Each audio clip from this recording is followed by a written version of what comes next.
Genshin Impact needs no introduction. It's taken the gaming sphere by storm since being published in 2020, is enjoyed by millions of players all over the globe, and even if you've never played Genshin Impact before, you've definitely heard about it. Up until this video, I was in the heard about it but didn't know anything about it category. Not for any particular reason, I kinda just don't do anything ever. I don't know why, I should probably figure that out. It might be a therapy thing. As I was sitting on the floor, barely existing one day, Genshin Impact themselves suddenly reached out. Hi Jaiden, I see you're up to your usual nothingness. How about we pay you to play Genshin Impact? Okay, so yep, this video is surprisingly sponsored by Genshin Impact. My first sponsor on this channel, wow. Are you proud of me, parents? No, please don't go. I'm being paid to play Genshin Impact, but it's still gonna be a good video and experience. Here, watch, I'll prove it. I'm talking to Paimon, my spirit companion that I see all over my Twitter feed, about my past. Yeah, I was literally just minding my business traveling from world to world with my sister, when all of a sudden some sustainer of heavenly principles goddess appeared, absorbed my sister with cubes, and chained me to this land. Biggest hater I've ever seen. Yeah, that's crazy. Anyway, thanks for saving me from drowning in the ocean. As we walk and talk, a bunch of little critters are scurrying around. Of course, I was scooping up all of them. The ecosystem was definitely starting to crumble with me on this planet now, I'll tell you that much. Let nature flourish? Nah, it's all going into my inventory. To live is to hoard. As I'm chasing a squirrel around the lush forest, we discover a mysterious statue in the middle of a glistening pond. Oh, hello, great wind god. Maybe this isn't the time to have 12 lizards stuffed in my pockets. I'm suddenly granted mystical powers by the statue, and can now see the map. The city of Mondstadt is close by, so we decided to head over there to see if anyone knows anything about my lost sister. But while walking, we ended up stumbling into a strange bard talking to a dragon. That's not my sister. Unfortunately for everyone, I have a little magic hiccup, which gets us caught, and both the bard and dragon scatter. Closer to Mondstadt, we run into Amber, a knight who warns us that a dragon called Storm Terror, an awesome name, has been terrorizing the town lately. She then joins our party to lead us to safety, which is crazy because I thought you had to spend money to get girls to join your party in this game, but this one just joined us for free. In Mondstadt, Amber then gives us a wind glider. Woo! Flying! I take a running leap off the side of a building to try out my new wings when suddenly the dragon shows up and spawns a bunch of tornadoes all over the town, catapulting me into the air. With a full view of the dragon, I do what any sane person would in that scenario. Storm Terror ends up fleeing, and as a reward for shooing him off, I'm introduced to basically the protectors of Mondstadt. I'm Jean, the acting Grand Master of the Knights of Favonius. Kaya. Very impressive going up against the dragon. You're hot. They take me to various temples, crushing these dragon's breath crystals that apparently gave Storm Terror power. I was just happy to be smashing rocks though, and some random moth guy that probably has significance but he's dead now. So as the group was talking amongst each other about important stuff like what to do next to ensure the safety of the townspeople, I wandered off and kind of started doing my own thing. Helped some people, did some cooking, fought for my life against some hyper-aggressive and pissed animo hypostasis Rubik's Cube boss named Beth I accidentally stumbled into, which definitely didn't take me way too long to defeat. Fed some ducks. I then found the bard from earlier doing a guitar solo for the town. He introduces himself as Venti and tells about how him and Storm Terror, whose real name is Dvalin, used to be friendly before it was attacked and poisoned by another dragon, leaving him bitter and angry. Venti essentially says, I can fix him. Do you want to commit a burglary with me? Yes. With a freshly stolen Holy Lyre, we were able to summon Dvalin, who pulled a bit of a tsundere and was like, if you really cared about me, then you'd come to my castle, but you probably won't because you hate me, don't you? You hate me and want me dead. I just can't do anything right. No! Dvalin, come back! Listen to this sick riff I made. Bada bing, bada boom, we entered his lair and started fighting him in a swirling vortex. No, take your time. The dragon eventually falls, we purify him, and the day is saved. Yippee! Happy dragon, happy Mondstadt, happy... Wait, I was supposed to find my sister, not fight a dragon. Even though I'm riding the high of saving all these people and a dragon and being awesome, I head off to Fontaine to continue my journey. The town sits on the edge of a cliff, sparkling waterfalls pouring off the sides around it, framed perfectly by the mountains behind. Wow, what a beautiful town. Is that girl about to jump off the cliff?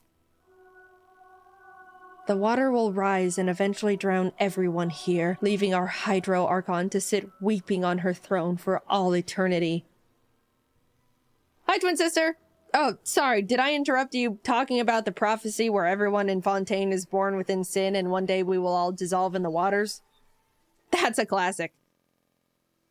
Come see our magic show. The magic twins Linny and Lynette decide to take us to the Opera House, but on the way there, we're actually stopped by the Hydro Archon herself, Farina. Welcome, travelers, to my city of Fontaine. Everyone give them a warm welcome. They're fierce and noble warriors who have done much good for the land and its people. Hey, thanks, it's really nothing. We just tamed a giant dragon. Actually, I hereby declare the traveler under arrest for having a flying object, which is illegal. What? She's not even... Paimon doesn't count because she's a balloon. Yeah, Paimon's my balloon. Ha! Alright, that's funny. Case dismissed. Later. So, can we ride the Aquabus? Yippee! We get to the Opera House and the magic show begins. Everything is going well, but as Linny was about to do a trick where he swaps boxes with a random audience member, a giant water tank falls onto the box, obliterating it. Oh my god, we killed my assistant Cowl? Why is he here and not the audience member? Speaking of which, where is she? A murder mystery plus disappearance case was now in place, with everyone looking at Linny as the prime suspect. Dude, this is getting good. A man died. Everyone starts trying to be a hero and chime in on the court case where some guy died in quite possibly one of the most Looney Tune ways possible. But I can't really be bothered at this point and go outside to jump into the ocean. Using my new diving skills, I was able to explore the whole world the water had to offer. I was actually shocked when I first saw it because of how gorgeous it was. I don't know why the people of Fontaine are scared of these waters. It's awesome down here. It's because they die. After just swimming around and finding little secrets and treasures, I decided it was time to start fighting the fish. Yep, it was time to square up. Fish have had it too good for too long. Hold this uppercut. Eventually, everyone yanked me out of the water and dragged me back to the Opera House to act as Linny's defense lawyer, even though I have no credentials and literally saw him squash a guy with a fish tank. Linny couldn't have killed Cowl because... Cowl killed Cowl! Dude, she's right! What? Everyone is freaking out at this point because somehow Cowl actually was the murderer and had a secret plan to dissolve people in water. I don't know, it was a lot of adults talking in big words. I was just thinking about punching fish the whole time. Next thing I know, people are shaking my hand and congratulating me on a case closed. Even Farina is like, excellent job, Jaiden. You're a funny one. Thank you, Farina. Even though you've been trying to take me to court and put me in jail for your own entertainment, you're also a funny one. I hope your people don't drown. With that, the trial is adjourned and I'm released from my forced upon lawyer duties, left to finally explore the world to my heart's content. There's so many more quests and stories to uncover in the game, also a lot of lore, so if you're a big theory head, proceed at your own risk. I enjoyed the time I spent playing Genshin Impact and was surprised at how beautiful the visuals and music are. It's overall just a well-developed game that's pretty to look at. I got immersed in the world and spent hours exploring to find little secrets and bosses and treasures. Thank you again to Genshin Impact for reaching out and sponsoring this video because I had a great time learning about the universe you all created. If you're interested in playing the open world action RPG game that is Genshin Impact yourself, then ladies and gentlemen, if you would please look under your seats, you'll find... Oh, nope, sorry, not your seat. I meant to say the description of this video. If you look in the description, you can click the link to download it for free. Yep, I said it already, but I'm saying it again. Genshin Impact is free to download. You can have zero money in your bank account and still get to play it. As long as you have at least a PC, mobile device, PS4, and/or PS5 to play the game on in the first place. In battle, you control elements like Cairo, Dendro, Pyro, Hydro, Anemo, Electro, Geo, and when combined strategically, you can deal devastating elemental damage to your opponent. By the way, if you think you've spoiled the game's story for yourself by watching this video, you've never been more wrong in your life. There's so many more towns, quests, stories. Don't worry, trust me, there's plenty left for you to explore. As someone that wants to 100% the games I play as much as possible, I feared for my mind, body, and soul when I realized how much content there was waiting for me. Genshin Impact actually just released a new 4.2 update that includes new characters and even an entirely new storyline for Fontaine. There's a bunch of new events that let you play different kinds of minigames to win rewards. You got to meet her a little bit in the video already, but Farina is a huge new character in this update as you continue the next part of the Archon stories. Fontaine as a whole is also expanding by introducing new environments, boss ascension materials, and local specialties for Farina. It's an ever-changing and growing game that has a lot of passion put into it, and if any of this sounds up your alley, why not give it a try? I mean, the link's right there. Might as well just click it. Huge thanks to the team for all their work on this video. They're beasts, they're machines, they're incredible. A while ago we brought on a bunch new people, and this is the first video I'm posting that they've worked on, so make sure to perceive them. All their links are in the description as well. I wouldn't be able to be doing the things I'm doing without them. They're so awesome. Thanks for watching my first main channel sponsored video. It's not gonna become a common thing, but it was cool to give it a try. Alright, see you later.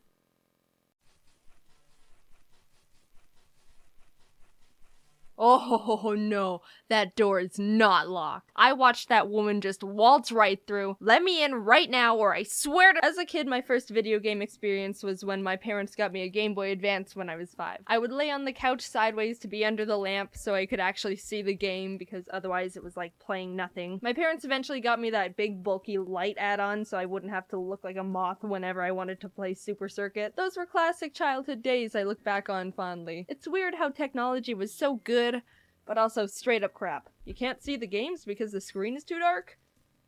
I don't know, here's a tiny light bulb. I played mainstream games like Pokemon and Mario and Kirby, but my parents also got me really random games they probably just found in the clearance bin at the store, which made for a mix of some interesting gaming experiences. And I kinda wanted to relive the glory days and see if the games actually were like I remember. So I replayed a bunch of them, and here's what happened. First game, Powerpuff Girls Battle Hymn for the Game Boy Color. I didn't have a Game Boy Color, so I got to play it on my Game Boy Advance SP with half the cartridge sticking out. I also don't remember being able to get past the first stage and just replay the first screen all the time. Granted, as a kid, I loved the feeling of starting a new game and would always restart a Pokemon file because I liked the clean slate feeling. So I was like, maybe I never got too far because of similar reasoning.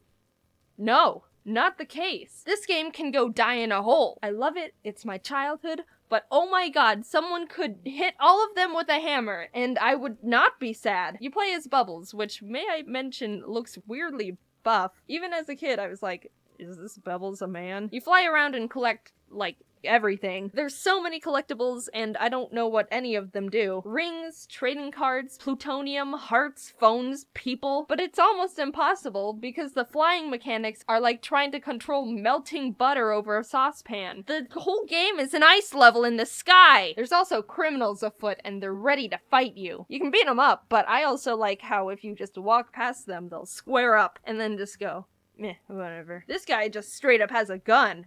Alright, who gave the nerd a gun? Ow! Ow! Stop! Ow! Stop! Also, what the heck is that? Is he hitting me? I don't think he's hitting me. I think he's just spinning angrily. Anyway, this game is bullcrap! The levels are huge and way too open for the screen size, so you get lost. Moving around is a nightmare. Things you need to do to progress are cryptic as heck. The first level, you've got to find a key after rescuing Miss Bellum. Where's the key? Under a secret cave that's almost invisible and hard to get to. That's not level 1 material. Oh, why wouldn't you want to explore the area and find it on your own? Because the controls are garbage, and I'm honestly just trying to survive.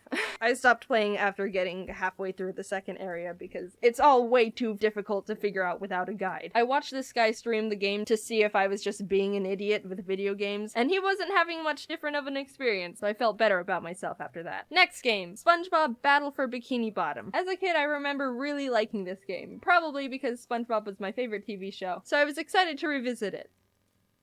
I was shut down real quick. This game's a platformer with a pretty simple plot. Plankton made a bunch of robots to steal a Krabby Patty formula, but forgot to set the obey Plankton lever to on, and why bother just flipping it to obey when it's already down anyway? So now there's robots all over the place, not obeying anyone, and SpongeBob needs to do something about it because Mr. Krabs says they're scaring away me customers. But the thing is, the robots are kinda harmless. They just ponder around and do nothing necessarily evil. Even when you bump into them, they're like, oh, pardon me. This robot can't harm you. This big guy wouldn't hurt a fly. This one takes you to where you need to go. I don't see much of an issue here other than the fact there's just robots walking around. What was that? Does someone have a gun? Oh my god, this one's just a bazooka! So the majority of the enemies in the game aren't enemies. They're more just objects/platforms to help you get to the end of the level. But the thing about this game is that someone put the gravity to like 300%. SpongeBob can't jump high or far enough to cover almost any ground, so most of the time you have to redo a bunch of stuff because if you don't wait until the last little pixel of the platform, then you ain't making that jump. It's so tedious and adds a bunch of frustration to the game, not to mention the robots you're supposed to jump or stand on move so slow, and most of the time when you get to them, they're moving the opposite direction, so you have to wait for them to slowly float all the way back to you a decade later, only for you to miss the jump because the gravity is bricks! I played through the whole game, and the amount of times I died because I couldn't see the next platform, or had to take leaps of faith, or even just got hit with bullets out of nowhere was torture. Just move the camera. You're making me dizzy. Zoom the camera. I don't know where I can't. Oh my god. I thought the boss levels were decent. They're probably the easiest parts of the game though. The Patrick robot was horrifying and I don't want to see it ever again. I love this game. I have great memories playing it like 13 years ago, but right now it's dead to me. Great game. I played it a bunch as a kid. It can burn in a ditch. Moving on to Barbie groovy games. I know it sounds weird. Jaiden, why did you have a Barbie game? Were you super girly as a kid? No, I wasn't. My parents just gave it to me and I played it because what else was I gonna do? Not play it? Unlike the other games I've talked about so far, this one's just a bunch of Barbie-themed mini-games. Tic-tac-toe, draughts, which is a fancy word for saying checkers, this weird horse racing version of Hangman, Connect 4. Fun fact about me, I will always lose at Connect 4. I think what happens is I just get too focused on what I'm doing to notice the other person winning. I suck at Connect 4 and I'm proud. There's a bunch of other games on there, some suck more than others, but the one I remember the most as a kid was Barbie's version of Snake.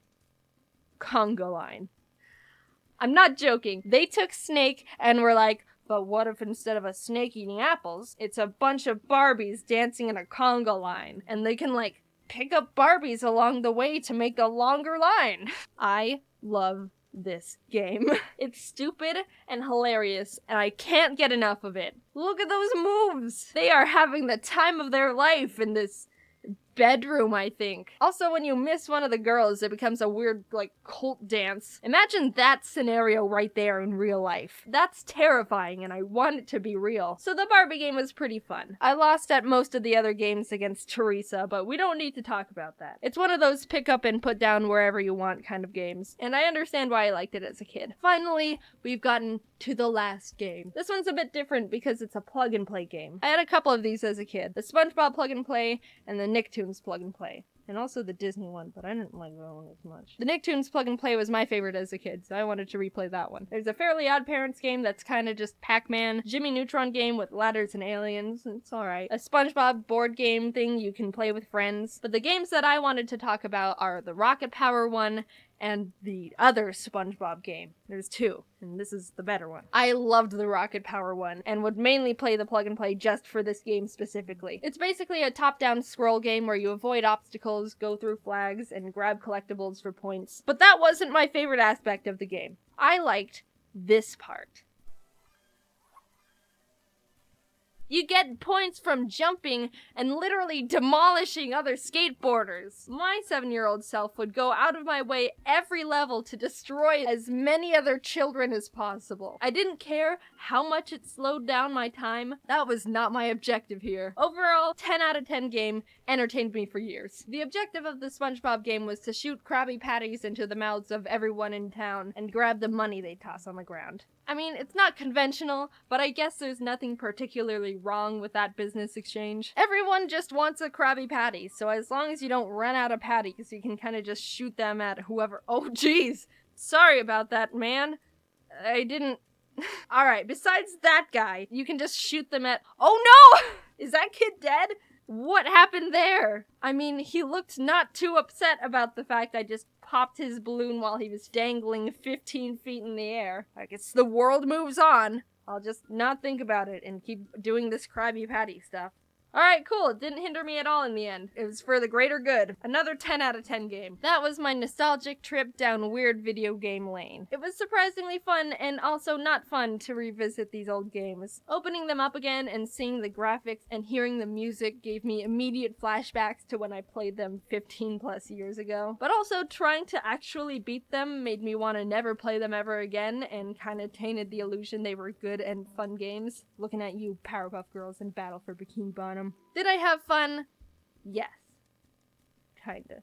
Alright, I actually think I had more frustrated hours than fun hours. But did I have at least a little fun? Yes. The ratio doesn't matter. That much. Should you do this? I don't care. This was a fun video to make. Not because I got to play video games for it, but because I got to show how much of a gamer I am. It's pretty impressive how gamer I am. Anyway, it was a bit different of a video. I've been wanting to see what else I can do with videos lately and explore a bit. So if you like this one and it does well, maybe I'll talk about some more. Also, I wanted to mention again, if you wanted to see James, Dom, Ross, Aaron, and me drawing it up on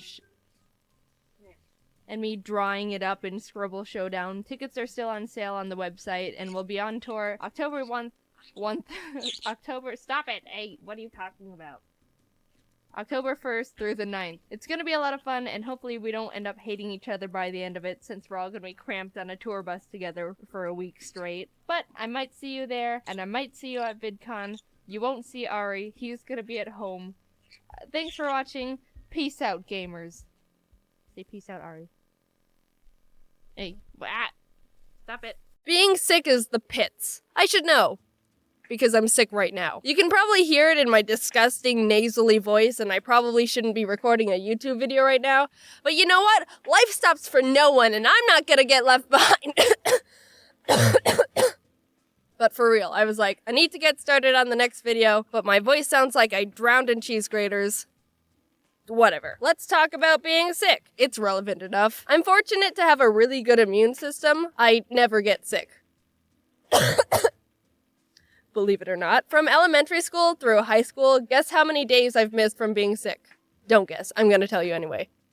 It's 2. And they were back to back, so I was just really dying that one time. I mean, sure, I've gotten sick here and there, and my mom was just like, oh, you're fine, pack your bag, you're going to school. Missing arm? Pfft. If the lizards can regrow their limbs, so can you. So that number doesn't tell everything, but I think 2 is a pretty good score to have over 12 years. I'm not like a crazy germaphobe, though. I don't go out of my way to avoid being exposed to sickness or actively try to kill any bacteria that may give me some sniffles. Sometimes I forget to wash my hands. I heard that kids who are more exposed to germs and stuff when they were young were able to more efficiently build immunities to them. So maybe as a kid I just ate a lot of dirt, but even though being sick makes you want to just give up on everything because your eyes are red and your head hurts and you're tired all the time but can't sleep because your nose is plugged and you can't breathe and everything is agony and life is pain and nothing is worth it in the end, there's some pros that can come from it. Like, you don't have to share anything. Because no one wants to share anything with your disgusting diseased self. Do you have a pencil I can borrow? I've got a cold. Never mind. Can I have some of your food?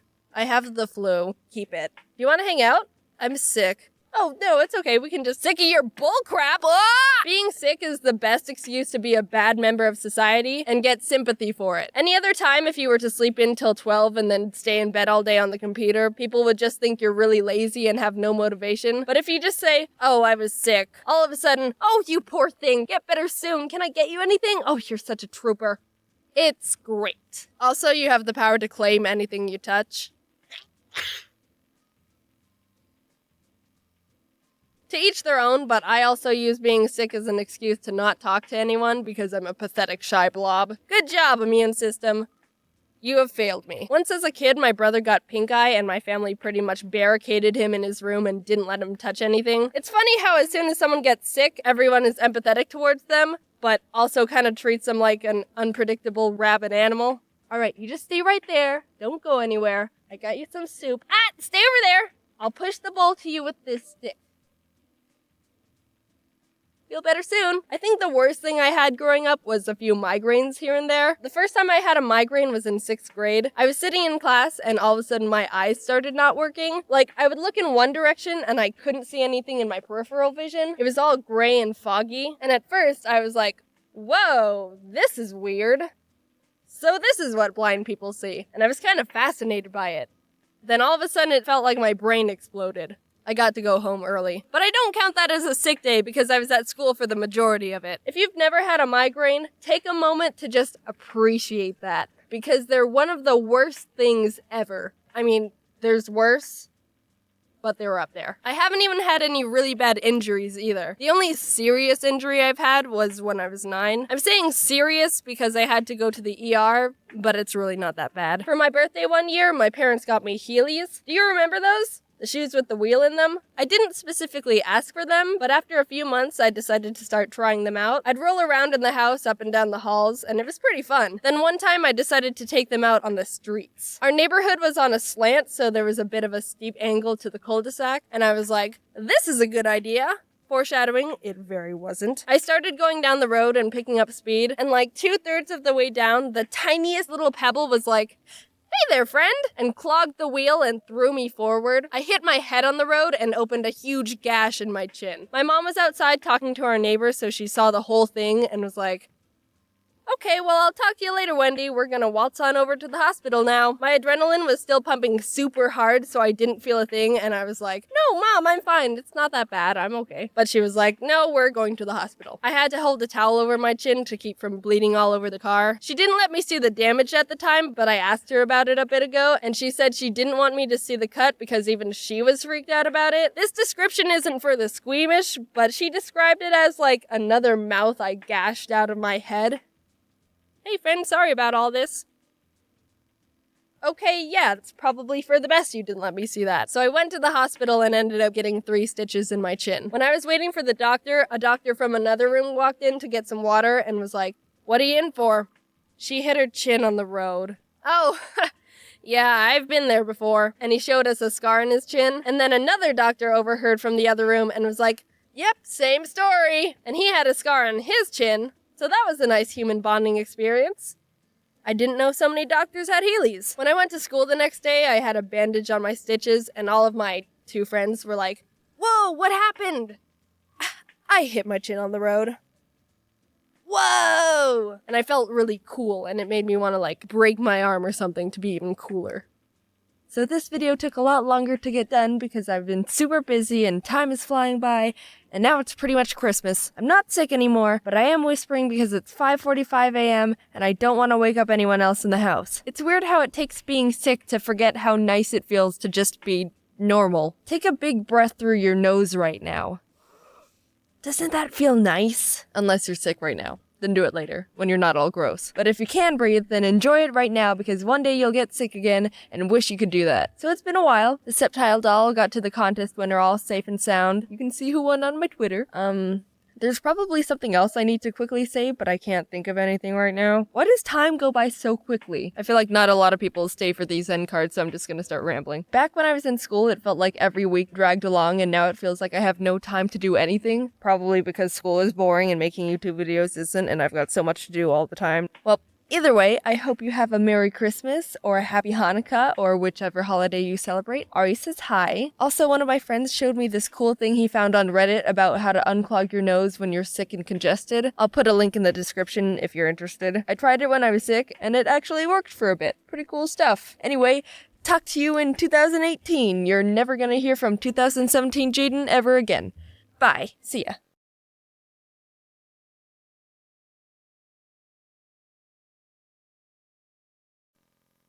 So, Five Nights at Freddy's 4 is a thing. Dun-dun. I hear some people want us to play it, Phil. Do you think so? I wonder why. I've actually put super glue on your seat so you're not going to fall out of your chair today. Thank you very much. Are you ready? So ready. Let's go. Okay, so what have we got here? Wast. No, that's the controls. Oh. It's not a guy called Waz. I thought he Jesus was- Christ, I thought he was called Waz. Oh my god. That's a good baby name though, if anyone's pregnant. Waz. Just He's Waz. looking at us. That's creepy. Time to leave. See you later, mate. No. Can't leave. Get on the bed. Bound chicka wow wow. house? Wait, so we're actually in a house? I hate houses! I felt so much safer in a What was that? What was that? What was that? Hello? Oh god, I don't want to do it. I don't know what's gonna be Hello? Oh, Freddy. That's so cute! I want one of Where's those. the Five Nights at Freddy's merch store? Yeah. Oh no, not windows. That means the Windows? faces can pop up and stuff. I hate windows, okay, people? There's a thing you can jump out of, though, if you're scared. Not in the middle of the country. Where do you run to? The death barn? We have to make sure to not use the flashlight if we hear breathing, right? Okay, fine.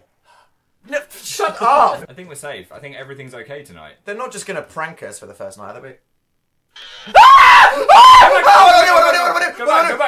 do I do? How do we protect ourselves? You can't close the bed. Hide in the closet. Wait, we're okay. We're okay. Can we look at the bed again? I mean, that was. I am not looking at the bed again. They're right behind you. I don't want to look again. again. Oh, for God's sake. Why are there three? Why are there three? What are we doing wrong? I don't know. Ah! Throw the robot at them. You could throw lamp. How do we protect I ourselves? don't know. Oh, is our lamp dying? No, bags of nope. Hello, are you there? You little shit, I'm looking at you. Are you good? Got my eye on you. You fuck off, right? Hello? That doesn't help. It Don't does. speak. I heard something. No, you I didn't. know I heard footsteps. Check. Oh, See, oh, I told you. no, we need to close the door. Yeah, We need close to the door, close the door, close the door. close the door. Shut.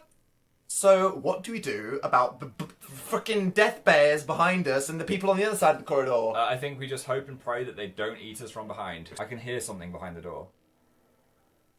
So maybe we should just keep holding. I am not letting go till 5, and then we're checking the bed, right? Okay, at 5 we'll let go. I'm taking Are we the shift. safe? Are we safe? Are we safe? Let go. I'm gonna fuck you up. I'm gonna find where you live and I'm gonna punch you in the face. Hello everyone! Thank you all so much for watching the animation. I hope you enjoyed it. Make sure you go over and watch the original video where the audio is from and check out Dan and Phil. Also, I'd like to say a very big thank you so much to all the people supporting me on Patreon. I would have never thought so many of you were willing to help me out. You are all the best things ever. Sorry if my voice sounds a bit weird. I literally just woke up and I was like, I need to record audio. Don't forget to follow some of my social medias to stay updated on my life and stalk me. And again, thank you for watching. I'll see you all later. Bye!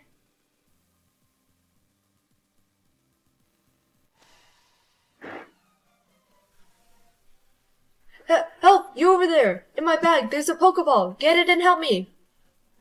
These Pokeballs over here? Whoa, I've never seen these before. I'm a new Pokemon trainer, so yeah. Is this gonna be my first Pokemon? Is this like a really important decision that I have to make? Here, let's see him. Whoa, it's like a little bird! Oh, he's so cute! What's this one? Oh, this one's awesome! He's like a little fish or something with legs. Oh man, I can't decide. Oh my gosh. Oh wait, there's another one? Oh, it's like a gecko or something. Nice. Oh man, I don't even know how I'm gonna choose. Oh man, this is so cool. Do they evolve? There's like 3 evolutions, right? Oh, what are they gonna look like? I wanna choose the coolest one and the most strongest. These guys have mega evolutions, right? I don't care which one you pick. Just help me! Okay, jeez, sorry. Come on, Torchic, let's go. Wait, you need my help to defeat a level 2 Poochyena? It's level 2, just kick it or something. Alright, Mudkip, I choose you! Mudkip! Alright, Torchic, let's use Scratch. Torchic! One eternity later. Alright, Torchic. We're almost there. One more scratch should do it.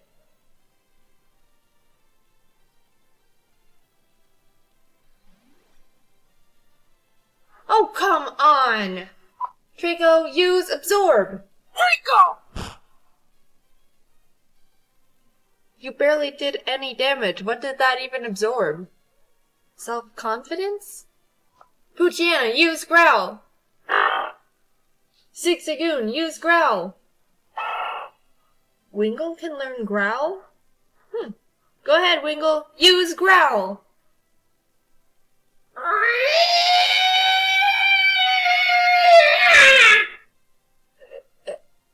Good job.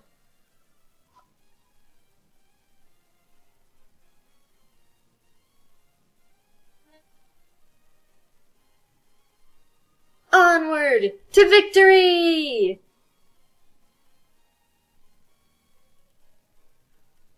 Hello everyone! So today we have a very, very special video. We just hit freaking 100,000 subscribers. What? And obviously we have to do something special. So I was digging through my closet a couple weeks ago and I stumbled upon some extremely old, very cringe-worthy drawings from when I was like tiny Jaiden to slightly teenager Jaiden. So I thought that maybe we could go through them and laugh at how horrible I was. And also Kate's here. Hello! So let's get through this. So obviously here, I was writing a...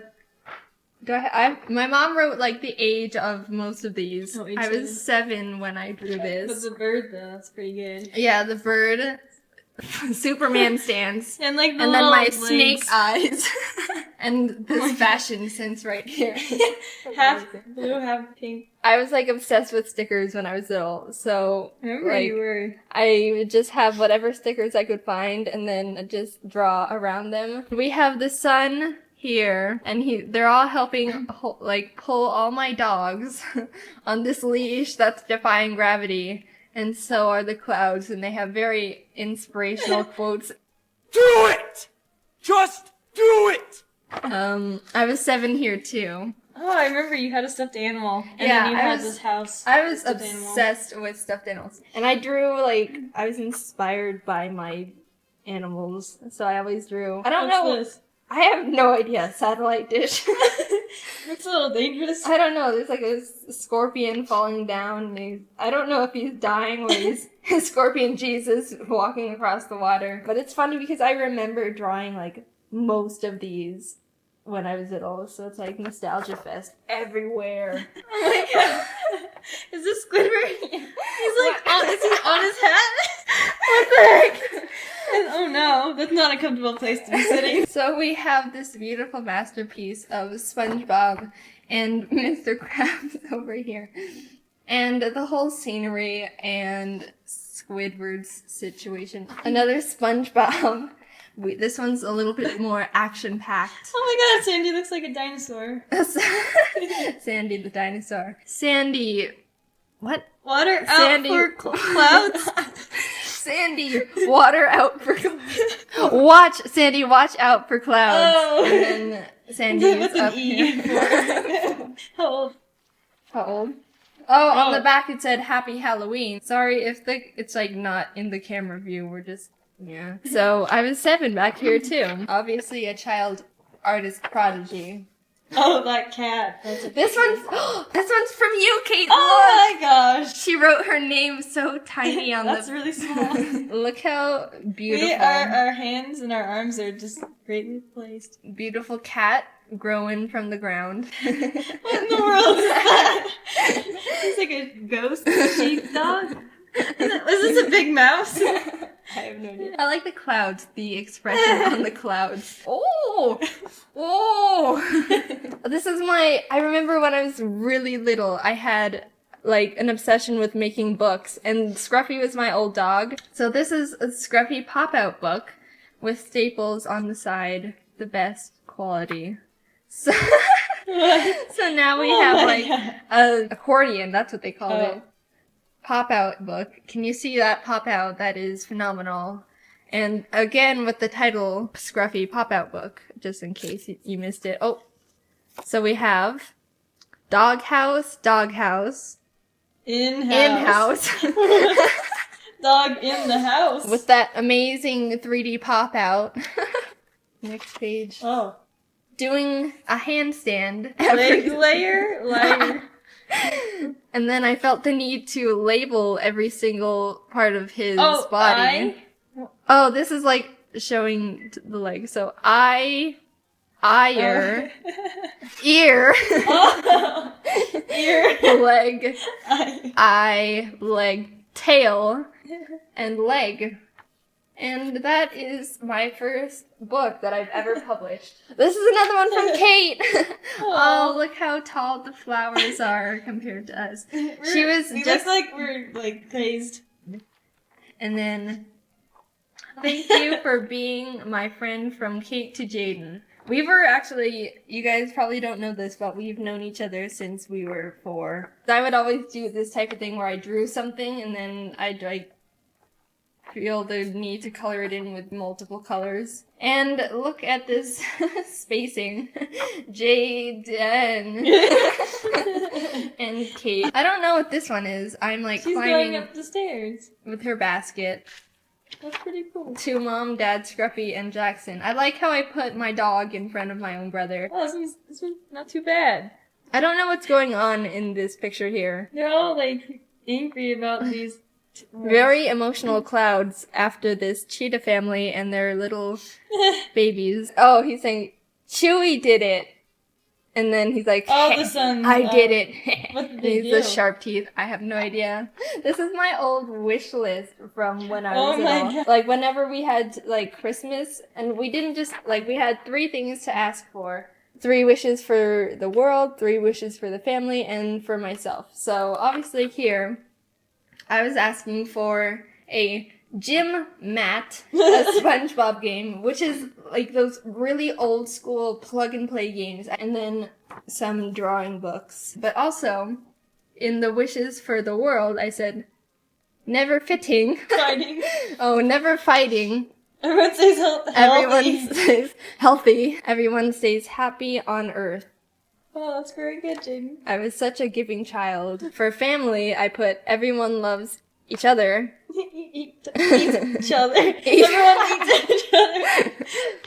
Everyone says, oh wow, I was really wanting everyone to stay healthy. Again with You're the Chewy obsessed stuff. with Chewy. This is like some rainbow power here. Also, I remember doing that. I'd also like put my name in the corner and then highlight it with a color. Make sure everyone knows you did it. Yeah. No one steal this original Oh, we're artwork. 8 now. I was so 8. We're getting better. I was improving. I don't think this is mine. This one's my favorite. But here's Otis and Otis. Froggy and Steve and Pecker. And this guy is saying hi. Oh dear. So it says in bold words, to Mommy and Dad from Jaiden. And I have a cat, a pet cat, that I can't have in real life because I'm allergic. And also, I have these wonderful double pants going on. I would like fold my drawings in the most ridiculous, tiny, squarish ways. So like I like deliver it to the person and be like, look here, I drew this thing, and it's like origami, tiny miniature square. Oh, well, this is when we went to church. It is Christmas Eve. We are at church in Mommy and Daddy's room, and Scruffy's at home. All right. So here's Scruffy, and then here's church with loudspeakers or windmills. Those are scary. And I remember like drawing these hands like this is like 3 pointers. This is again at church, but I remember like you'd have to like draw. Oh my gosh, look at this. Oh my god. Okay, so like doing a hand thing, and then my friend like reached over my hand and like dotted her marker on my paper. And I was like, no, don't do that. So I scribbled it out, and then she kept doing it, and then I kept scribbling it out. Oh my god. This is from Kate. That's a scary bunny. Oh my gosh. I actually still have this stuffed animal. Let me go get it. There he is. You can see the attention to detail that I had in here. And then again with the bird who's just flying without having to I fly. think that one's better. Good job. Oh, there he is again. Oh, here he is again, yeah. And then it looks like we're on top of Graves. gravestones Oh my god. with my Yay, very long legs. somebody died. Who's that? Here's Jax. He doesn't get to stand on a grave. He gets to stand on the grass. Here's another one. And I drew the sun underneath the sky. The Another bird. What if this is how I drew myself, like, on this channel? Hello, everyone. That was good. Oh, God. When I was 10 here. Yeah. 2007. Okay, so excuse me while I cringe a bit. I also like making my own little characters. Oh, I did too. I remember that. Yeah, so this was Saturn the Bat, and he had 2 different colored wings, which made him very special. Oh my gosh, I remember these characters. I remember looking at them being like, oh my god, that's so good. This is Steve. This was I made 10 tiny books out of him. And this is probably one of the first characters that I ever made. This is a stick man called Iggy, and I would play around with making expressions with just eyes. And then here are my characters. The 3 that you just saw, and then 2 others. And then here they all are dancing. This is good. I like this one. Okay, so I remember thinking when I was little, I'm gonna draw all the Animal Crossing characters in the whole game and their house. God. And that didn't last very long because I only did 1. Oh, you wanted this bird. I've wanted this bird. I still want a bird, but not this one. Where's his other leg? That's what I was wondering, actually. I was very proud of the branch that he was sitting on. Yeah, it's a good branch. No, it's not.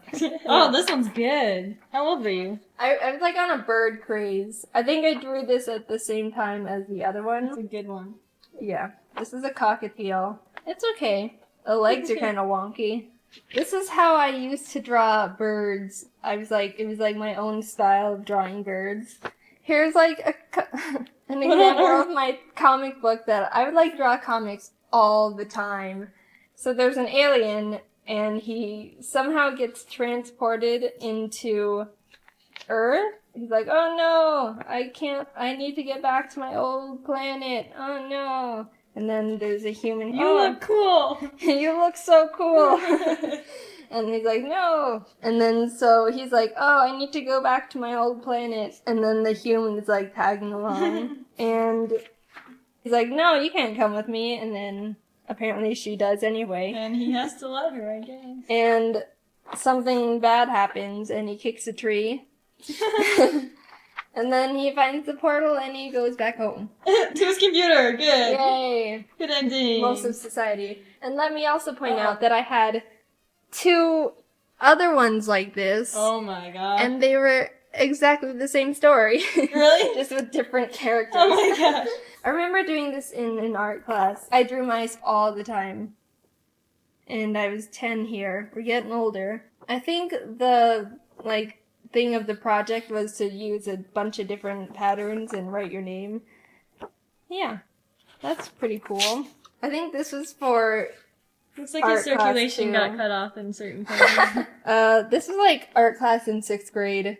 And she's like, okay, draw a castle. And I was like, That's a good one. And then there's I always had something funny going on in the picture. So there's a little guy who's wrong address.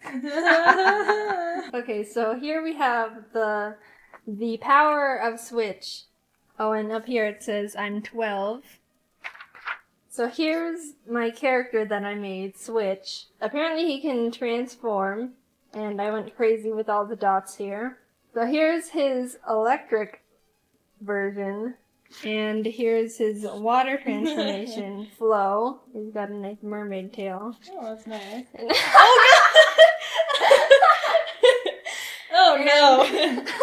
That's Okay, his high so- version. Keep in mind, I was 12. I didn't know what weed meant. I was just thinking, oh, I can't have a name be grass. Let's just think of what else is grass. Oh, weed. Oh no. So, I remember doing this one. I was That's really good. I'm a very patient Detail. person. Yeah, seriously. If you can't tell, I'm very patient. Yeah. Look all at these all little that. stars are drawn by me. And then there's kind of a random dude sitting on a bench here. He looks like this is what he's saying. He's high He again. encountered that weed character. Yeah. Here, I was getting a little bit more serious. So, I don't know if this will pick it up, but it was a bird. I remember finishing this, I was like, wow, I'm really proud of this. And it's okay, the wings don't really make sense, but I was 13 here. And here's another character that I was like that one. obsessed with, a bipedal wolf. And he's aggressive here, and then he's sitting down, aggressive. Aggravated. Aggravated. When I had binders, I'd always want to draw a wallpaper for them. Superman sheep. And I wanted to do a sheep one. So this was like in my binder. Here's a kangaroo that I never finished. A dinosaur in pajamas. A dinosaur in pajamas. And then there's like a little fangirl. Oh It's my like, God. "Ee, so lovable." And then I like the little stick arms.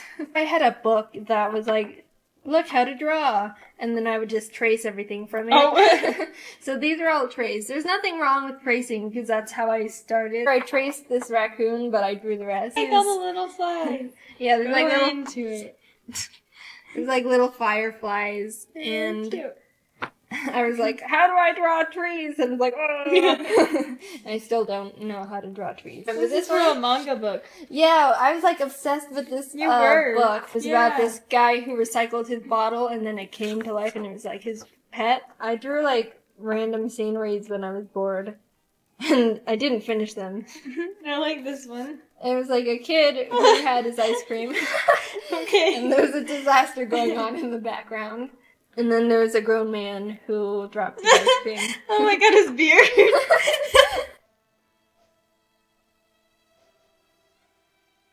I remember like only knowing how to draw dogs. So that's all I would draw. And this is like a bunch of dogs all over this person who's like, puppies! I wanted to give the internet browsers a persona for some reason. So here's like here's like Google Chrome and she's got her Oh little my alien. gosh. And then here's Firefox. When was this? I don't know. I think it was like maybe a year or two ago. And then here's Internet Explorer. She's like, oh no, I'm too slow. Oh, that one's cute. Yeah, here's a cat I drew. And I was like messing around with like the stripes. It kind of turned out cute. I really like that one. Yeah. Here's when Jaiden Animations was not even a thing yet. This was when I was just dreaming of starting a YouTube channel. And this was how I was going to draw myself. You can see how much it has improved over the year, but that's like, I don't know. This is like weird because this is before the channel even started. And now looking back at it, when we're at 100,000, that's so weird. This is actually the first way I was going to draw myself. Would you guys still have the same impression of me if I drew myself like this? Trying to see what I wanted Jaiden Animations to look like. And look at that. There it is, right there. That's what I used. Then I don't know what this one is. It says, go away, I'm drawing. This one's pretty good right there. This is like a funny dance, apparently. I need more paper. I need more paper. I remember I was like, oh, I don't have any regular printer paper, so I had to use lined ones. And then these were like my drawing notebooks. I always had like comics filled with these characters I made.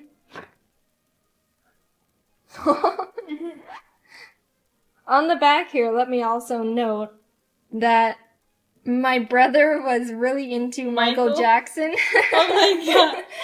So on the back of my sketchbook, he wrote Michael, and it says music, artist, identical, cool, hi, awesome, eats good, and learns well. Wow. And J rocks. Wow, because of all those things right there. So that was going through my old drawings. Thank you guys for watching. I hope you enjoyed. I found it very cringeworthy. Thank you so much for helping us reach this huge milestone. It's really mind-blowing to think that we've come this far. So thank you for watching, and I will see you all next time. Bye! You want to hear what the best intro is for this video? What? I'm using Clip Studio Paint to draw, and James is using Paint Tool Sigh. I don't want to see any comments. Okay. So hello everyone, again. Hey, we're back. James is here from The Odd Ones Out, if you didn't know him. I'm the odd ones out. And I'm Jaiden. obviously. This is stupid. This time we're gonna be doing Pokemon drawings, but we're gonna do Pokemon fusions. Yeah. So, James, you haven't drawn any Pokemon fusions before. You're right, I am severely out-practiced. I have dabbled a bit, but it's been a long time, so I don't know how this is gonna go. What we did was we each chose one Pokemon for each round, and we have to fuse our 2 Pokemon for that round. So my Pokemon that I chose for this round is Weavile. Weavile. Weavile. Okay, good. So the one I chose is Cubone. So This is gonna be interesting. you have to draw the skull of that Pokemon. I mean, I don't have to. I mean, whatever. Have you been playing Pokemon Moon or Sun? Sun, yeah, I've played it for about 2 hours, and I have not picked it up since. Does this Pokemon have an evolution? Weavile? Yeah. He is the evolution. Oh, he is? Because I was thinking he should be wearing a skull of its parents, but whatever, I guess. So this is a bit off topic from Pokemon, but have you heard about this guy named Donald Trump? I think I have. In the 90s, he made a board game. So there's Did a he? board game about Donald Trump. Yes. It's like Monopoly, but Donald Trump. So you can like buy the Trump towers. I don't know, but as soon as I saw it, I bought it. I just went on Amazon and I bought it. Yes. And I bought the most expensive shipping. Wow, you're excited about this. I know. I have not started off strong this round, to be honest. The thing on Weavile's head kind of makes him look like a pharaoh. If King Tut had a Pokemon, he'd probably choose Weavile. I'm trying to get it so it's obvious that this is a skeleton, not some weird alien. Speaking of Egypt, this is your video, so you're going to be the one who has to edit this. I wonder if we're gonna accidentally have our videos be the exact same time like we did last time. That was People think totally we planned that. No, it totally was planned, remember? Yeah, it totally was. I have a bad feeling that my part thing looks a lot worse than your thing. I don't think that art is relative to how good it is. Wise words. It's just the idea behind it. Do you think hands are like one of the hardest things to draw? A lot of people think that. You know what's funny is my characters don't have fingers or nothing, so he's going to be holding an icicle. Yeah. Nice. Because he's an ice guy. I was trying to do his fingers like the Cubone fingers, but they just ended up looking like Lego hands. It looks like he's wearing a scarf, which is fine. He's cold. What would this name be? With the wee bone. Wait, no, that's not a good change. Change it. Cubile. This video just got a lot inappropriate. All right, are you done? I'm done. All right. Oh man, we spent 30 minutes doing that? Oh no! Oh wow, yours is wow. Aw, yours is cute. You went the more cute route. Yeah, yours is really good. Crap, Thank it's you. like really well made. I'm going against a professional.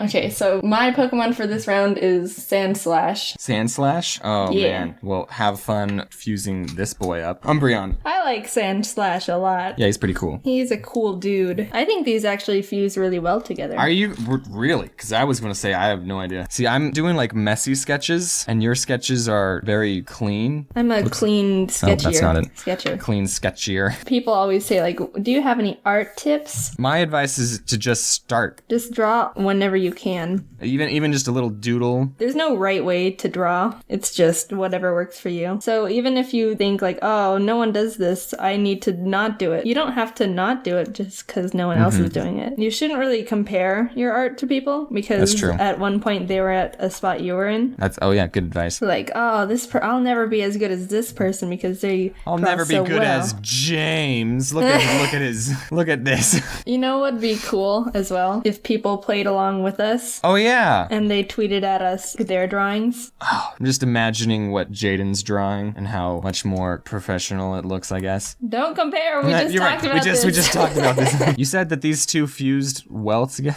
Crap, I no. think so.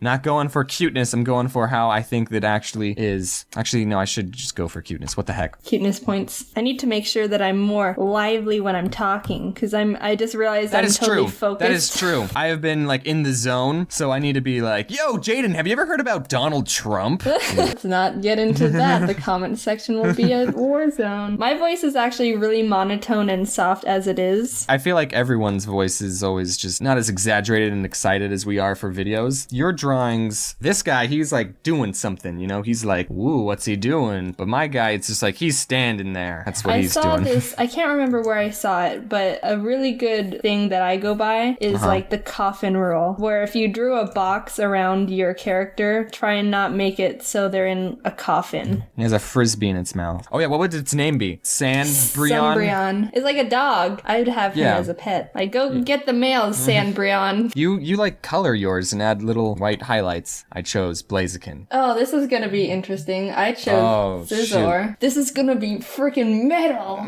Everyone thinks my favorite Pokemon is Torchic. But it's not. It's Blaziken. You fake fans. I'm just kidding. My favorites are Blaziken and Walrein. Walrein is great. So you know how Blaziken has like a V on its head? I think we're doing the same thing. The other guy has Scizor has like a W. So I put in 3 sharp and pointy ones. Oh, you're so creative. Yes. If I make it look intentionally derpy, then be like, oh, it's adorable. You like to go the cute route. I do. He's angry. I want him to, you know, be doing something like punching something or, you know, like, yeah. Scizor's claws kind of look like another creature because it's got like the dots on the side. Oh, yeah. Guy's like, Meh! Well, now I'm distracted. So then you can like add like legs and then like a tail and I've given up going for the derpy look. What look are you going for it now? Right now it's I don't know. Maybe he could have 1 claw hand and 1 fire chicken hand. I wanted to see if I can resize this head. Are you already in the coloring phase? No, I'm in the resizing the head phase. I feel like I just gave Blaziken claw arms. Let's just finish this. I want to be done. He's really chubby on the legs, though. Oh, I like the little claw toe, you know, right at the end. That's smart. That's good. Dang it. His name is Reuniclus. And then the one I chose is Abomasnow. Oh, you got it. I thought that the jelly characteristic of him would make for an interesting fusion. I don't know how I'm gonna draw his mouth. He kind of looks like a frog right now. Oh, this looks strange. I don't know how to approach this one. Oh god. Aha! I'm restarting. Well, I have already started. Good. I'm proud. I'm good. I'm so far happy with this.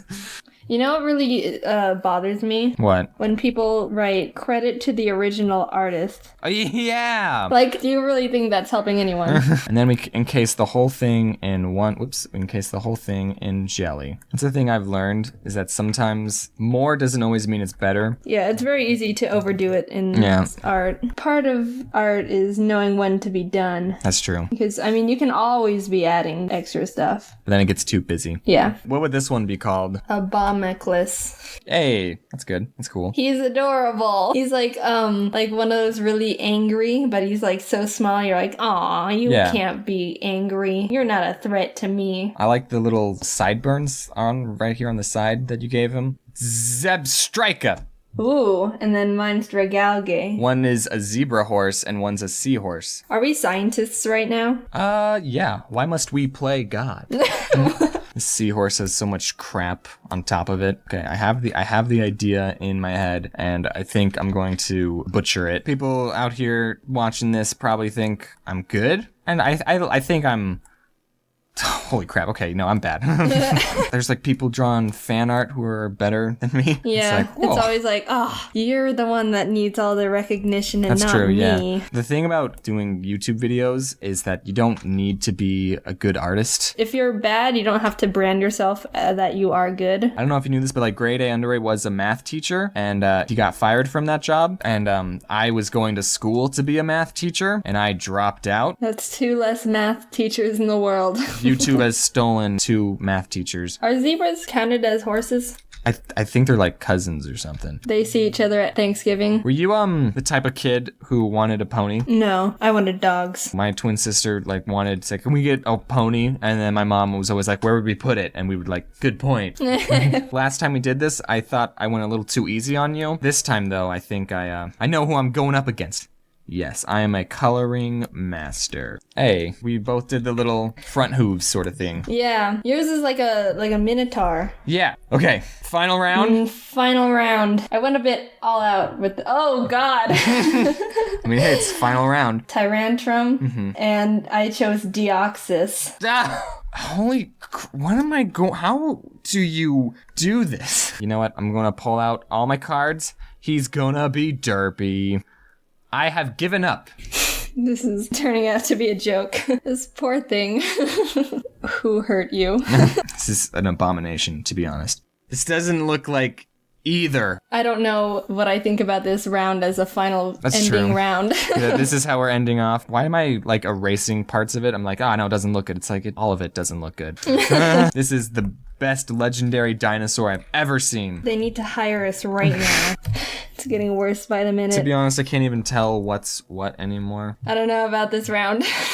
He's so cute. He's like if he had a pre-evolution. If the two of them combined had a pre-evolution. I like how we both had the hands. We had the hands as the noodle. Yours is okay. Yours is actually I can tell what's going on. It's like a cluster of just throwing things in there. So what have we learned? We have learned that I don't think we learned anything. What was the one you're proud of? I think the fourth one. All right, so now you should go over and watch James's video. Yeah, if you haven't already done that. So, yeah, bye. Bye. Hello everyone! Sorry I haven't uploaded in a while. As you know, as most of you should know, I was really busy working on the new IS Cupquake animation, the Surgeon Simulator one, but I am back and I'm working on my next animation for you all. But for now, here's some questions that you've sent to me through Twitter and DeviantArt. Where do you get your animation ideas for your channel? I've just gotten all my ideas from society and the world around us, whether it be from noticing things, just walking around, embarrassing real-life experiences. So basically, all the stories that I'm animating for you all are just from the juices of life. Do you have any animation tips or tricks? When I was just starting, like I said in my last Q&A, my first animation experience was a huge project, and at the time I had no idea how to actually animate or do anything, and it was scary, it was intimidating, so I would say don't start off with a huge idea or skit because chances are it'll get overwhelming, it'll get confusing, you don't know what the heck in the world is going on, so start off with the basics. I don't know, like a bouncing ball or a walking guide, just to get an understanding of the animation process, and then you can go from there. Will you make animations for other YouTubers? I would love to work with other YouTubers. Working with Cupquake is so awesome, they are amazing people, and I'd love to reach out to some other YouTube channels. I've recently become obsessed with British YouTubers, so I feel like it'd be fun to work with one of them. My favorites are Den and Phil, most of you should know them, and I feel like they would have some really great animation ideas. Maybe you guys can help me get in contact with them, like tweet them or something. I don't know. Moving on. Am I Team Torchic, Team Trico, or Team Mudkip? Pokemon Ruby was the first ever Pokemon game I ever played, and it's my favorite. And the first time I ever played through it, I picked Torchic, and ever since I was hooked, I love Torchic. Torchic is bae. Also, Blaziken is tied with being my all-time favorite Pokemon ever. Not to say that I dislike Trico or Mudkip, I still love them both, but I always go with my fiery karate chicken. What is 2 plus 2? Do I need to?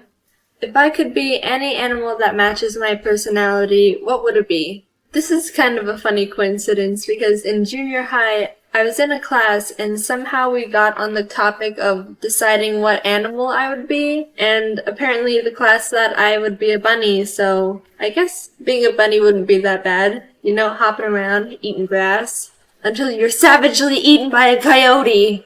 But, you know, besides that, that'd be pretty cool. How big of a Pokemon fan are you? You all do not understand. I am such a big Pokemon fan. I've played almost all the main games, some side games, I have merchandise, and I actually play it competitively. Yes, there is a technical side to Pokemon that many people are not aware of. It includes complicated things like EVs, IVs, natures, stats, abilities, stuff like that. And if you have no idea what I'm talking about, then you are not ready. Once you are enlightened, you can never play it the same way again. You have been warned. Do you like drawing traditionally or digitally? I started off drawing on paper just like anyone else would. Crayons, markers, stuff like that. So I was always used to paper when I was growing up. But when I got my first drawing pad, I started drawing digitally a lot more. And now I really like drawing digitally just because it's so much easier to fix things or undo something. Control Z is my god. So I am much more of a digital drawer now. Do you play any other games other than Pokemon? I'm just a big Nintendo fan. All my favorite games are made by them. I love Animal Crossing, Kirby, Smash Bros, Mario. Kate and I love playing Cooking Mama together because we raged when we ruined the dish by washing all the rice down the sink, or burning the beef in the stir-fry because the stupid onions wouldn't cook fast enough. I basically enjoy all the cute cartoony games. What is your advice for people learning to draw? I would say, don't let anything discourage you. If you're passionate enough towards drawing, then you need to keep doing it. Practice literally makes perfect when it comes to drawing. One tip that I figured out is you shouldn't compare your work with other people's. Everyone draws differently, they all have their own style, and comparing yourself only discourages you. Also, listen to what other people say about your work. Don't just quote-unquote block out the haters, because the art world is based on criticism and how people perceive your artwork, so listening to other people's points of view can help you grow as an artist and get better. Well, that's all the questions I have time for. Thank you to everyone who sent one in. If you want to ask a question for the next Q&A, be sure to follow me on Twitter and DeviantArt. I love you all, and goodbye!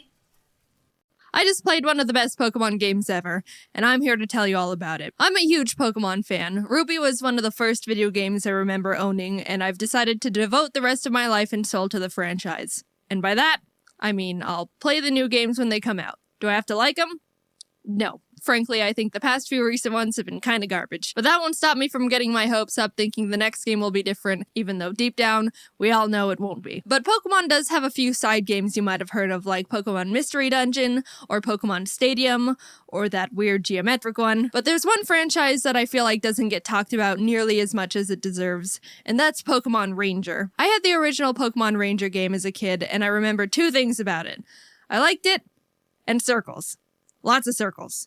The flashbacks are beginning. When I remembered Pokemon Ranger existed, I decided to look it up and see if it was worth possibly making a video on, and that's when I realized there were actually 3 Pokemon Ranger games. Pokemon Ranger Shadows of Almia, and Pokemon Ranger Guardian Signs. Bit of a Pokemon Ranger mouthful, but I digress. I was looking at some forums of people discussing which one they thought was the best, and the Shadows of Almia one seemed to be high on a lot of people's lists. So I bought the game. Now sit down and get comfy because I just played this game for the first time, and I'm here to tell you about why it's the best game ever. The game starts off with your character taking the entrance exam to a Pokemon Ranger school, and it only took me 2 attempts to draw 5 consecutive circles around this barely moving Pikachu. You're dang right that's impressive. I guess that's all it takes, because now I'm officially a member of this secret army for this inscrutable teen school plotting to rule the world. Oh, he's just kidding. Yeah, it's a normal school. I'm introduced to my class, and for some reason they've been, starved for new human contact or something, because they're bombarding the teacher with questions. Are they a boy or a girl? Which is it? Is she cute? So I'm introducing myself, and apparently the teacher catches this Keith kid looking at me with a big grin. Anyway, you go sit next to Keith. Oh, okay, just plop me right next to him. Yeah, I don't mind or anything. Thanks, Teach. Anyway, you get a tour of the school from this girl with me, meeting the other teacher, Mr. Kinsaid, who's apparently a stickler for making sure kids don't run in the hall, and this kid, Isaac, that Rhythmy called Mushroom Hair. Both my IQ and my height in centimeters are 163. Alright, bud. After getting a feel for the school, you're taught how to capture Pokemon with your styler. Loops portray the feeling of friendship, so the more loops you draw around the Pokemon, the more it will submit to your friendship. That's nice. Touch the Bidoof. You finish the school day and are fast asleep in the dorms when all the students decide it's initiation time. Get up, sleepyhead, it's 4 a.m., time for your student initiation. Yes, sirs. They tell you to find all 4 of the stylers they've hidden around the giant school, and after doing so, you have to put them in the basement for some reason. So you head down there after finding them all, and are in the basement when... Why are you down here? Only I'm permitted to be in the basement. Leave now! Anyway, Isaac, have you finished testing my very secret experiment no one can know about? The rest of the school year goes on without any big problems. Pokemon Ranger Crawford comes and talks about what it's like to be a ranger. You save the milkman from some Bidoof. You attend a one-day internship at the local Pokemon Ranger base, and they make you bring them their lunch as an important mission. Actually, while you're at the internship, someone runs over and says the Pokemon on the beach are acting strange. You go with the Rangers to check it out to see all the Pokemon going crazy, and save the day by capturing them with your loops of friendship. But yeah, that's weird. Finally, you make it to graduation. Jaiden, come up and make a speech as the class representative. Oh, I'm the class representative, huh? Well, don't mind if I... So after saving everyone from a very strange rampage of Tangrowth, you start working at the Pokemon Ranger base you interned at. There's a call about some more Pokemon acting strange down in a nearby cave, so your first mission is to investigate what's going on. In the cave, you stumble upon this weird missile-looking machine that seems to be what's hypnotizing the Pokemon in its vicinity and making them go crazy. So you destroy it and everyone's proud of you. This Professor Hastings guy is called down from the Pokemon Union to take a look at the cave machine, and I guess he's like 100 years old or something because the Rangers want you to go meet him halfway in Puel Town to make sure he doesn't get lost and die along the way. You take one step in town, and oh god, all the Pokemon are going nuts. Turns out there's more of those rocket machines planted in the town, and as you're going around smashing them, you run into some guys that are not only very shady, but also terribly shifty. They run away to tell their leaders there's Pokemon Rangers smashing their stuff, and further into the town you find them again with their admin, who's like, dude, what the heck? What do you have against our Giga Remos, you vandals? Treat things with respect. And then attacks me with Rattata and a Toxicroak. Not gonna lie, their battle music kinda bangs though.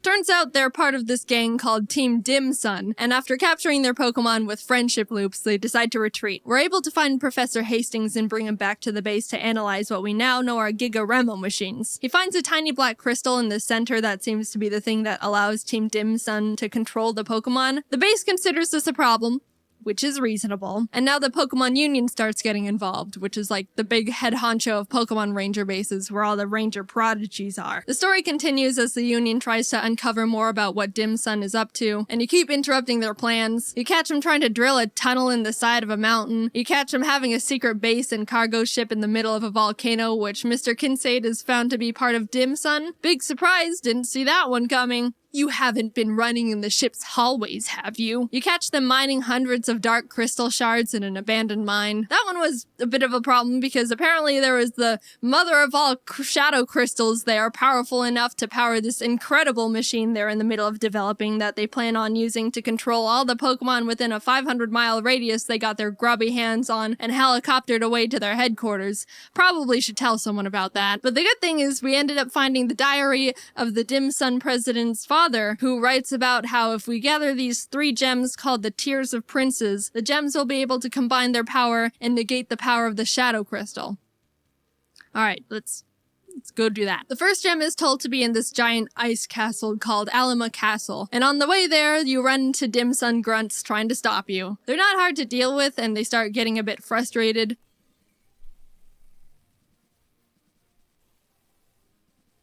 I want to pay you with a snowball.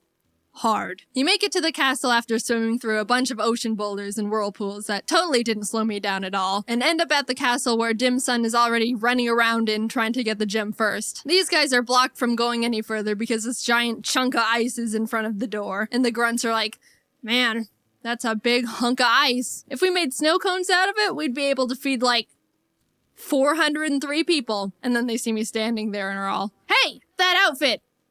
What are they called again? Pokemon Ranger?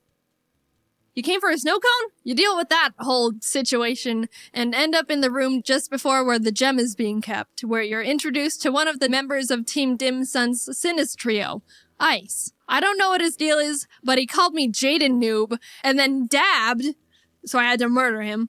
Well, I captured and freed his Frostlass, and he scurried away all, well, I didn't need the gem anyway. After gaining the trust of the Lucario guarding the gem with more of my loops, the blue gem of the Tier of Princes is mine. Fast forward a bit, and you get the red gem as well after defeating Sinistrio Lavanna and her Infernape. She doesn't dab, but she does do this sexy little dance. The guy from school, Keith, who's a ranger now, was assigned to get the yellow gem and hasn't come back yet, so the Union's like, alright, Jaiden, go check on him. You hop on a boat to the destination, but whoops, apparently a Wailord is in trouble. I'll just go down there and see. Yep, I thought so. These dim sun grunts are trying to kidnap a Wailord, and after destroying the machines that were trapping it, they decide to just grab a Wailmer instead and try to convince their boss it's a Wailord mini.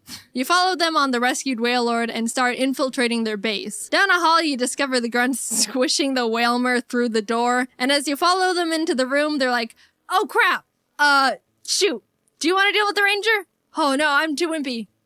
I know. Let's apologize. Sorry.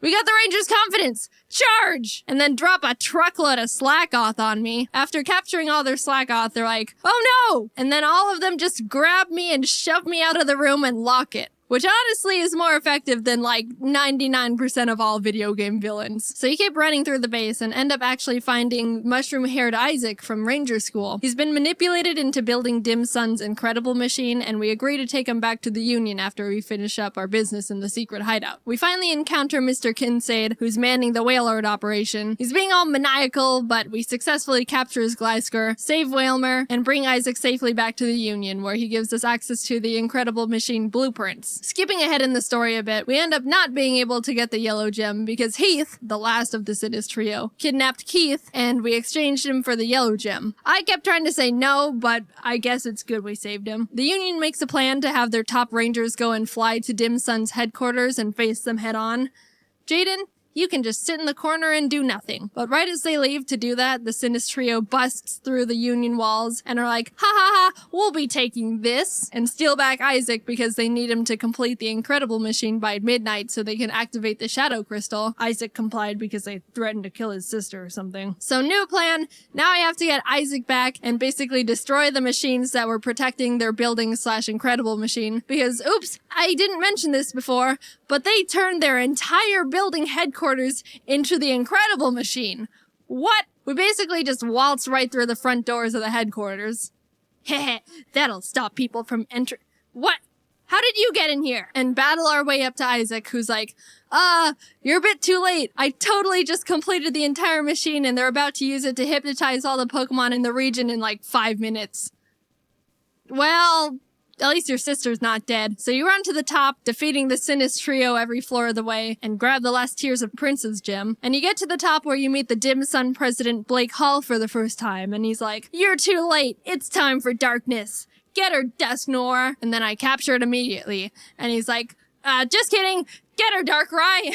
And then Darkrai just starts dipping me into darkness, and Keith has to come save me on his Staraptor. So Darkrai's like, well, then I'm gonna just dip these guys into the darkness, and throws Blake and his assistant into the void. Haha, but I decide to capture and free Darkrai anyway with the help of the Tears of Princes, and save the day. Yay, woohoo! I'm a hero! Time to take a nap. Now, Pokemon Ranger is a big game. It took me about 24 full hours to get through the game, so I had to leave out a lot, and I mean a lot, of other points in the story. There's even a bunch of side quests that are actually pretty entertaining and funny you can complete that help power up your styler. There's one where this guy says he researches smells and wants me to bring him the stench of a muck. So you do it, and he's like, yes, and puts it in a jar. Then later on in the game, he pops up again, and this time asks for a Weezing and a Skuntank, to which he's like, yes, and puts them in jars. Then he's like, thanks, dude, and you never see him again. The dialogue is absolutely amazing. This game has probably the best writing out of any Pokemon game I know of. Team Dim Sun is obviously the star of the show, and whenever they come on screen, you know they're gonna have something funny to say. At one point, while I was trying to get into their secret base in the volcano, I captured the Pokemon they were controlling, and they're like, time to make our escape, and set off dynamite, which exploded a giant boulder and blocked the entrance to the base, which they're like, shoot, we were supposed to detonate it after we go in. So they had to wait for me to go get a Pokemon that can destroy the rock. And they're like, thanks, Ranger. We'll be grateful for this for about a second. And they run through the door. So you follow them, and they come back like, hey, we forgot about you helping us. Take this! And drop a bunch of numble on me. Also, all of the music that plays when they're around is awesome. I was jamming out whenever I was running around their base. It's a bummer this game isn't super popular. I know it's got a small cult following, but it definitely deserves to be more well-known, and I really consider it one of the top Pokemon games out there, just on writing alone. It's not a hard game, but I mean, Pokemon isn't meant to be a difficult game series anymore. I can see some people getting a bit tired of the capture system since it doesn't change much throughout the game, but honestly, again, I think the story and dialogue far make up for the semi-repetitive capture and battle system. Now, I know I kind of just talked about the entire plot, but if you're curious about playing it yourself, there's so much I left out, and there's still a lot to discover about the game, so I highly recommend it. I'm being honest when I say I didn't even cover a third of what happens in the game, and there were a lot of funny moments I really wanted to talk about that I just didn't have room for in the script. I'm just trying to convince you to play the game yourself at this point, because I think it's just that funny of a game. But I'll stop. But here's all my stats after completing the game. It took me about 24 hours to complete it. I captured 734 Pokemon and ran away from 106. I think that's a pretty good ratio. And look, I drew a total of 9,077 loops. With that amount of practice, I bet I'm a master at drawing circles now. Thanks for watching the video on me drawing circles for 20 hours. Huge thanks to the team for their hard work. This video was massive, and it turned out amazing.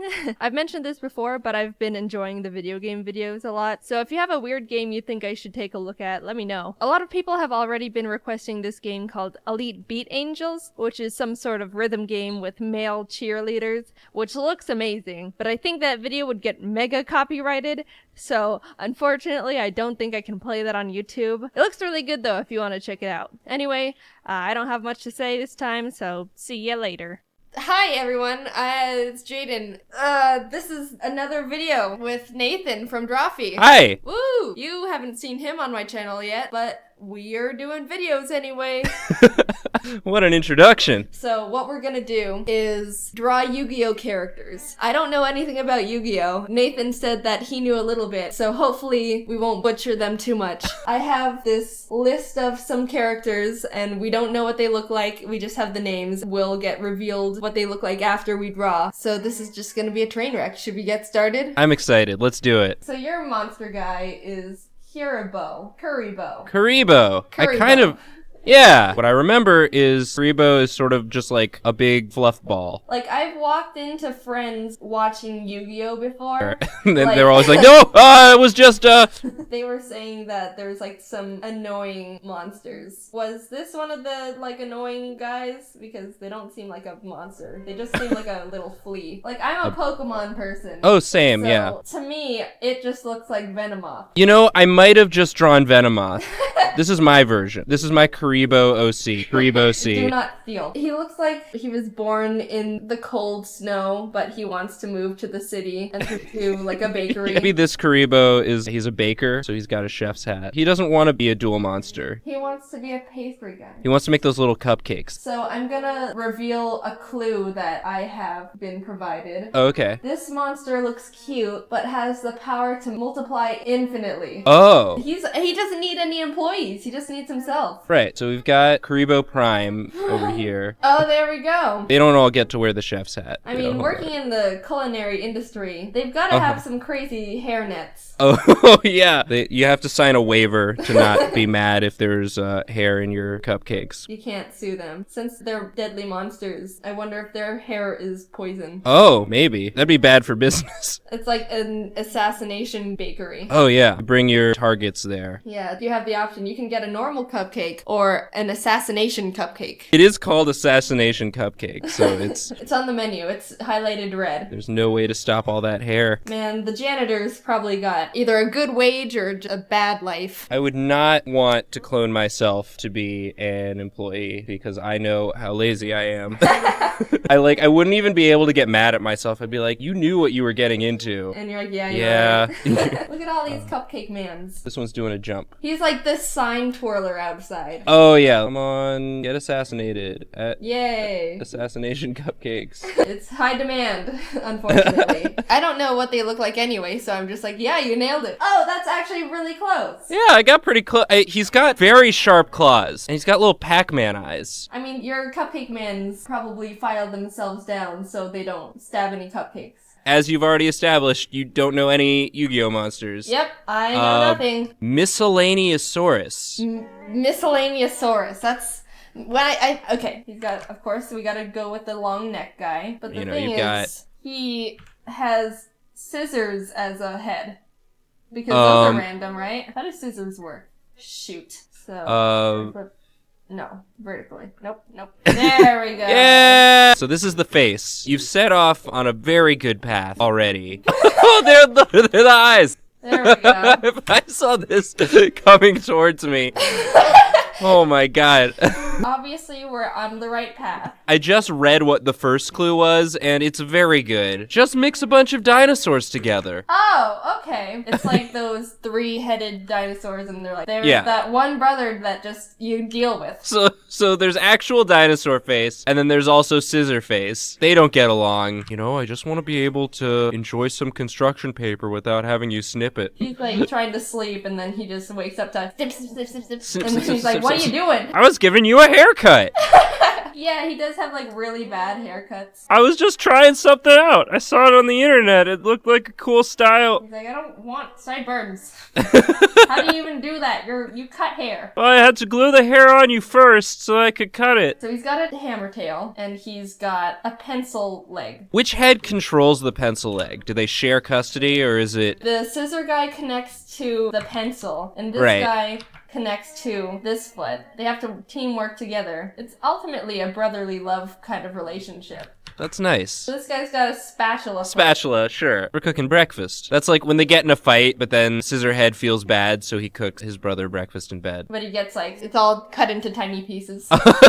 What can we do for wings? Maybe that's the construction paper. It's been cut up. He cut his own wings on there. And then the other one's just like snippy. No, it's like one of those paper guys. I couldn't find another place for his paper guy wings. So it replaced them. That's good. It's an upgrade. You know, they don't fly real good, but they're mostly for show. And then like he leaves a little trail of nails. Oh, that's got to be painful coming out. No, his tail thing. He hammers things. Okay, because when you said he leaves a trail, I was my mind went to okay, good. They're from his pocket. That's much better than what I was thinking. Either way, it's probably both. I don't know, Yu-Gi-Oh. They probably explain it in the end. Yeah, this is my fucking head with the hammer. The head right. One of the heads right. That must be like his dad or something. You two better get along. I will turn this card around. So how hungry are you? It is. I'm sort of bleeding into my lunchtime right now. How about a hungry burger? How about a... That's not the monster's name, is it? Oh, yes, it is. Yu-Gi-Oh! People complain that Pokemon is unoriginal. Hungry burger. I know there's a Yu-Gi-Oh monster named like Mystic Tomato. Mystic? Oh, they're the perfect pair. Unless your enemy doesn't like tomato on their burger. I do not like tomato, personally. So that, like, minus 1,000 life points for you. Maybe this burger's got teeth. What goes on a burger? Some pickles? Pickles. I think of that SpongeBob episode with that one big flounder fish. He's like, you forgot the pickles. And SpongeBob's like, it's under your tongue. And everyone's like, oh. What a reveal. What I'm talking about at all? I mean, I know SpongeBob works at a fast food burger restaurant. What should the eyes be? Sesame seeds? Sesame seeds. What if he has like 1,000 sesame eyes? Oh my god, that's terrifying. Okay. Oh, and maybe he's got like French fry legs. Oh my god! Oh, this burger's so hungry. How ironic would it be if he was a vegetarian? Oh, he's got all these sharp teeth, but he's just like, I just want lettuce. If he ever becomes satisfied, he'll cease being hungry burger. He'll just be regular burger. And then you know? No one can play with his card because he'll be powerless. I'm going to give you a clue. A small Japanese flag can be seen on the top of this creature's bun. Got it. So he's like a little Japanese boy. Yes, because all little Japanese boys have flags. Do you think they have like a little cocoon for their little babies? Oh, little sliders? Oh, that's adorable. Slider spiders. It's Spindle's little condiments, so like mustard and ketchup and stuff. This looks great. I don't even want to look at the actual guy. Yeah, I'm pretty happy with how this turned out. Wow. Oh my god! That's like pretty spot on. Yeah, I think I innovated on it. That's puberty stage for your hungry burger. I've got a Yu-Gi-Oh monster for you. Yay. Zork Necrophades, aka Zork the Dark One. I don't know what a Zork is. Would you like a clue to start off with? Yeah, let's do that. Clue 1 says, large, purple-skinned demon with bat-like wings. This is a pretty big villain in Yu-Gi-Oh! And he is jacked! He is jacked! He's a demon, so that makes me think he is a dragon. If he is jacked, he definitely went to the gym. Oh, there we go. Yes. Jaiden, yes. I don't know anatomy, so I'll try my best. What do dragon nipples look like? Maybe just horns? Aww. He said bat wings. Yeah, bat I wings. remember that description. He skipped wing day. Again, there. He skipped wing day. He's gonna get made fun of on all the demon lifting forums. I don't know how tail muscles work, but Oh yeah, it does not skip like, tail day. You know how bros are with their protein shakes. Oh, do I ever? They should call them protein shakes, am I right? I skipped ahead in the clues. You can't see this in the card, but he has a dragon head coming out of his stomach. Oh, that takes away the abs. Aw, he's cute. Oh, but he's also lifting. You can't skip Stomach head day. He doesn't skip wing day. I don't even know what beefy, muscly wings look like, so You just got it. imagine. It's that. If the big one's name is Zork, the little one's name could be like Zerk. Zork and Zerk. They're buddies. They get along way better than the two heads on Miscellaneousaurus. One thing that I wish I gave him was a tank top. Maybe just a real tiny one. Yeah. And it just, yeah. It's so small. His mom got it for him. It's obviously ripping. Oh, Mom, I'm not that small anymore. This is the biggest one they had at the store. Alright, let me like color him purple a little bit. I forgot that was a detail. Wow. Oh my lord. The one we drew is like nowhere near as jacked. That's his body goals. Alright, I think that's it. We did Yu-Gi-Oh! No justice. We did it. We did Yu-Gi-Oh! Perfectly. No one could be mad at what we've drawn. I know nothing about Yu-Gi-Oh! But I feel very informed and educated now. If you liked this video, then you should go watch our Dark Souls video. Oh, yeah. With Nathan and Julie. It's like the same concept, but what would you call it? It's on a different channel. I just realized this guy kind of looks like Spyro. You drew jacked Spyro. Thank you for watching. Go watch Drawfee, and that's it for right now. Bye. Everyone, I have exciting news. We're having a baby! Well, okay, I was gonna hype this video up to make you think that we were having a child, but it's not a child. It's a dog! Aren't you excited? I know this is all probably kinda sudden, but I mean, come on. Everyone likes dogs. Save it. Now, before you all go crazy with your obvious dog hype, I bet you have some pretty big questions like, oh, Jaiden, what's its name? It's Ari. So now that we've got all the big questions out of the way, you probably want to see him now. Well, you can. Here he is. So, we just got back from picking up our baby. This is gonna be his first moments home. Hello. Oh, what you thinking about? Yay, dogs! Parents are right. Having a child is a magical experience, and I'm glad I'm part of it now. Come to think of it, since we're all parents of this dog now, your parents are grandparents. Mom, you're a grandma now. What? We as responsible parents have to make sure we raise our child right, with manners and good morals. And don't worry, I've already started the process. Alright, Ari, hold the door open for me. Come on, you have to learn how to be a gentleman. Ari, it's rude to eat without utensils. Here's a fork. I'm trying to teach you manners. Here, let me help you. Ari, we have to have a serious talk about peer pressure. If all your friends were jumping off a bridge, would you do it too? I also filmed me putting Ari's room together, which was an experience. So here's the cage I bought, and I'm gonna put it together now, but I'm gonna put it together in my room, which is around the corner. So...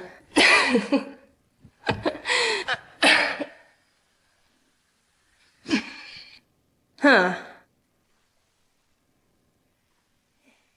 So I got a screwdriver, and we're gonna put this together. I don't know how it's gonna turn out because I'm not a handy tool guy, but I'll do my best. All right, where's the cut part? I'm gonna try and like open the box now. Oh, here it is. Okay, hold on.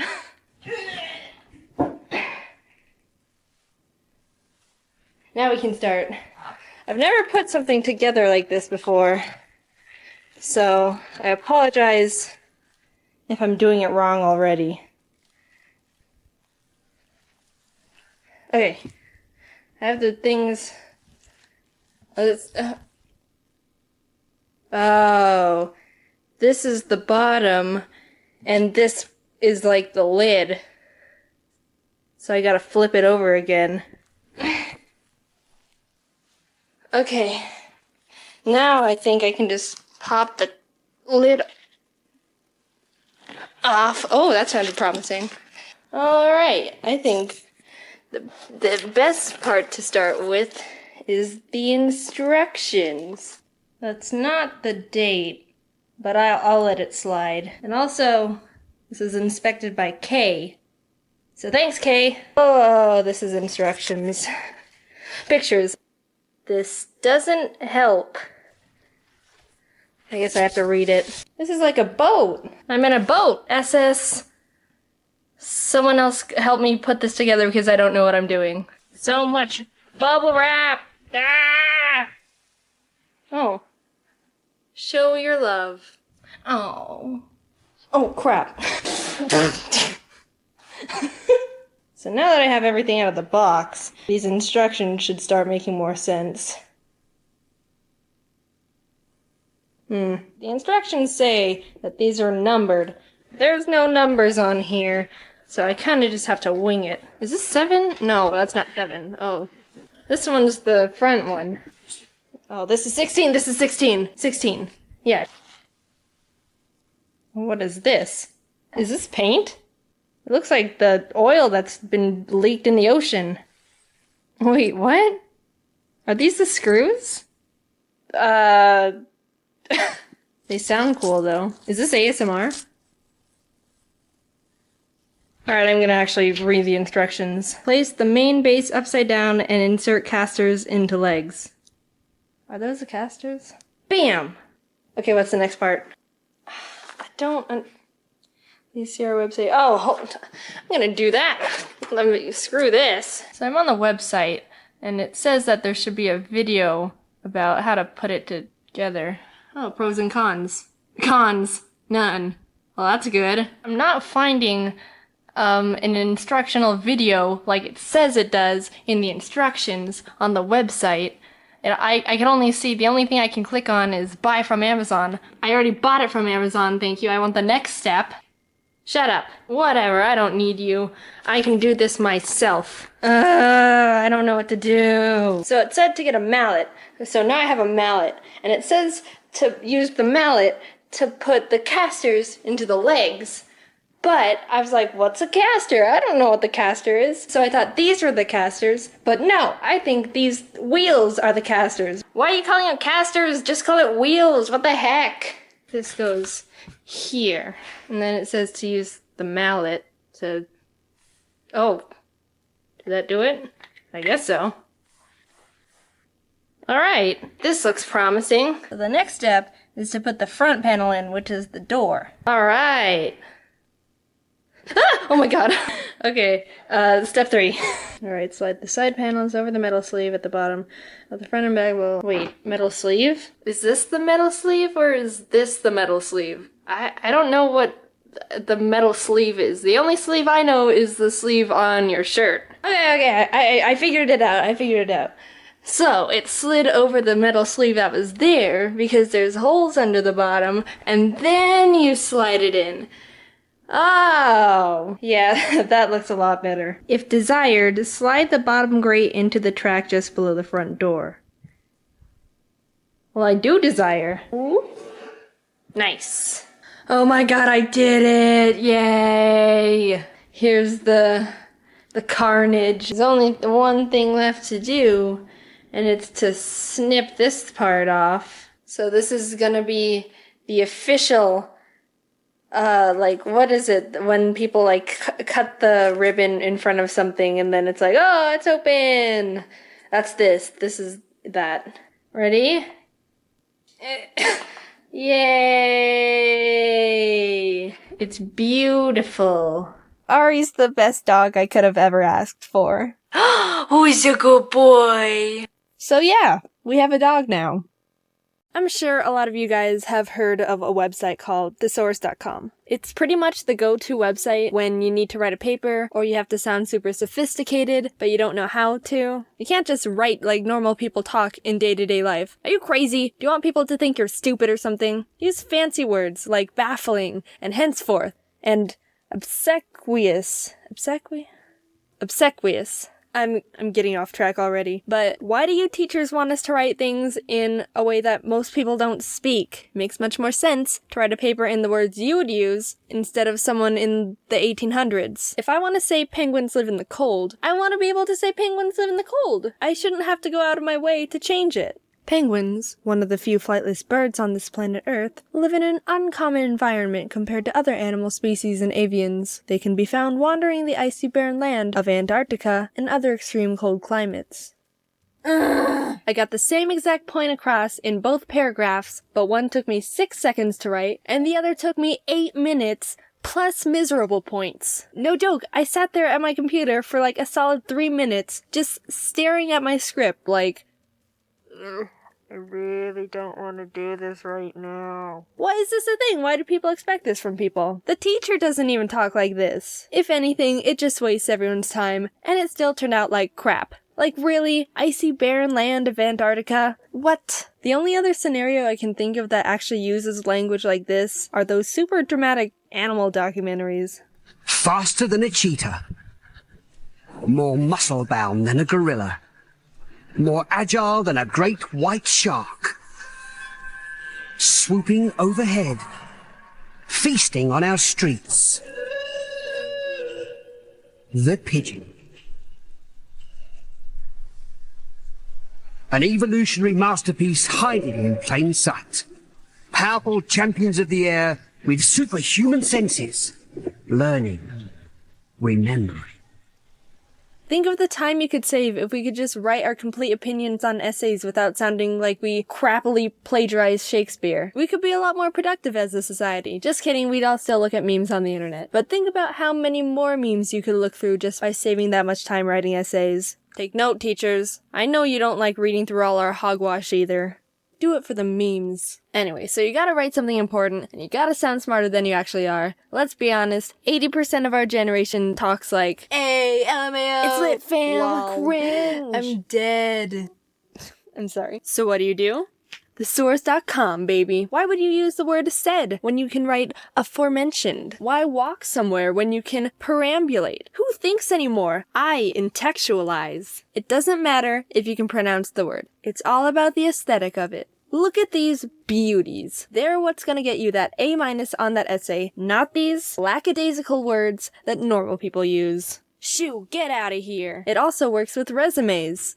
At least I think so. I haven't written one before. You have to sound way more qualified than all these other lamos. You're the one who's been gainfully employed at one of the top 10 food chains in the United States and have manufactured and specialized in the serving occupation for half a year before discontinuing the position. See? That sounds way better than saying that you worked at Applebee's for 6 months before being fired. I got a good starting word for all you folks out there looking to impress people with big words.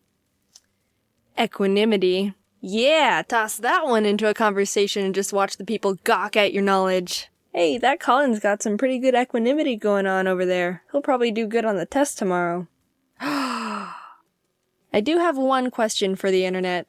How many of you sneaky little beans use the website for work and studious things, I didn't even use the website for that one. Ha! And how many of you use it for writing fan fictions? I really want to know. Do you wonder this? I wonder this. Do more students use it, or do more fangirls use it? I'm not saying I read fan fiction, but I know enough about the internet to understand that there are people out there who can get pretty expressive with their fan fiction stories. Like, yeah. Thesaurus.com people. Is there a way to, like, track, I don't know, the percentage of users who look up average words and the percent who look up more questionable ones that are more passionate, smirking, ravenous, eyes widen, grinned, seductive? I'm stopping there. So let's conclude the video by revamping some common boring phrases with the help of thesaurus.com.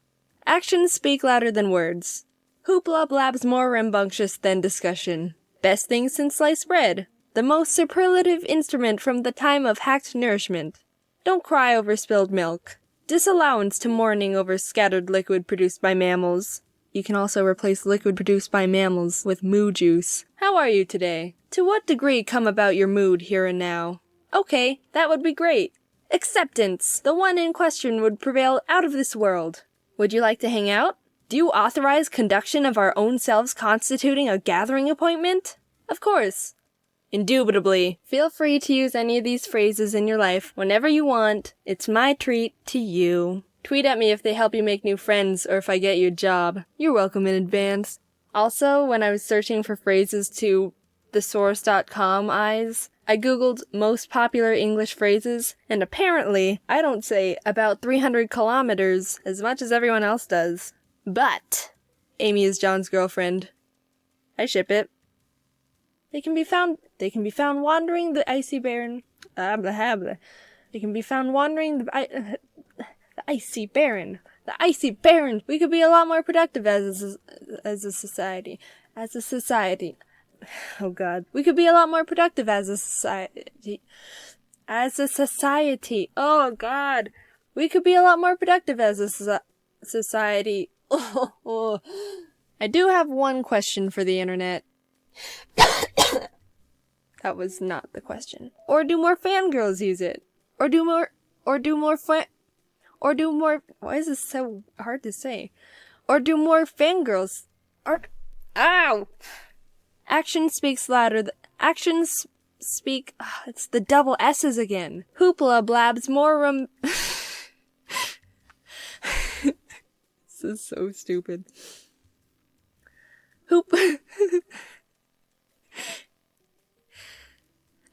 I can't do this. Hey, we're back. Oh yeah, I was too engrossed. Oh, hello. I also here already as well. don't like this intro. We're back doing drawing collab stuff. I got this idea from an email, so I didn't come up with this. And Shout out to that person. Yeah, I can't find that email anymore. So, but they recommended that we do drawing each other's childhood drawings. So we're both going to be redrawing each other's old art when we were a kid. Yeah. And what am I drawing, Jaiden? I actually forgot. Which one the did little, I give you? The little furry OC one. Okay. I'm not a furry. But yeah, none of us are, I totally. drew a lot of little creatures. You gave me a chicken dragon. Yep, I thought you'd like that. It was a mixture between a chicken and a dragon. If you look at the top, it says Shaggin' Dragon Child. Yeah, I was trying to read that, and I was like, I feel like this is a hint to what I'm supposed to draw, but I can't read this language. Do you see what the chicken is saying? Is he saying bark rar? Bok, like I block, see. like how chickens talk. And he's spitting fire and eggs. Oh, I thought they were snowballs. Did you doodle a lot of art in school? I always did it like on my papers and stuff. Yeah, same. I had a teacher get mad at me for drawing stuff on my homework. Really? I never got in trouble, probably because it was so good. Did he have? Yeah, he had fingers. Oh, he only had 4 fingers. Just erase that one. Did it have a name? I think I wrote it on there somewhere. It's like Captain. Captain. Oh, Captain, my Captain. You've seen Inside Out, right? Yeah. You know spoiler, I just drew like my own leg. You know how one of the imaginary friends dies? Yeah. Does that mean the human girl will never be able to like think of that imaginary friend? Will like one of her friends be like, did you ever have an imaginary friend? And then she'll think about it and be like, nope. That's sad. That's like the worst fate, being forgotten. There's a giant like green mountain on the chicken, and I can't tell if it's the wing or just a big spike. Because I see that picture and I know what I was going for as a kid. Like that green mountain is supposed to be something. Don't tell me. Is it a wing? I'm not what? I don't say nothing.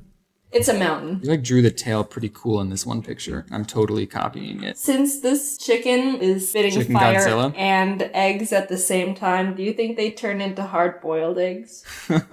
Yeah, probably. That would probably make it hurt even more. And then there's also like a white cloud, and I don't know what that is. No, that's probably just a cloud, like to show how tall he is. Yeah. You drew an airplane too. Do you see what the airplane is saying? No. I think it's saying stop. Dear Godzilla, stop. Stop. You just gotta talk to Godzilla nicely. I have a flight to catch. And then Godzilla's like, oh, okay, can we do it next week then? It's like, no, Godzilla. I don't know if you can hear this, but there's like people outside screaming and having fun. Like losers. How dare they? Whenever I hear Captain, I think of Captain Crunch. I think of Captain Underpants, but that's because I saw the movie recently. Yeah, I did too. What'd you think of it? You never read the Captain Underpants books. Yeah, I never read the books, so I didn't get any of the references. As its own movie, I thought it was very bad. But I can say that it was extremely entertaining. I mean, I wasn't expecting an emotional film from Yeah. Captain Underpants, you know? I knew what I was getting into. Have you ever seen The American Tail? There's a movie about a mouse. Yeah, I did. You liked it? I liked it because it had a mouse in it. I thought it was weird. I was obsessed with mice as a kid. Anything with a mouse, it was like, oh, A+. There was like a couple of mouse movies. There was The Great Mouse Detective. There was one What that was one the tale serious. of, what, Despacio or something? Despacio. It's a Mexican. It's the tale of Despero. Yeah. What's a popular book that did kill the main character? Harry Potter, he died for a little bit. Did he? Yeah, did you not see the last movie? I never read or watched any Harry Potter. Okay. Do I have to explain it? So Who's Harry Potter? okay, so Just kidding. I know that much. He's the beard one. he's the who else killed off the main character? Romeo and Juliet, Old Yeller. Marley and Me. That movie destroyed me. I didn't want to see it. I was like, I know the dog dies. I don't want to see it. It's gonna make me sad. And my mom's like, no, you already know the dog dies. It'll be fine. And then I watched it and I cried for the rest of the day. What beautiful blue eyes you have, chicken. I feel like this character could be like friends with Garfield. Captain is my Garfield. Let's make up Captain's backstory. I remember I wanted to create my own character that was an animal that didn't exist. Okay, but very And he similar just looks to a cat. a lot like a cat, but he's not a cat. I mean, if we wanted to do animals that didn't exist, a chicken Godzilla is the way to go. He's got alternating back spikes. I'll just tell you this now because it's too late to change your picture. But the whole gimmick was that everything was half chicken, half dinosaur. So like the top half is chicken, the bottom half is a dinosaur. It's like a chicken foot and a dinosaur foot. You got a dinosaur wing and then a chicken wing. Oh, the cloud is the... Oh. I like the creative liberty. When you were drawing these pictures, did you think that one day that millions of people would see it and you'd have one of your friends redrawing it? 'Cause I sure did. That's the main goal whenever you're drawing anything as a child. I like the color scheme too. You're too nice. Just complimenting anything. I like the eggs. The eggs are cool. What would the name of the Godzilla chicken be? Would it just be God Chicken or Chickzilla? I already have a name. So the Chagging Dragon... Aw, Captain, he's real. He's real. He's a real boy. Aww. Oh, he has a mountain on it. I like that. I didn't realize after the fact that it was a dragon wing. I thought it was a mountain and a cloud. So the one that you gave me was this mouse on a beach. I drew a lot of mice as a kid. What's the picture I sent you? The green thing and the purple thing. Okay, I need to give some backstory on that. Those are Neopets. They're not Neopets, they're called pet pets. They're pets for your Neopet. Oh, pet for a pet. Yeah, and also in Neopets, there were these things called pets. You're joking. No, I'm not. I'm being dead serious. There's pets. But that was as far as it went. There was only 3 layers. That sounds like a parody. Despero. What'd you call it? Despacito? Despacio. Despacio. Disco ball. Fun fact, I've never been sunburnt before. What? Why is that? I don't know. Because you don't go outside? Oh. These things make me think of Puffles from Club Penguin. I was a Club Penguin player. It's No Shave November. Are you participating? No. I think it only works for men. Yeah, I think I've already shaved. I've never tried. Shut up. I've never tried to grow a beard. Every time my stubble or whatever would get too long, I'm like, this is itchy and it hurts. Do you have to get past the itchy phase for it to be normal? I wouldn't know. There's like a thing in Harry Potter. It's a mirror that when you look into it, it'll show what you most desire. And when Harry looked into it, he saw his parents. Are they dead? Oh, yeah, that's like a big part of the series. Oh yeah, they're dead. Oh, they're they're super so dead. Do you know who killed them? Do you want to know who killed them? Dumbledore. Voldemort. Oh. I mean, I could just Yeah. When you first get a pet, the default name is No Name. And I remember being like, I actually like that name. And so one of my pets was No Name. Come here, No Name. Whoops. I had Captain copied, and then I thought I copied something, and then I pasted it, but then Captain just appeared. What were your little pet of pets names? The pets? I don't know. Which layer are we on? I don't know. Have you ever seen like any Neopets? They're like Pokemon, the same size as Pokemon, right? They're not small or anything. And the pets were kind of like the Caterpies, right? They were like really tiny. And then the pets were like insects. How much money do you think the people who made Neopets got? I'm sure they're not having any troubles. I actually looked back on Neopets, I want to say a couple months ago, and it looks exactly the same. They haven't like updated it or changed it. They Like, just why left do it we running. need to? It's perfect. Boom, there's your mouse. Aww, he's so cute. How accurate am I? I think you got it on the nose. Here's like what one looked like. Oh, You do not he's like? very blob-like. There's only like pictures of them crying. They cry? When you lose in their game, yeah. Sore losers. Do I have to explain this one? Is it a sunflower monster in a jungle? I don't know, is it? And then the picture you gave me was a super chew? So basically what it is, I had this stuffed animal that was a cheetah, and his name was Chewy. Chewy. What would you do if there was a clone of you? Like an exact clone? Yes. Wouldn't we be doing the same exact thing because we Yeah. have the same exact thought process? If you had a clone that would work for you, would you make them do their own videos so you can have two videos going at the same time, or just double help on one video? Yeah, do like double videos, so then I could just be surprised. They're telling stories and I'm like, oh, I know this story. There's so much going on in this picture. It's like a weird fever dream. I'm not 100% sure what's going on in that picture either, so this time, no coloring. Or a little bit of No just coloring? base coloring. I guess whatever we feel like. You can't stop artists. You can't rush perfection. People who do speed running, they do rush perfection. They have to be quick and perfect. Rushing is their perfection. Yeah. I need time just to like interpret what I'm trying to draw. Your thing is like super complicated too. I had a superhero character too, but his name was Super James. Yeah. What was Super James like? Oh, he was a great dude. Kind of like me a little bit. What was different? He's basically just, Superman, but me. When I was younger, if I wanted a power, I wanted to transform into any animal. You furry. That's the guy who made a fox video all about foxes. Oh, I just realized we never introduced me to your channel. Do you think we have to at this point, or? I mean, if you don't know who James is, then get the frick out. Aw, we were at Comic-Con together, and there was one person who didn't know me. Yeah, and I was felt- like, are you sure?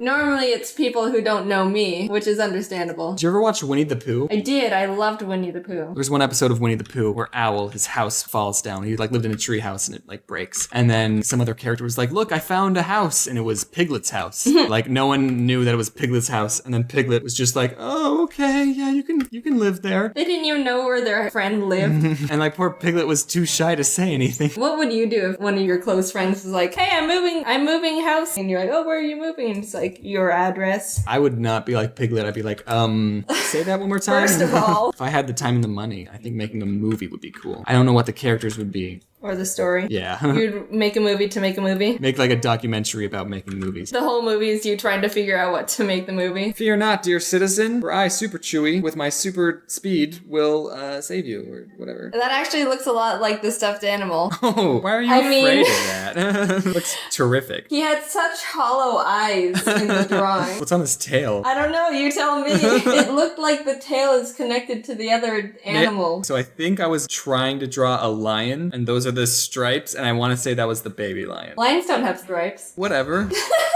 Cool. So what did we learn? We're done now. We ask this question every time we do a drawing collab. What did we learn? Yeah, and each time we say nothing. If you're a kid, think about what you're drawing because you might... Because it might end up on the internet. So, all right. yeah, go watch James's video where we did more of these. If you loved these so much, watch more. Yeah. I had a fun time. It was fun. All right. Okay, done, Thanks bye. for watching. A month has already passed of 2018, and you know what that means. People have already started giving up on their New Year's resolutions. Google claims that only 8% of people actually keep their resolutions, which is like the ultimate, I'm not mad, just disappointed. Well, I'm happy to tell you that I haven't dropped any of my resolutions. I don't write any. My family never really did resolutions. Once my dad was like, let's all write resolutions this year. And we still didn't, and then I didn't accomplish anything. For me, when I want to change something, I start trying to integrate it into my life right away, rather than waiting until next week, or next year, or next lifetime for that fresh start. Every day is a Jaiden New Year.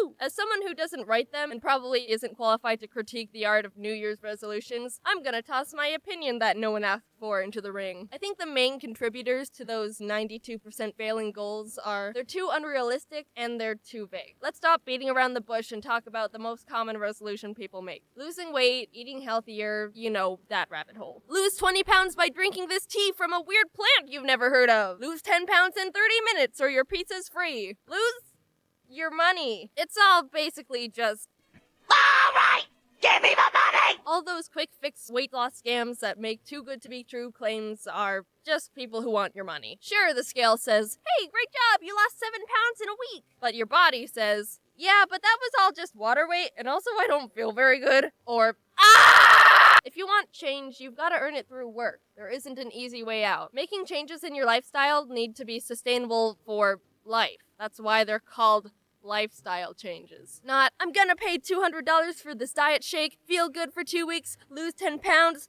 start feeling bad, and give up in a month. Changes. I'm gonna start working out more. I'm gonna start going to the gym. Let's be honest with ourselves here. That's a weak excuse for a resolution. I'll go on a run every other morning. I'll lift weights 3 to 5 days a week. Those are much easier to follow than I'll exercise more. Psh, get out of here with that vague crap. You don't even know what you mean by that. And don't be flaky and say, oh, I missed a week. Oh, I'm hopeless. You're not gonna be perfect for a whole year. Take a breath, chill, and keep going. I'm saying that to myself just as much as I am to you. I've been trying to be more self-aware about when my brain just wants to turn one little mess up into an excuse to stop something entirely. I'm getting better at slowly ending that habit. I grew up doing a lot of sports. Soccer, martial arts, tennis, competitive Pokemon. I know my way around the gym. But I dropped it all my last year of high school to focus on YouTube and art. I didn't care about what I ate, and combined with not moving around much, I started feeling pretty crummy. So I ended up turning to what most people do when they reach a similar problem. Alright, here we go.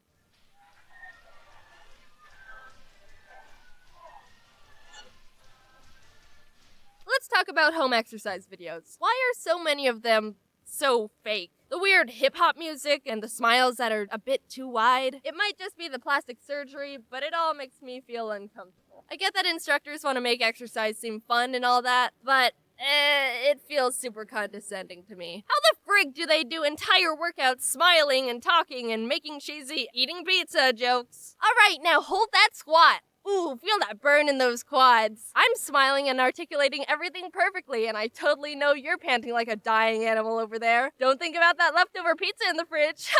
Looking at you, Brittany. If you're looking for good home exercise programs, I'm gonna recommend this blog I've been following for a super long time called Fitness Blender. Whoa, is that the sellout alarm? Is Jaiden finally selling out? No, turn that thing off. I've never talked to Fitness Blender. They're not paying me to say this. They don't even know I exist. It's run by this nice couple, Daniel and Kelly. They're super down to earth and have a really healthy view on fitness and wellness. You can tell they know their stuff. All their exercise videos and tips are completely free. And if you want to use one of their written programs or meal plans, they're like $15.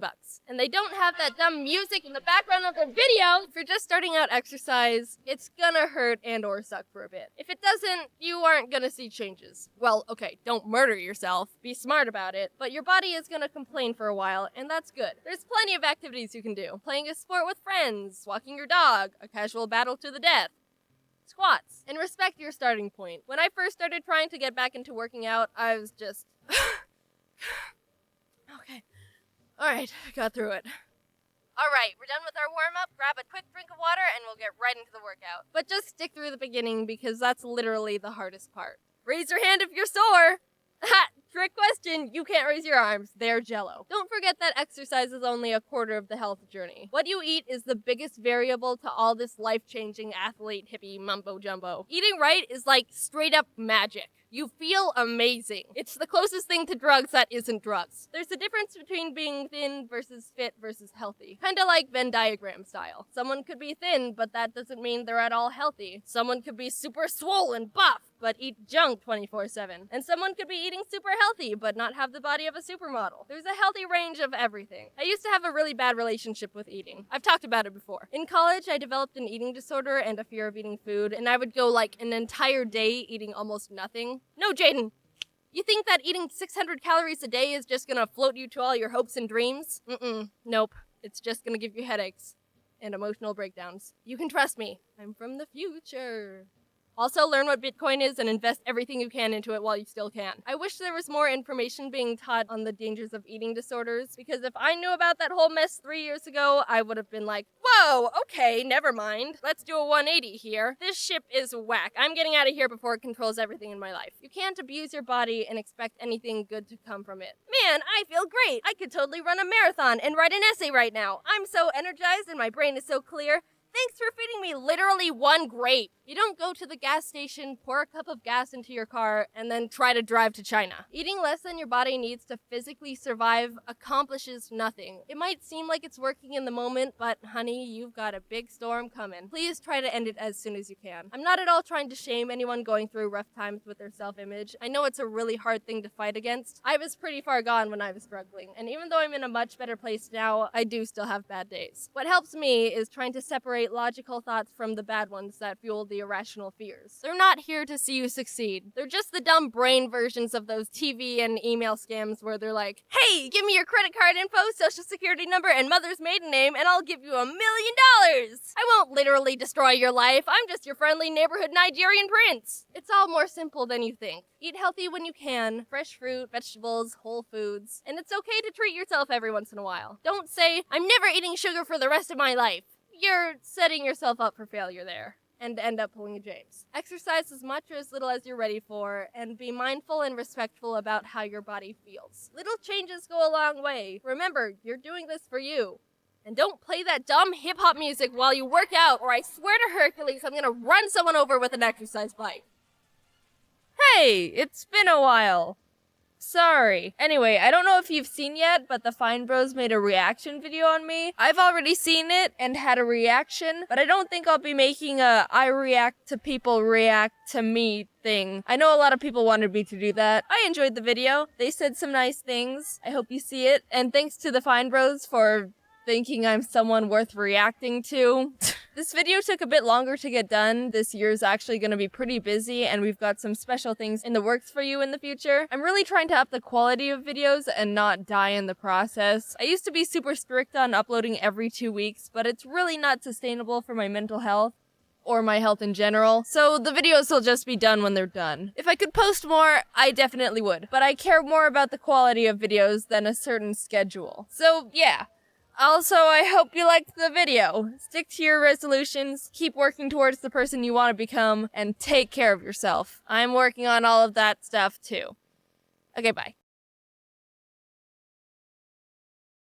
Everyone knows about the classic household name, Dance Dance Revolution. It's the one where you go to those arcade places and there's that one Asian guy full comboing the hardest song with both player slots, and he's been doing it with no break for the past 2 hours, and he's the coolest person anyone has ever seen. It's a huge video game genre that's sparked an incredibly talented and dedicated fan base, but we're not talking about a game that has any of that. We're talking about the Mario DDR game that came out on the GameCube in 2005 and is the funniest thing Nintendo has ever done. If you didn't know, Nintendo released their own Dance Dance Revolution game to capitalize on the hype, but it's actually awful.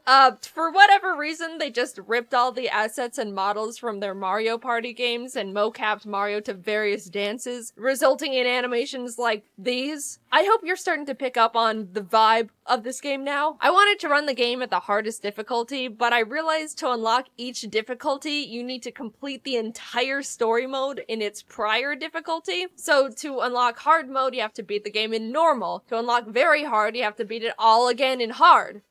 So we all agree that I played the game 3 whole times and didn't use a cheat code to get the hardest difficulty immediately, right? Alright, great. This game is awesome already. The story starts out with Toad running to Mario's house because someone stole the music keys from Truffle Towers and they need to go get them back. What are the music keys? The game calls them the spheres that hold the power of music, and then does not elaborate. They try to head to the tower, and not a minute into the game, we reach our first story hurdle, which is a river. They say it's flooded, but does not look flooded in the slightest. In fact, that is exactly what I'd expect a completely normal river to look like. Also, why would you put your house here in the first place, especially if you're gonna have problems with crossing rivers? But Toad has a solution, and the solution is to dance. Oh my god, do not tell me I can predict how this entire game goes all because of this one sentence. Anyways, Toad says if they dance, maybe they can cross the river, but then they just get in a boat and dance, which I think is one step too complicated. They cross the river in a boat and thank the power of magic, get to Truffle Towers, the door is locked, and then are bombed by Waluigi. Mario gets sent flying, and Waluigi monologues about how he's the one that stole the music keys and intends to use them to become the best dancer in the world.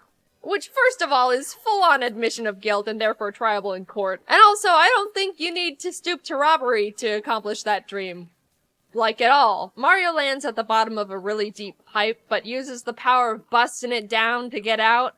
Somehow. I don't know what happened, but he just started dancing and then he was out. And on their way back to the tower, they visit a local shop run by Lakitu. They're shopping, and then the camera pans and reveals, is that the key to Truffle Towers? They ask him about it, and he's just like, yup, ain't she a beaut? And it's like, why is it here? Toad asks if they can have it, and he responds, only if you can do something for me.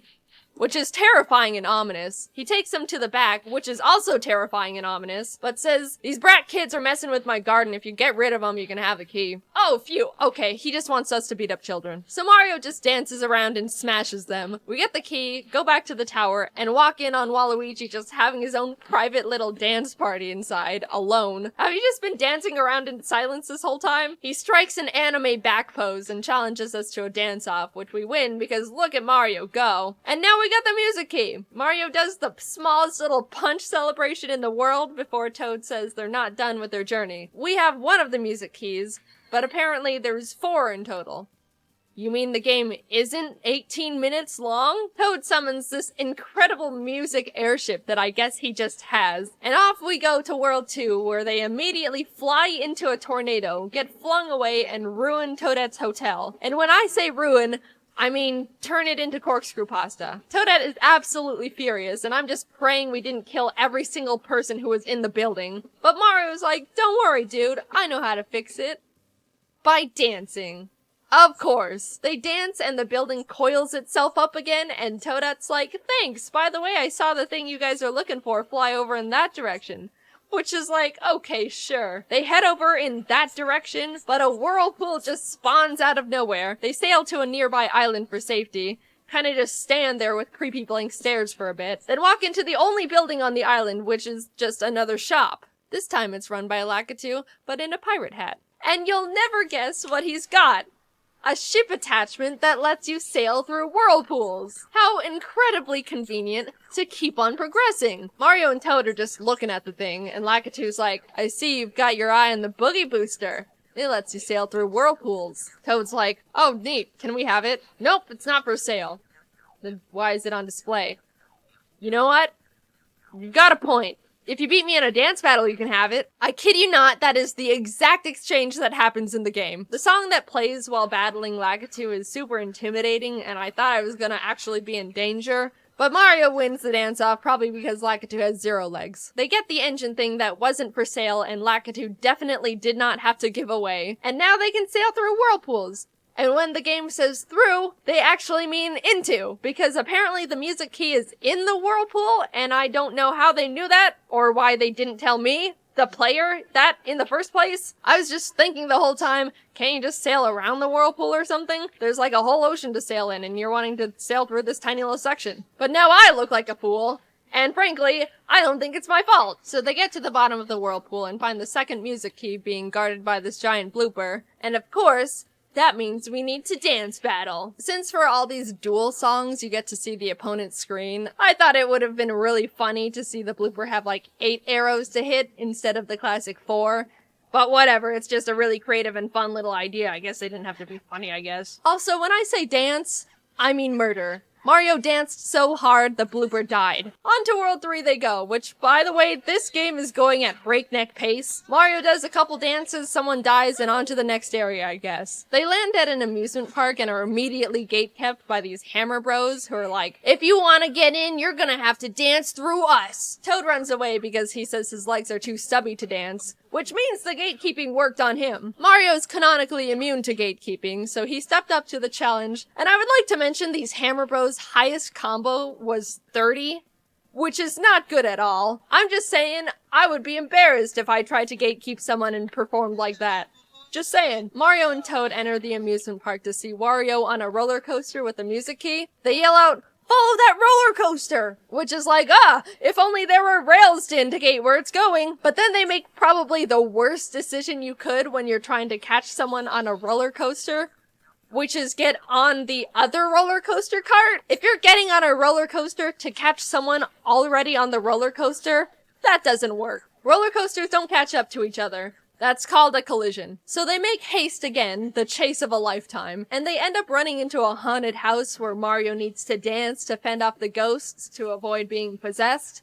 Is this what you have to do to close Ouija boards people forget to say goodbye to? They make it out and start the chase again.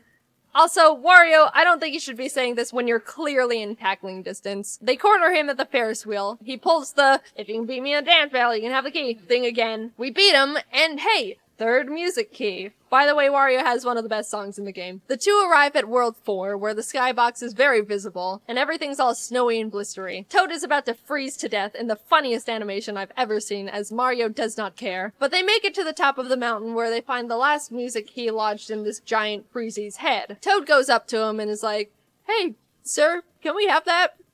And gets hard ignored. So he turns to Mario and is like, "Did you see that? I was ignored." Mario, kill him. Which the Freezy did not like. Which, being honest, is very reasonable. I would be in the same boat if I gave someone the silent treatment, and then I overhear them put a hit on me. Even though Toad is clearly in the wrong, Mario dance fights him anyway, and during the very fun upbeat song, the Freezy is seen slowly melting as Mario pelts him with fireballs. The giant Freezy dies tragically. They get the key, and Toad cheers, never once taking the time to self-reflect and realize how unreasonable he just was. And now this beautiful, innocent creature is dead because of it. They fly back to Truffle Towers to put the music keys back when Bowser punches Toad in the throat and takes all the keys back to his castle. Oh my goodness, there's a Secret World 5? Secrets in Mario game? Who would have guessed that? After Mario dances to quite possibly the strangest Mario Bros. Song I've ever heard.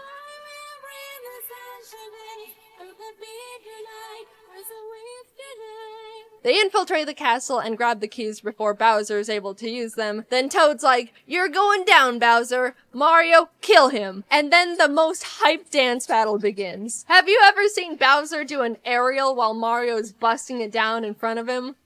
Well, there you go. This song unironically goes crazy hard, too. The premise of this battle is, while you're hitting the arrows, you also have to hit these rocket parts, and when you get all three, it builds into this space rocket that flies over and astral squishes Bowser. And I would like to say, for the record, I think it is incredibly impressive he's able to take a giant hammer to the head and immediately jump up and keep dancing like a champ. That's some incredible stamina right there. But the song ends and Bowser collapses. The day is once again saved thanks to Mario and the sociopathic megalomaniac that is Toad. They ask Bowser why he wanted the music keys in the first place, and he's like, "I'll be honest, I just wanted to fix my tone deafness." Poor guy, just wants to become a K-pop star. I guess that struck a chord within Mario because then he just uses all the keys himself and releases all the music power into the world, and they all act like he's a hero and everything is happily and sparkly in the end, and how it's supposed to be used this whole time, which could be cute if it wasn't so stupid, and also invalidates every single organism they slaughtered to get to this point. Was this a good game? Not even close. It was surprisingly hard, but it's not because the game is hard. I think it's really just because the developers didn't know anything about DDR. If they did, they sure as hell didn't make a game that seemed like it. They don't indicate which arrows are on what beats, which is really important in DDR. Well, okay, technically they do tell you what arrow is on a full beat and which are on half beats, but they switch back and forth between the same colors the whole time. See these two squares? Tell me which one is which when they're flying across the screen and all intertwined with each other. In other words, you. Enemy arrows are impossible to see because they're not bright and neon, so they blend into the background, which is distracting enough already. For me, the calibration was wrong, so I went into the settings to fix it, and instead of having a way to recalibrate it manually or something, you have to input plus or minus, which is like, my sweet spot ended up at +9, and I have no idea what that means. I could go on, but I think you get the point. Do I hate this game? Nope, I absolutely loved it. And it's all because of the stupid rotoscope dance animations. How could you call this bad? Nintendo will never let this happen again. So I think we need to step up and cherish this game because it's a miracle it exists in the first place. Plus the songs, except that weird one near the end, are actually fire. And I'm dying on that hill proudly.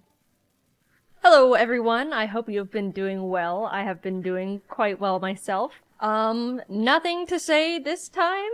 I'm working on a lot of, like, fun stuff, but I can't talk about it yet, so stay tuned. Stay tuned. Alright, bye-bye. So if you're new here, hi.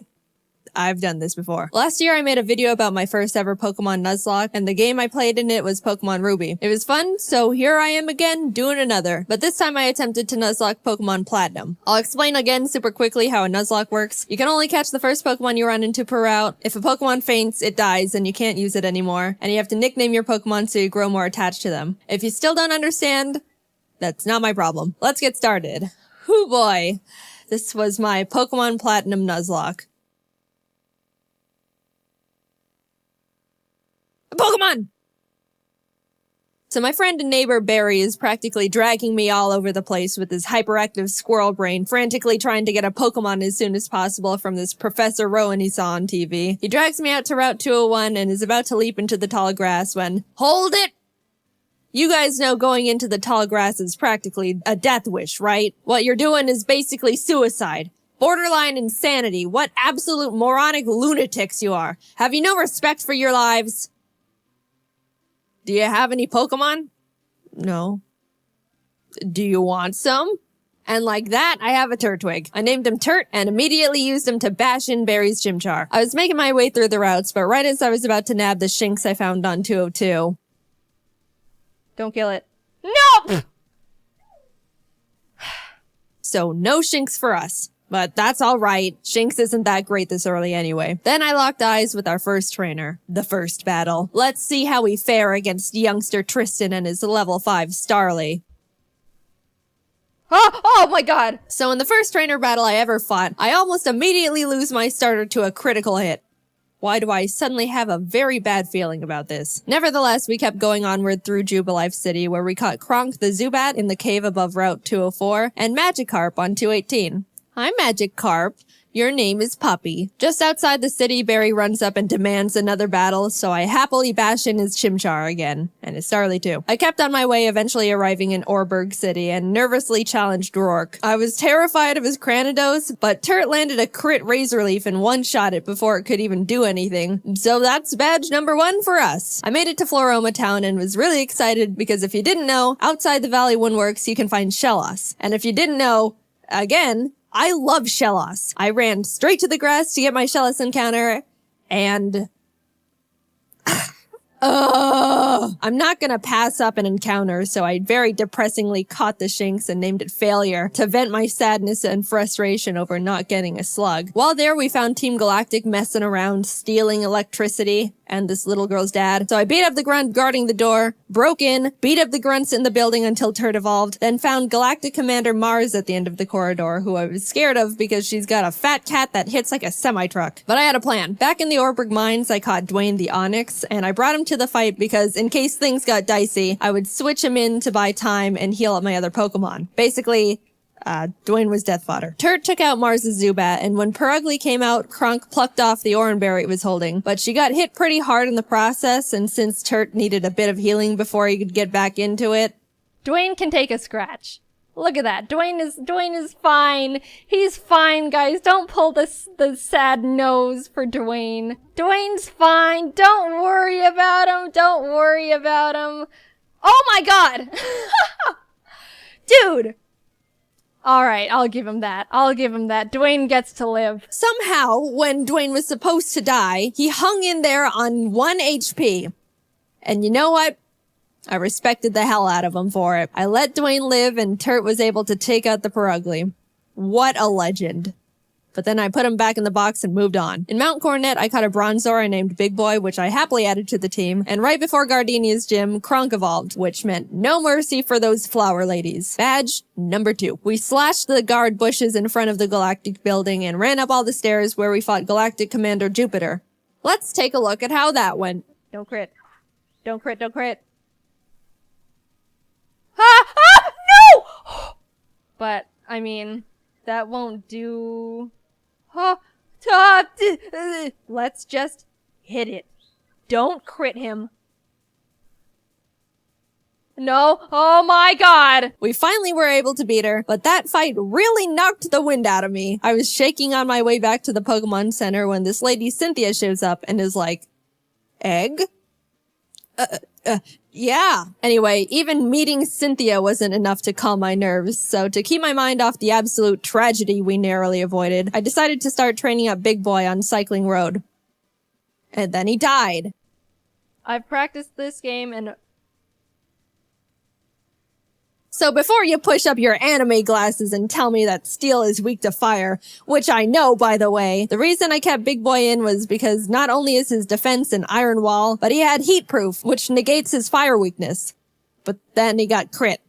So, first death. I'm sorry, Big Boy. You never had the opportunity to become a big boy. I walked into Wayward Cave and found a Gibble. Gibble is an amazing Pokemon. It turns into Garchomp, which is easily one of, if not the strongest Pokemon in the game that isn't a legendary. Adding it to the team would give us such a huge advantage, and now there is nothing in my way between that and...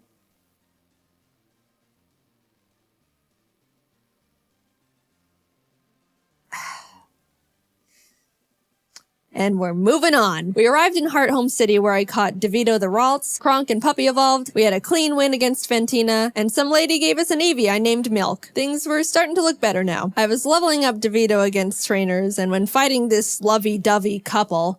let's go into Puppy. Get rid of the Weasel. Oh no!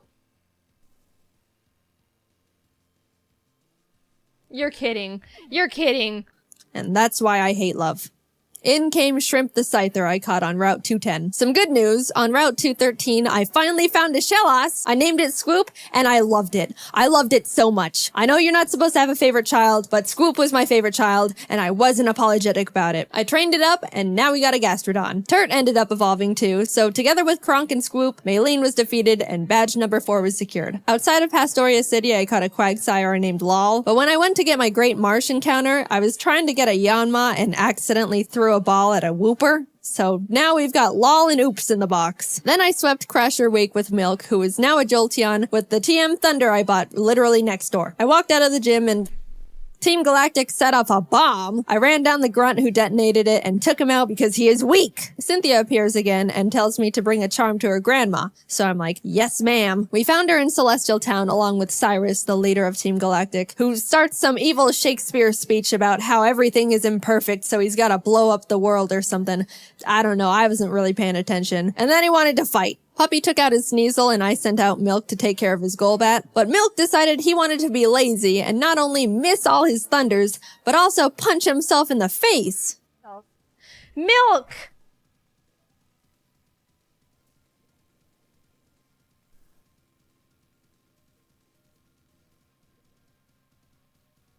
You can't be doing this. Kronk came out and killed the Golbat because Milk was being difficult, but I gave him a second chance and he took out the Murkrow. Anyway, here's your dusty charm. I went out and caught a Magnemite named C, then arrived in Canalave City where we barged into Byron's gym and demolished his team with Scoop and Turt. Then Team Galactic sets off another bomb, this time at Lake Valor. So Barry, Professor Rowan's assistant Lucas, and I split up to check on the lakes. As I'm strolling past all the flopping Magikarp, I run into Galactic Commander Saturn, who we swept the floor with. After that, we headed over to Lake Verity where we did the exact same with Mars. There was a part where Turt got crit and almost died. Oh god. Oh god. But we're fine, he's fine. Finally, we had to go check up on Barry at Lake Acuity, and after trekking through 6 feet of snow for like a mile, we get there to find Barry at the top of a cliff like, ha ha ha, you can't climb rocks. Come back when you can climb rocks, loser. I'll go fight Candace's gym now, I guess. Now, we've been having some good type matchups with the past few gyms, so I haven't really been nervous about most of them, but Candace uses ice types, which like half my team is weak against. Which, you know, nervousness rising. Not only was I at a massive type disadvantage, but the main threats on our team were her Abomasnow because it hits like a truck and sets up hail, and her Frostlass because it'll use the hail from the Abomasnow to heighten its evasiveness with Snowcloak, spam double teams, and then just sweep my team. I walked in, took a deep breath, which didn't make me feel better at all, and started the battle. Shrimp took out her Sneasel and Swoop took out her Piloswine, almost dying in the process. And then she finally brought out the big bad Abomasnow. Since it's grass ice type, I taught Puppy Fire Blast. Yeah, I didn't know we could... Anyway, I wasn't sure it could one-shot because Puppy's not a special attacker, and lo and behold, it didn't. It didn't miss. Please kill it. Please. It's quad. It's quad. What? Eventually, Puppy took it out, but that was absolutely terrifying. Last but not least, Frostlass. I wanted to have Swoop rain dance to get rid of the hail so Frostlass's snow cloak isn't activated, but since Swoop was sitting at a not-so-chill 20 HP, that wasn't gonna work out super great. However, since I didn't want Kronk to be in this fight at all, right before the fight, I swapped her with Failure the Shinx. Yep. Sorry, little guy. Failure looked up at the looming death that was Frostlass in front of her, and as I healed up Swoop, Failure was killed in its blizzard. It's really unfortunate we had to resort to it, but I give Failure a salute for stepping up and surrendering its life to the team. Swoop came out, got off the rain dance, and after a close battle, was able to pull through. We won, but it wasn't without sacrifice. We had a moment of silence for Failure, the true MVP of the fight. Gone, but not forgotten. Now we could climb the rocks to Lake Acuity, and when we got up there, Barry's got snot dripping down his face, crying in the snow because he got beat up by Jupiter, who looks at me and is like, "See ya, I'm going to Veilstone HQ."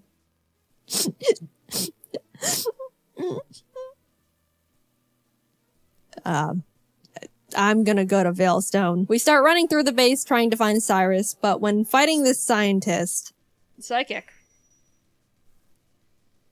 Porygon 2 freaks me out. It is way too powerful, way too bulky, and it's way too weird. I do like Porygon 2 though. I would like a plush of Porygon 2. Very cute. What?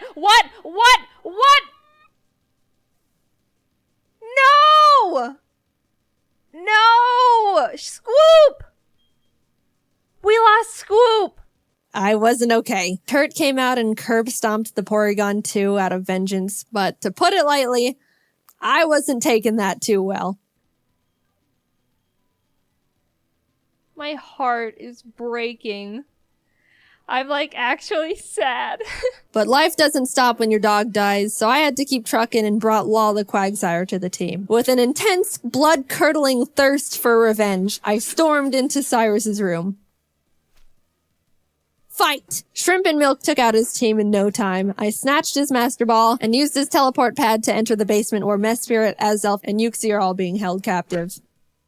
Fight! And like Cyrus, Saturn was swept too. After releasing the Lake Guardians, we head to Mount Coronet because Cyrus wants to go there and destroy the planet, I think. And we catch up to him at the Spear Pillar. Before we can run up and attack him, Mars and Jupiter step in. Then Barry arrives. Honestly, I have no idea how he found us all here. And it's like, I'll help! Lol takes out both their Bronzors, Mars's Prugly, and Barry's Munchlax. So I thought, you know, it was all smooth sailing, right? Well... Wow, Barry. Really doing a lot for the team, aren't ya? Oh my god, no, it has Giga Drain? No. No, oh no, oh no!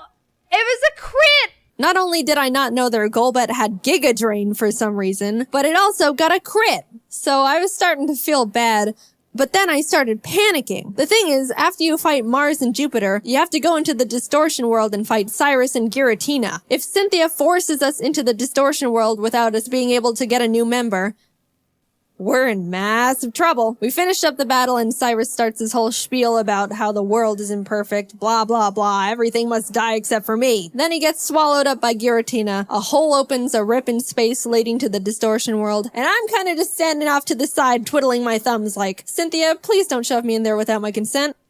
Cynthia, can I go? I have something to do. Our world will be destroyed. Are you ready? No! I'm not! Let me go! I'm free! Holy crap. Get me out of here.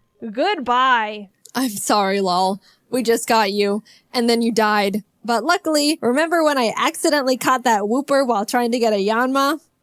It's time, Oops. You are no accident. You're our lucky star who will carry us to victory. We got Oops leveled up, came back to the spear pillar where Cynthia was just sitting there waiting for us, and hopped in. Everything is topsy-turvy and the lake guardians are telling me to push boulders into holes. And suddenly I'm on a floating crest of land with Cynthia, who's basically like, Cyrus, get lost and never come back. And Cyrus didn't like that.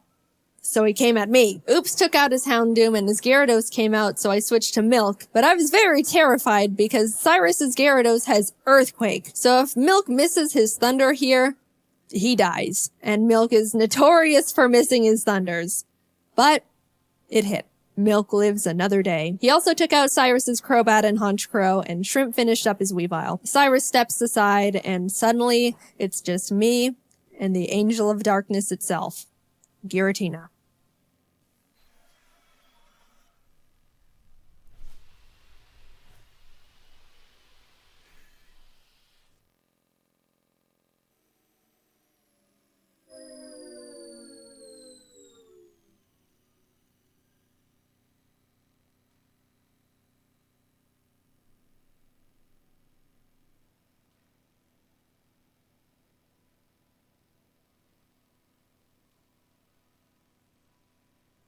I threw the Master Ball, and like that, it was over. I saved the world. Now to get back to my gym badges. I arrived at Sunyshore City and started making my way through Volkner's gym. I know he's the 8th gym leader and he's supposed to be tough, and apparently he's depressed because everyone who challenges him isn't good enough and he's bored. But I wasn't concerned. We have Oops, and none of his Pokemon can do anything about it. It's not like they have Giga Drain or anything, right? They didn't, I checked. Oops was just Earthquake and everything, and at the end, I'll admit, I got a bit scared. Okay, don't crit. If you crit Giga Impact, that would be really Holy. But it's all good. We're all good. And with that, off to Victory Road we went, where we caught ourselves a Gabite I named Flakes. Would have been nice to have one, I don't know, near the beginning of the game, say, in Wayward Cave, you know. But whatever. Better late than never. It's good to have just in case something goes horribly wrong out of nowhere. Flakes is base 60. Yeah, it is. It's an amazing... Whoa, whoa, whoa, whoa, whoa, whoa. No! You're kidding. Oh dear. And that's the straw that broke the camel's back. After Puppy died, I stepped back and decided the team we go into the Elite Four with needs to be the best possible team we can build. The Elite Four here goes pretty hard, so I couldn't go in willy-nilly just hoping for the best. After literally a few hours of calculations and research, I settled on a team I thought would give us the highest possibility of winning. I added Flakes to the team in place of Puppy, and with a heavy heart, left Milk and Kronk behind as I brought C the now Magnezone and Colgate the Togekiss I hatched from the eggs Cynthia gave me. Even though I was sad to not bring Milk and Kronk into the final battles with us, they won't be forgotten. And it doesn't negate the fact they were such huge assets to the team, and I wouldn't have made it this far without them. I'll see you guys on the other side. I took a step towards the doors of no return, and immediately got interrupted by Barry, who wanted to have one last fight. Anyway...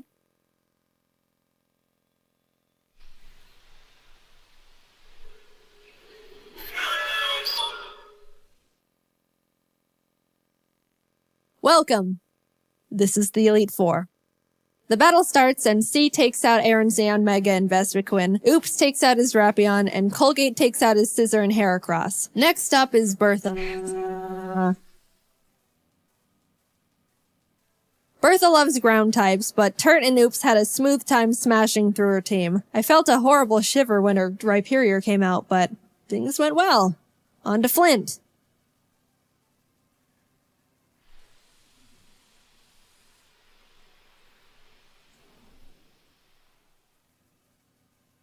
Flint has a pretty scary team, but luckily Oops and Flakes had no trouble plowing through them as well. And with that, we're on to the last member, Lucian. Now, Shrimp hasn't had much time to shine in these fights so far, so I decided I wanted to let her go all out. She set up sword stances and bullet punched everything. Proud of you, Shrimp.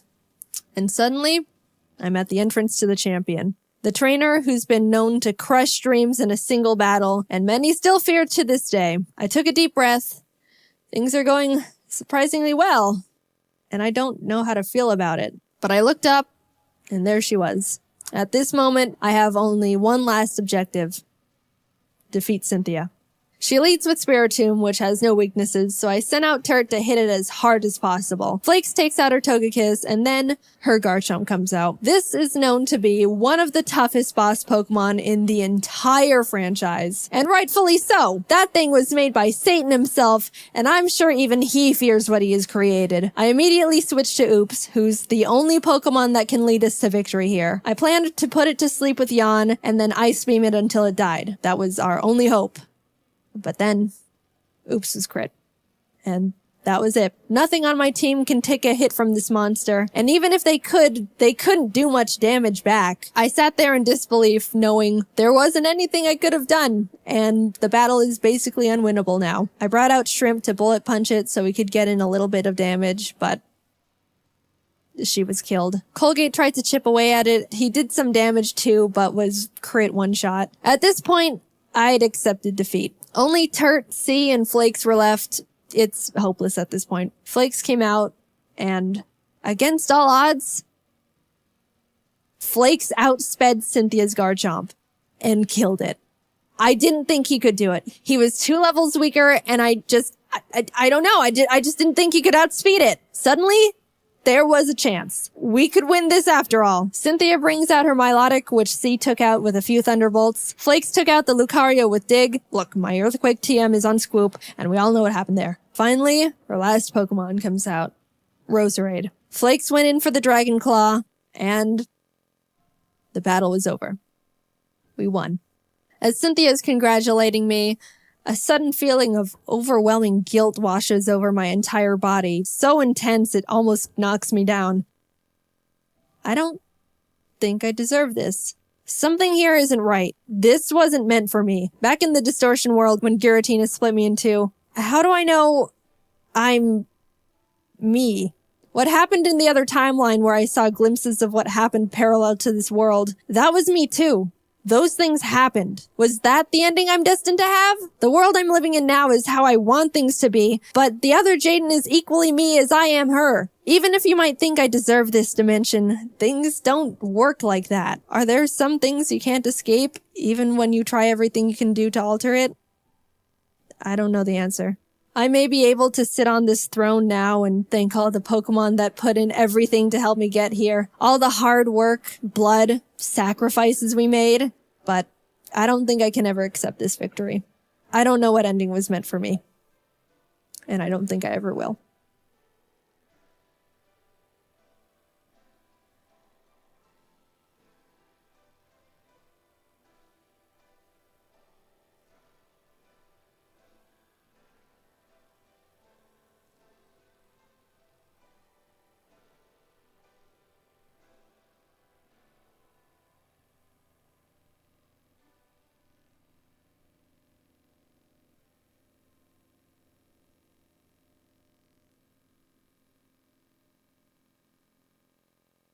Welcome back to Random Thoughts. This time, part 2 edition. I want to talk about random things that cross my mind, but can't stretch them into their own video, so I'm shambling them all together to make a weird video that's a whole caboodle of nonsense. If you haven't seen my first Random Thoughts video, you don't need to watch that one first to understand this one. Thinking about it, you could pretty much jump in at any point of either of these videos, and you'll be fine since it's nothing but a melting pot of balderdash. Thesource.com is giving me a rainbow of colorful words today. Poppycock. Are there limits to what you can call a fork? There's 3-pronged forks and 4-pronged forks. Can a knife be classified as a 1-pronged sharp fork? You use them both to stab things. Well, I guess knives are more slicing and cutting. Can a sword be classified as a 1-pronged super sharp fork? Those things were definitely both created to stab. Can a fork fall in the category of a tiny, really dull 4-pronged sword? Is there a spectrum of fork to knife to sword? Back in like the Renaissance era, what if rivals said, "Sir, I challenge you to a super sharp 1-pronged fork duel"? Or even, what if, "Sir, I challenge you to a dull 4-pronged tiny sword duel"? Oh no! He brought a less dull, tiny, one-pronged forked sword! So you know bananas? Those yellow things? I don't know about your life, but I always grew up not eating any bruises on bananas. There's nothing wrong with bruised bananas. They're the same as any normal, non-bruised banana. I think. I just did research, as in the first result on Google, and it says for bananas to ripen, they start to make a hormone called ethylene, which sounds like an ingredient in gasoline, but it's not. It's what turns bananas from their super gross green bitter phase to the softer, sweeter, and quite frankly, more superior yellow phase. Yay, ethylene! But apparently, ethylene doesn't know how to chill out, so even when a banana's at the perfect ripeness, the ethylene is like, no, I think we can keep going. I think we can be even more ripe. What's the worst that can happen? So the banana just tries to infinitely get more ripe, which is what eventually turns it mushy and brown. No, ethylene. And isn't that just a metaphor for life? You can't endlessly chase the image of banana perfection you have in your head, little banana. You should try to stop and appreciate the ripeness you're at every once in a while. Or else you'll keep working towards something unachievable and get all mushy. Banana body positivity. Unless you're a green banana. Then I hate you. So the dark spots are basically just the banana starting to get too ripe, which means they're harmless. But they used to freak me out a lot, so I'd have to cut them off or something to be able to enjoy the rest of the banana. And then I started thinking, what if there was a banana monster that ate humans? Would they want to eat the bruises on humans? Ah, splits, this one has a bruise on it. You know those parts are still edible, right? I don't like them. I think they taste gross. Here, you can just cut off the bruises. It's fine.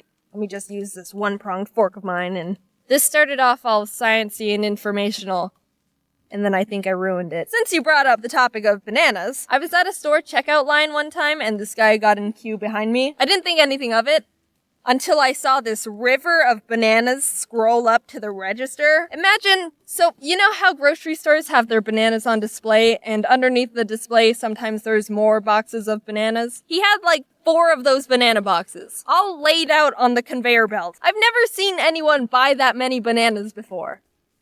You know you have to eat all those in a certain amount of time, right? With the ethylene and all that. Is this your first time buying bananas? I looked up to see who this hero of a man was, and we made eye contact, and I didn't know what to do, but I felt like I had to say something because I was so proud of him, so I just went, yeah, bananas are my favorite too. What are fish's opinions on water currents? Do you think they think they're annoying? Welcome home, fish dear. How was your day at the office? Ah, fish wife. The currents were pretty strong today. I was swimming to fish work, and the currents swished all my fish papers out of my fish hands. I mean fins, so I was late.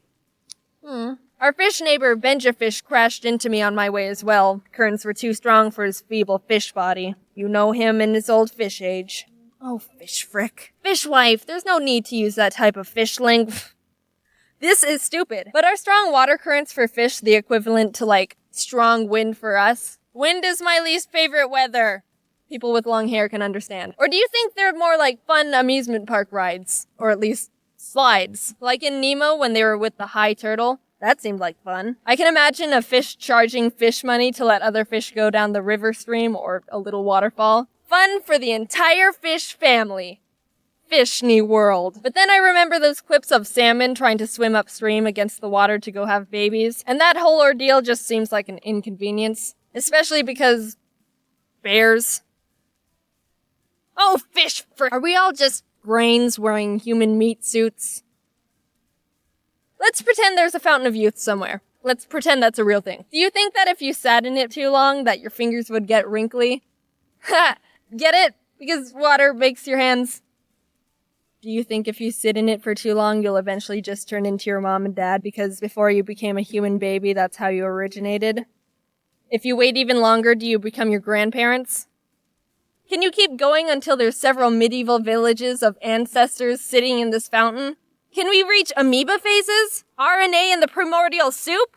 The universe itself! I talked about keeping a little list of these random thoughts as I think about them over time in part 1, and this point just says, why are bugs always pregnant? With no other context. So, I don't know what to talk about here, or what past Jaiden was even thinking when she wrote that. As a kid, I would daydream a lot. In 4th grade, sometimes I would make up this scenario in my head where I would be in school, like any normal day, and in the middle of class, I would magically be turned into a dog. Stay with me here. I'm not a furry. So I was transformed into a dog somehow, and I imagined that I'd get up from my desk, walk up to the teacher, and say, "Can I go home? I'm a dog." And that would be my excuse to get out of school. Haha, smell you later. So what's it like to be a normal kid? I feel like the majority of people would just try to pretend they're sick or something. Me? Nah, being turned into a dog would be the most logical and easiest way to get out of school. I didn't even have a follow-up plan for after I got out of class. I'd go home, and then what? Just be a dog for the rest of my life? Obviously, I had to be a dog that talked, so maybe I would have became a super famous talking dog. But scientists might want to take me away and run tests on me and my weird human dog brain. All I wanted to do was get out of class. I'd probably end up daydreaming about turning back into a human to get out of dog experimental lab class. Or I could just pretend to be sick like a normal science experiment test subject. So a few videos ago, I talked about wanting to collect those 3 polka dolls, and guess what your girl did? I finally found them, and they're sitting on my desk, and they're my greatest achievement. I found a septile a while ago, but like a week later, I found someone selling all 3 at the same time, and I was like, whoa, okay, here we go. At first, I asked if they could just sell me the Blaziken and Swampert, and they said no, and I was like, ugh, but I bought them anyway. So I have this extra septile polka doll, and I decided to just give it to someone. So I'm gonna do a little fun game. If you want the septile polka doll, just tweet me a funny reason why I should pick you to send it to, and the funniest tweet, or the tweet I like the best, will win. And do like hashtag Jaiden Doll so I can semi-organize everything. I'll choose the winner in like 3 days. Last time I asked you to tweet me stuff, Twitter was like, whoa, you're getting a crap ton of notifications. How about you chill for a bit? And I was like, no, Twitter, when I say I want pet pictures, I want to see the pet pictures. That was a really fun week. Also, one last thing real quick. There's new holiday Christmas merch in the shop if you dig that kind of stuff, and everything's gonna be 25% off for a while. So yeah, that's cool. Thanks for listening, and can't wait to see my Twitter be a mess for another week. Bye. Well, would you look at that? The first video I'm posting in 2017. In a year, we can look back at this video and say, we had no idea what we had coming. So another year has passed, which means we're all 1 year older, which means we're growing as people, which...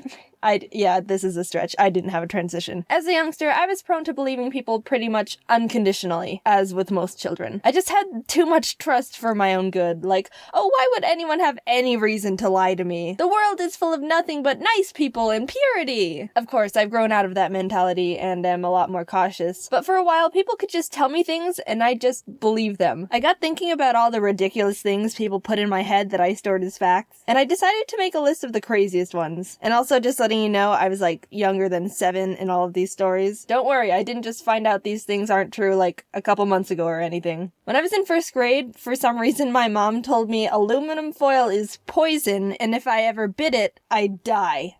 A bit strange, but I think I know the idea behind it. Apparently, biting foil can induce a galvanic shock. Basically, if the foil comes in contact with braces, metal fillings, something like that, the metals will react with each other and create a little electric shock. But all I knew as a kid was teeth, contact with aluminum foil, death. And I was petrified. I didn't even have braces or anything metal in my mouth at the time, so nothing would have even happened if I tried it. I also remember going to school the next day and telling my friend, "Did you know that if you bite aluminum foil, you'll die?" And she goes, "I think I've bit foil before." And I was like, how are you not dead? Grasshoppers spit acid in your shoes. This one probably needs explaining too. I was at recess with some friends and we were running around in the grass without our shoes on. When we went back to put them on, there was a little grasshopper sitting at the bottom of my right shoe. "Guys, look, a cute little grasshopper is wearing my shoe." And one of my friends goes, "Oh my god, grasshoppers spit acid! Get it out!" And then we all start panicking at the fact there was a death grasshopper in my shoe. I looked up why she could have thought that, and it actually is a fact that grasshoppers can spit a brown liquid to protect themselves from predators. It's called tobacco juice, and even though it's slightly acidic, the worst it really can do is stain your clothes. It's pretty much harmless. But oh, dude, no. I had the image in my head of some Breaking Bad hydrofluoric acid dissolve through everything it touches kind of meme. Also, just saying, I didn't mean the drug acid. even though that could be equally terrifying. Speaking of staining clothes, I was at lunch one day with the rest of my class, and one boy took out a bag of pomegranate seeds his mom packed for him in his lunch. A lot of us hadn't seen them before because it's a bit of an exotic fruit, so it caught some attention and we were all asking a bunch of questions about them. The boy said, "Did you know pomegranate seeds can stain your clothes and it'll never come out?"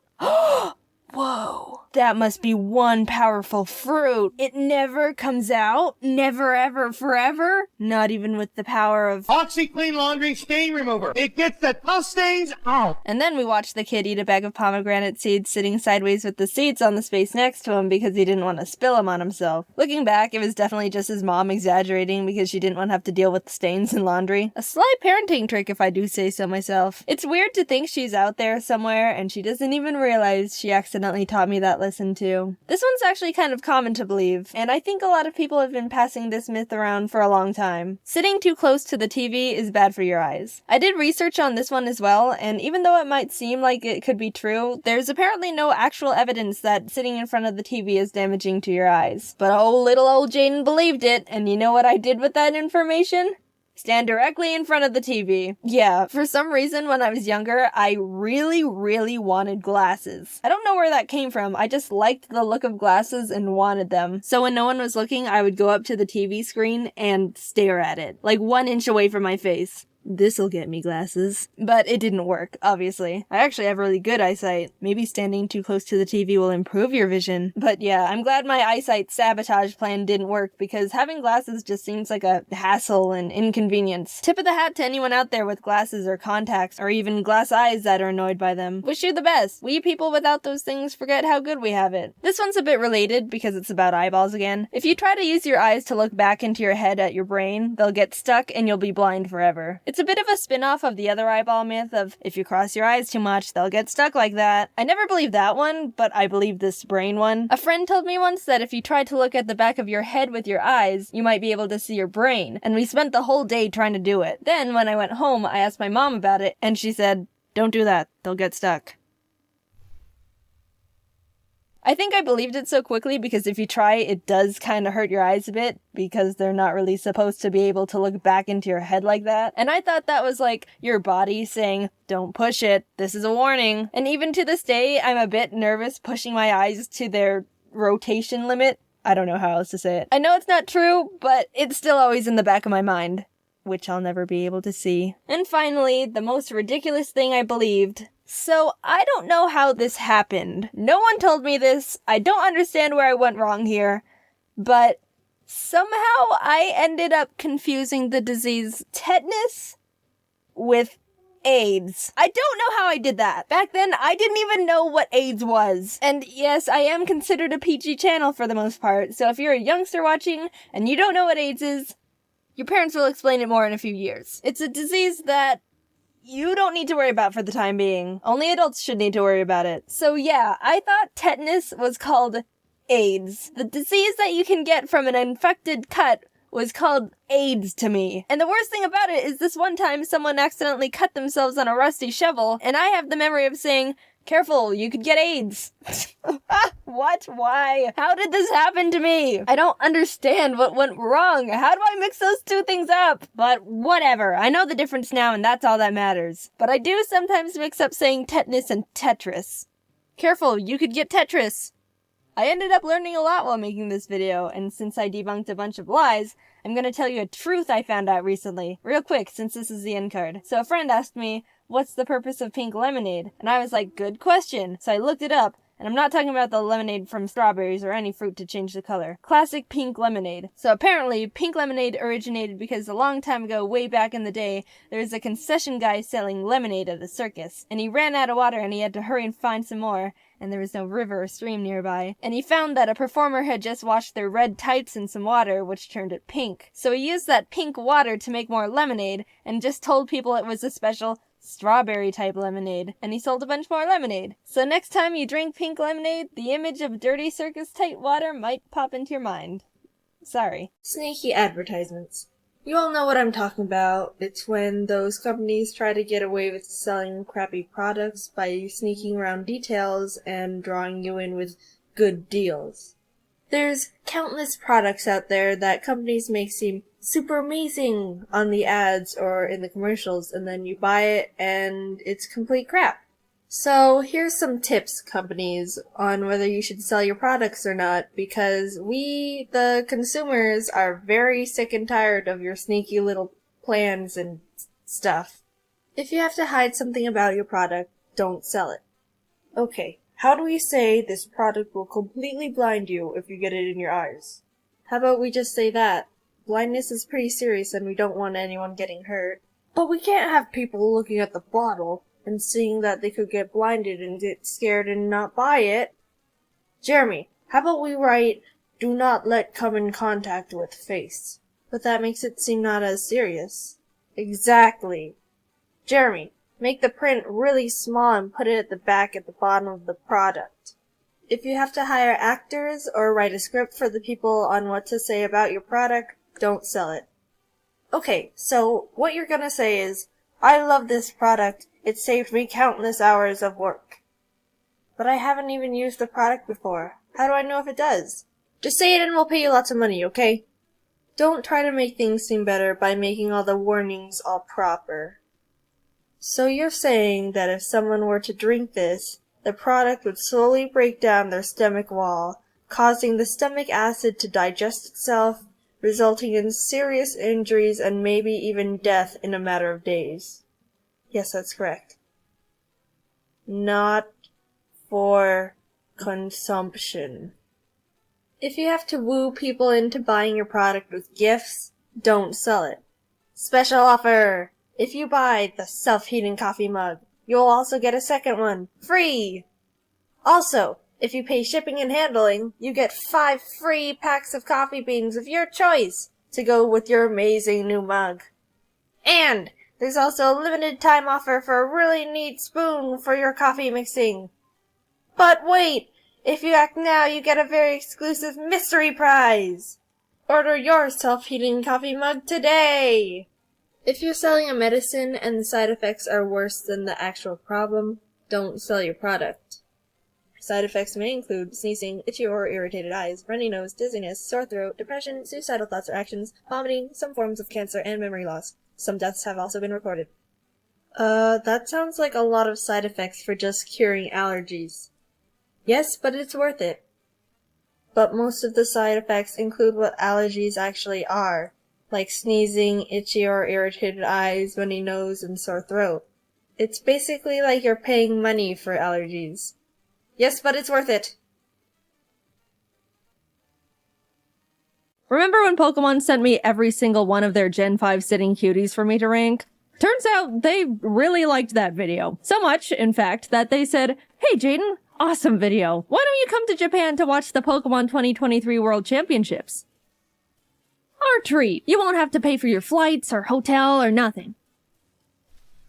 I've been to Japan once before in my entire life, and it was back in 2018 with my family. We did a bunch of fun little Japanese tourist things. It was a phenomenal trip, but ever since then, I've always wanted to go back and do all the awesome nerdy stuff Japan has to offer that I didn't want to bother my family with. At the time, they didn't even know who Luffy was. They would have been so lost. So when Pokemon extended their hand and offered to fly not only me, but Jacob out to attend the biggest Pokemon tournament in the world, I jumped for joy. Free trip to Japan! The tournament was only going on for a single weekend, but Jacob and I planned to stay there for 3 whole weeks to do a bunch of said extra nerdy stuff. We were pumped. Eventually the time came, Jacob and I were packing up all our stuff, and decided we both would bring an extra suitcase so we could treat ourselves a bit and buy a bunch of cool stuff while we're there. Don't judge us, we're anime and Nintendo-loving impulse buyers going to Japan. A game plan was needed. We were being responsible. 2 extra suitcases was definitely gonna be enough.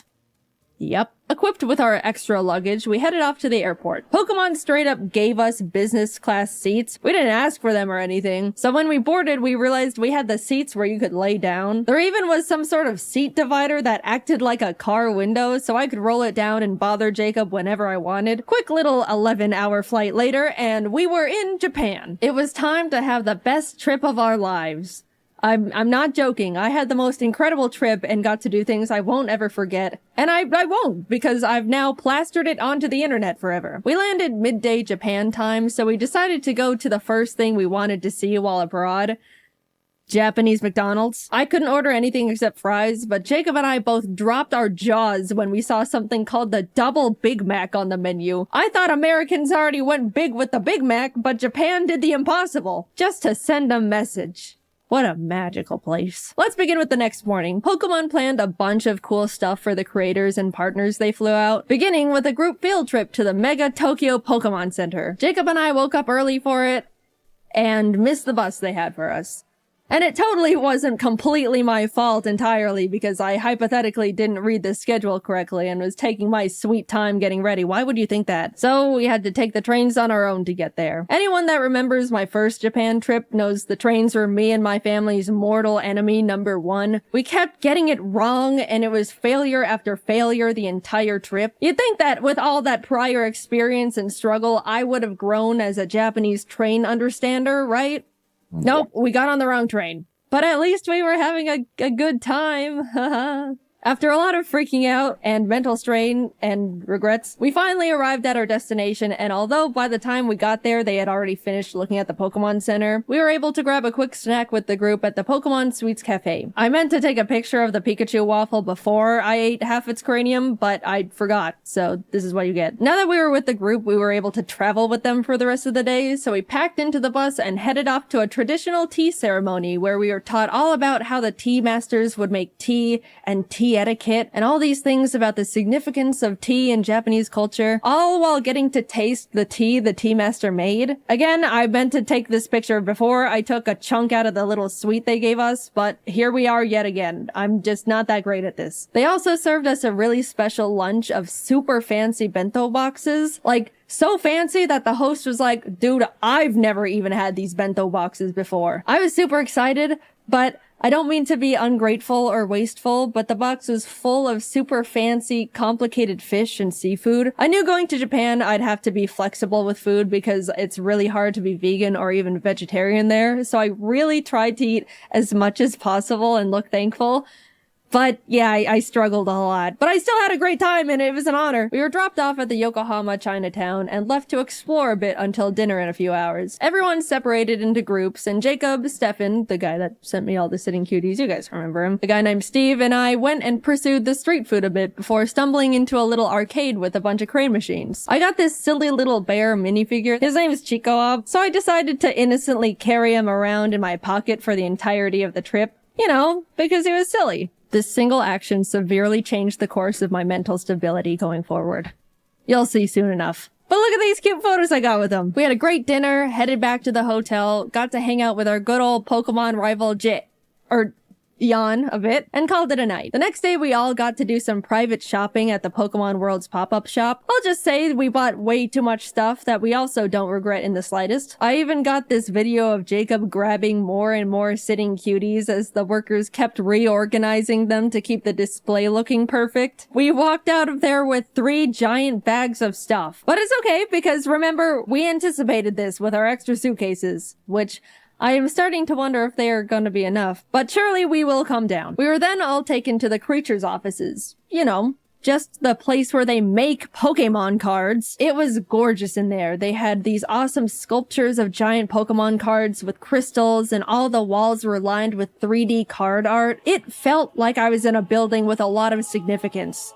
Because I was. We got a tour around the building, met the TCG card testers, and were able to ask them questions about their process. Even got to have a little Q&A session with Atsushi Nagashima, the game director of the Pokemon TCG. It was funny, one of the people in our group asked how they chose which Pokemon to make cards for. A good question.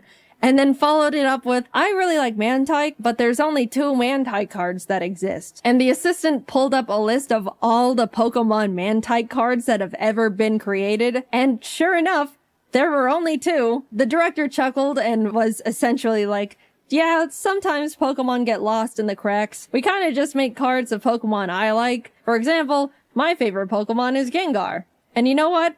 That actually makes a lot of sense. Also, we were able to have a Q&A session with the Pokemon card art director and 3 artists who actually draw art for the cards. That was super interesting, and I was so incredibly inspired by that discussion. But you know those Pokemon cards with the super cute clay art? That artist's name is Yuka Mori, and she was in that panel. I was so starstruck. Those are some of my favorite Pokemon cards. And not only that, but she hosted a little workshop for us where she gave us clay and taught us how to make little clay Magnemites like in this card here. Speaking of this card, she brought the actual original Magnemite for us to see. That was by far the coolest thing that I've ever gotten to be a part of. We got to meet a piece of genuine history. I felt like I was meeting the president. Also, here's me and Jacob's Magnemites that we made. Day 3 of our little Pokemon field trip, and we were taken to another Pokemon Center. This time in Shibuya, which was also right across from a Nintendo store. It was like a bullet was shot through our credit cards. In the shopping center, I saw a little gacha machine with little miniature Chiikawa plushes. I was only interested in getting Chiikawa, but I decided to test my luck anyway.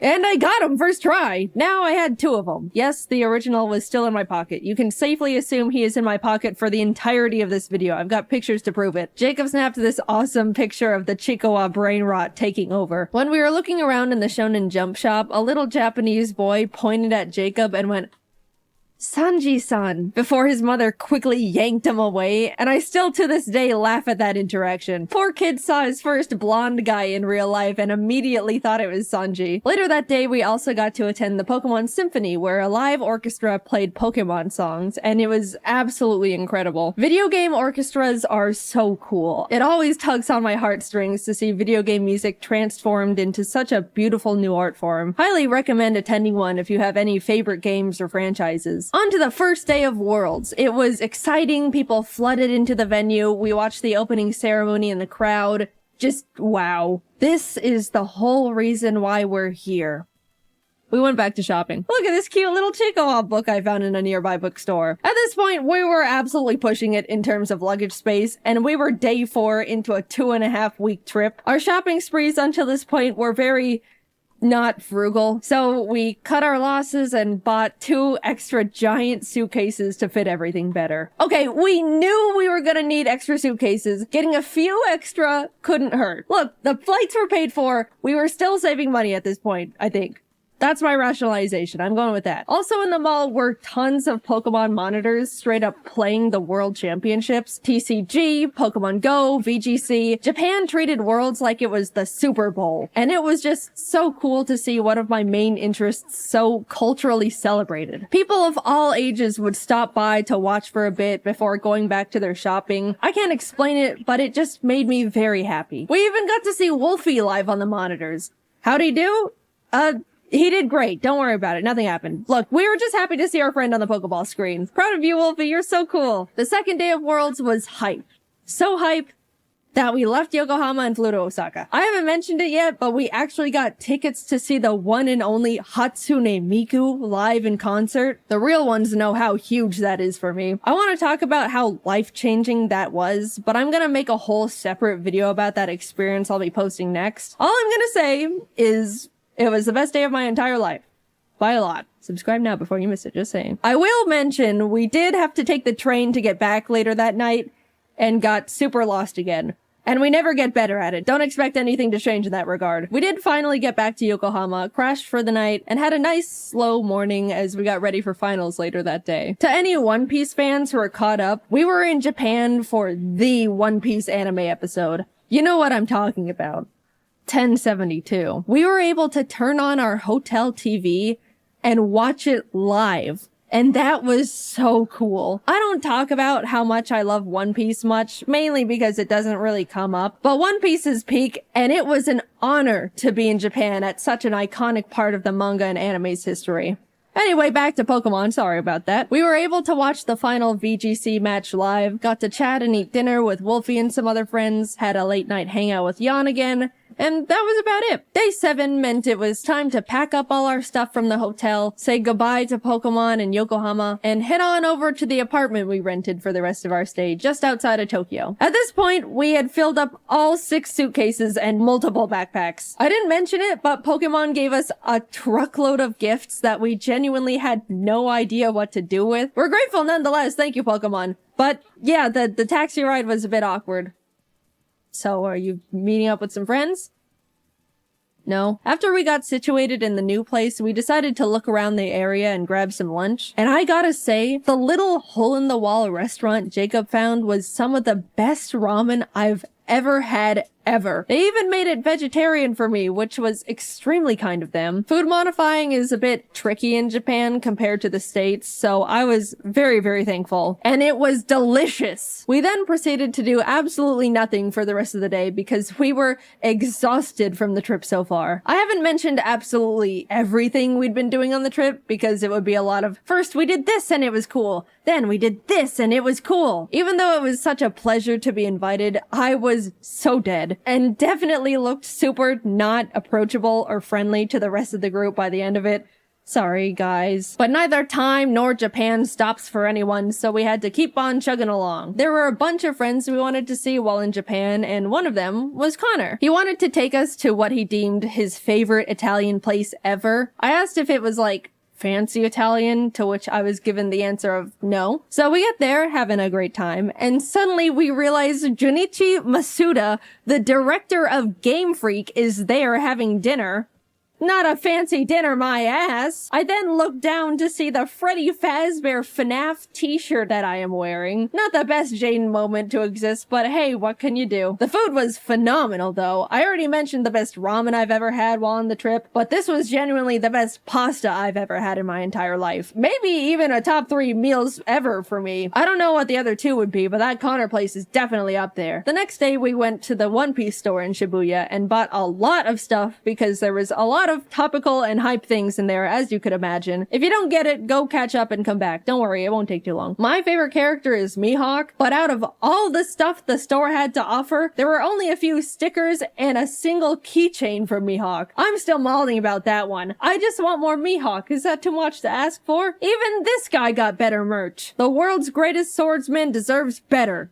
I guess I'll just take my Zoro and Law stuff. That's cool too, I suppose. I also found a bunch of Chikawa stuff in a Kittyland store, and this is truly when you get to see where things start going downhill for me. I just like the funny little cartoon bear thing. What, is that such a crime? I don't remember what we did the rest of the day. I think we just crashed and passed out. This trip, as surreal as it's been so far, has been absolutely taking a toll on me, and I desperately needed to just not move or talk or exist for a bit. We were doing so many different things that were all awesome, and hanging out with so many different people that were all awesome, but man, I am not built for extended periods of that much excitement and socializing. As much as I would like to change this fact, I'm also not a very active person. I know. Up until this trip, I was practically sitting down 24/7, working all the time to prep as much work as possible so I could have a guilt-free 3 weeks off, and my muscles were definitely starting to decay at that point. I looked at my phone's step meter thing, and there was one day where I literally got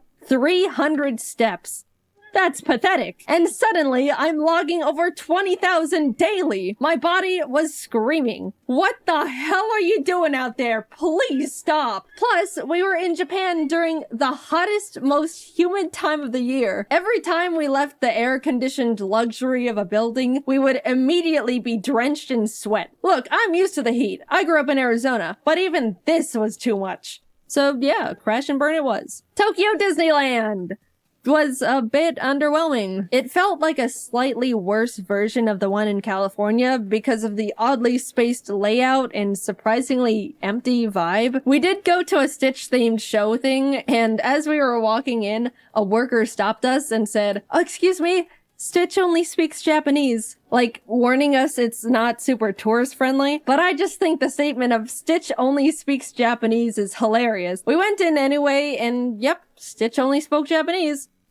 Kazoku. Yeah, overall, it was not the best thing we did, but apparently, I didn't know this, Japan has 2 Disneys, Disneyland and Disney Sea. And we went to Land, which is unanimously deemed the worst of the two. So, oops, better luck next time. Jacob and I took 2 more rest days where we just turned to ash. Then up and at 'em, back to Osaka we go. This time we went to an Eve concert. Besides Hatsune Miku, the Japanese band Eve is the only other concert I've said I wanted to go see. I love their music videos they have for all their songs. It's always such beautiful animation. And by the way, they're the ones who sang the season 1 Jujutsu Kaisen anime opening theme, if you're lost. Earlier in the trip, Jacob just so happened to look up if they were doing a concert while we were there, and lo and behold, they were. He got some totally not scalped tickets, which turned out to be a super complicated process, so thank you, Jacob. You're the bestest friend I've ever had. Thank you for going through the trenches for silly old me. Anyway, the concert was so incredible. The atmosphere was fantastic. They had awesome visual effects going on. The glow bands a lot of people bought were perfectly synced to the music and colors on the stage, which really enhanced the experience. The music was great, which, I mean, of course it was. That was the whole reason we went in the first place. I talk about it more in the upcoming Miku video, but Japanese encores are so much different from the American ones. They're so quiet and polite. There was pretty much no screaming and cheering. It was just a long applause with a semi-whisper chant of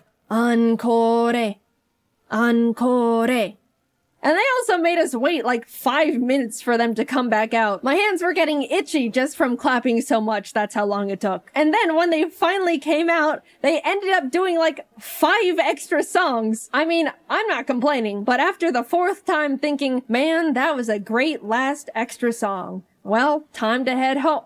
Wait, another? It starts getting a bit comedic. This is just a side tangent, but Jacob went off to use the bathroom before the show started and came back 10 minutes later, like, dude, this is crazy, but it took me a bit longer to find a bathroom because there were so many extra women's bathrooms, which is like, whoa, that's actually so smart. There's always such a huge line for the women's bathroom compared to the men's in any scenario. I was just shocked Japan was like, okay, then we'll make more women's bathrooms to fix that problem. Like it was so simple. I know in America it would probably turn into a stupid political thing, but it made me so happy Japan just implemented such an obvious and straightforward solution so easily for the gals. The next day we headed over to Universal, which was hands down the best amusement park I've ever been to. So they can do amusement parks well. First of all, Universal Japan is way more anime and manga focused than the ones in the States, which made it instantly more engaging for me. Jacob and I both agreed we would window shop for the first part of the day, and then buy all the things we wanted as we were leaving so we wouldn't have to lug around a bunch of bags all day. But we immediately saw a little One Piece shop and cracked. We just wanted to wear these One Piece headbands. That's rule-breaking worthy. We also got some towels because, surprise, surprise, it was freaking hot. I know I've been complaining about the weather here and there, but my lord, it was miserably scorching. Japan has such a big culture around staying cool while outside, and I totally get it now. People would be walking around with little fans, ice packs, towels. A lot of women had parasols. I'll say, if we didn't get those towels, we probably could have passed out from heat stroke that day. Later on, I even ended up getting another towel. It was a cute Pikachu one, but I got it mainly because it was a cloak design. After soaking that thing in cold water and putting it on, my body temperature instantly lowered like 5 degrees. However, that meant I was walking around the park looking like this. Back to the awesome stuff. We did a bunch of attractions like watch a fun 4D Jujutsu Kaisen show where the seats move around, went on a super cool 3D VR Spider-Man ride. We tried to cool down by going on a Minions thing called Freeze Ray sliders that claimed to cool riders down with a blast of chilled mist from a giant freeze ray. But we got on and absolutely did not even touch a drop of the mist because it never ended up getting in range of our cart. That felt like an actual tragedy at the time. There were a few big roller coasters we wanted to go on, but I get super motion sick and forgot to bring nausea medicine, so no roller coasters for us. But I shall return one day. The park, of course, had a bunch of cool themed restaurants, one of them being a super cool One Piece restaurant. Did I mention I like One Piece? There also was a special Sanji one, but we didn't know you needed a reservation, so phooey. It was awesome though. I love One Piece. After a few hours of rides and being broiled alive, we decided to fully cool off by going on the Jurassic Park ride. That's just giant splash mountain with dinosaurs. We cooked in line for probably a solid hour, and as soon as we were literally stepping foot inside the ride, it started pouring rain.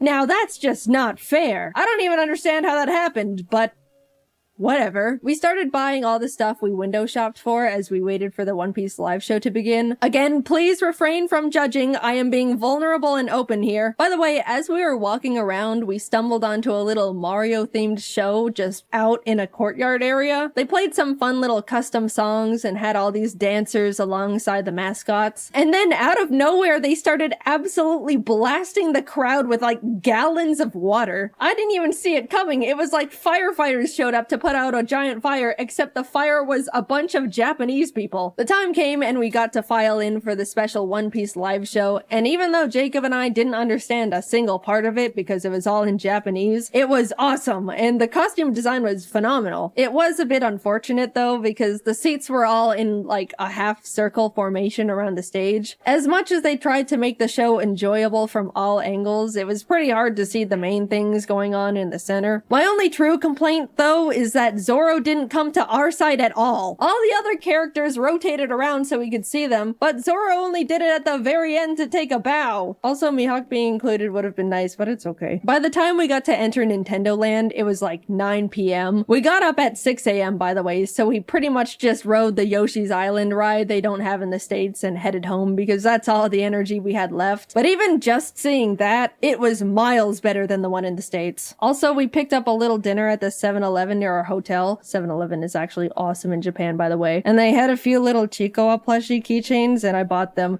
Just being transparent here. We woke up early the next morning to catch our flight back to Tokyo and hurried over to the Kirby Cafe. Emily actually booked the reservation for us. She was meant to also be there, but she was only able to get 2 seats and gave them to us as a gift.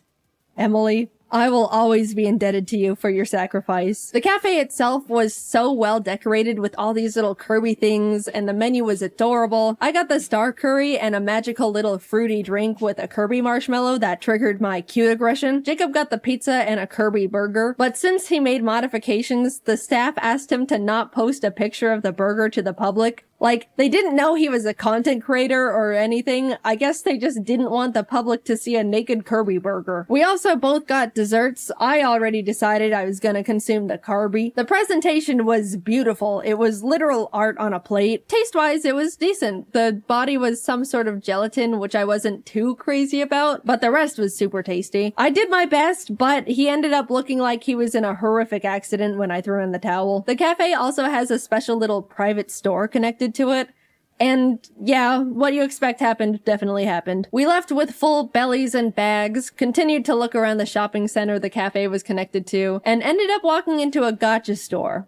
I am about to be very vulnerable with you here. This is one of the lowest points of my entire life. Please don't think too much less of me after what happened in that gacha store. So I walk in, spot Chikoa, beeline it to the machine, obviously. Like I mentioned before, I'm only interested in Chikoa, so I was only playing for him. But by the cursed luck of the gacha gods, I just could not get him. I was going back and forth between the machine and the coin exchange, getting multiples of every other little guy, but no Chikoa. I could feel the workers' glances at me, probably because the desk they were standing behind was right next to the machine I was grinding. But after way too much money, he dropped. I got my well-earned, horribly priced at that point, Chikoa. I then started looking at all the other machines, putting some coins in a few here and there, until I stopped at one that had a line of animals playing band instruments. They were very silly, but there was a little pigeon holding up cymbals, and I really wanted to get him for Jordan and Kelsey. In went the coins. Tiger, elephant, fox. It was happening again. Everything except the one I wanted. Which I know more or less that's the luck with gachas, but it was getting to the point where I was getting surprised the pigeon was dodging me as much as it was. Surely the next one. What? Eventually, I had to go back to the coin exchange, and as I was about to put in more money, I saw out of the corner of my eye one of the workers peek out and take a look in horror at all the gachapons that were sitting at the top of my bag. They then raised up their hand and said something in Japanese while shaking their head, and I knew in my heart I was being cut off.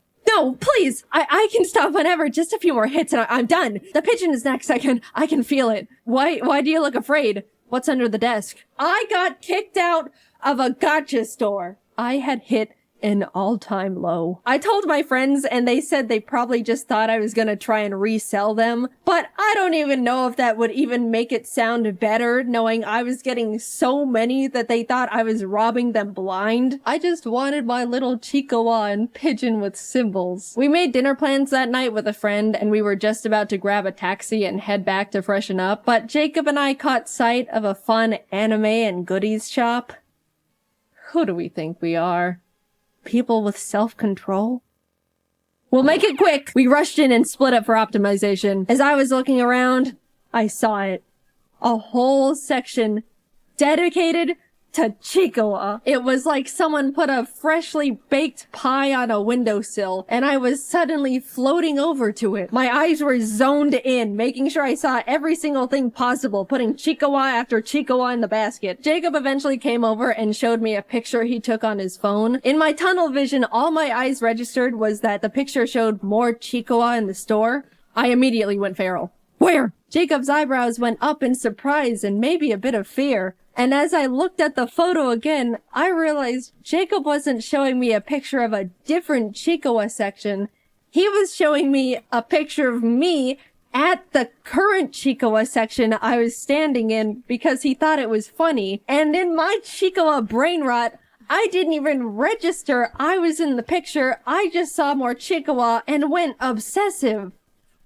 This is how I am. Either stand by me or leave. No, I don't need an intervention. Put it away. We left. I looked longingly at the crane machine Chihuahuas we didn't have time for, and we made it in time for dinner. Plus, we ended up in another arcade nearby anyway, and I got myself a Chihuahua from one of those machines, so it worked out. Stop. I don't want to hear it. Finally, we were reaching the end of our trip. We spent the last day grabbing lunch with Emily and Didus. There was a cool One Piece scavenger hunt event going on, so we also did that with them. We basically had to walk around Shibuya and find special One Piece trading card posters hidden around the area. And if we found enough, along with the special card of the day, we could get a limited edition mystery card. It was fun, but also hot. And all my clothes were sticking to my body. Didus generously let me borrow his umbrella, and I jumped for joy as he showed me it was coincidentally Chihuahua themed. I don't know what's wrong with me. All I know is that bear makes me happy. We spent a few hours completing the scavenger hunt, got our special cards, and bid them farewell. Always good to see you guys. Bye-bye. I accidentally stole Didus' umbrella. It looked so calculated. They knew how much I was obsessed with Chihuahua. They'd been watching my Instagram stories. Follow if you want to see brain rot in real time. Emily, I have the Chihuahua umbrella. I didn't mean to steal it, I promise. It's not what it looks like. Since we were leaving in the morning and wouldn't be seeing them again, they just let me keep it. But the side eye Jacob gave me the rest of the way back. I didn't mean to— stop it! Getting back to the apartment, reality hit us hard. We needed just a few more suitcases.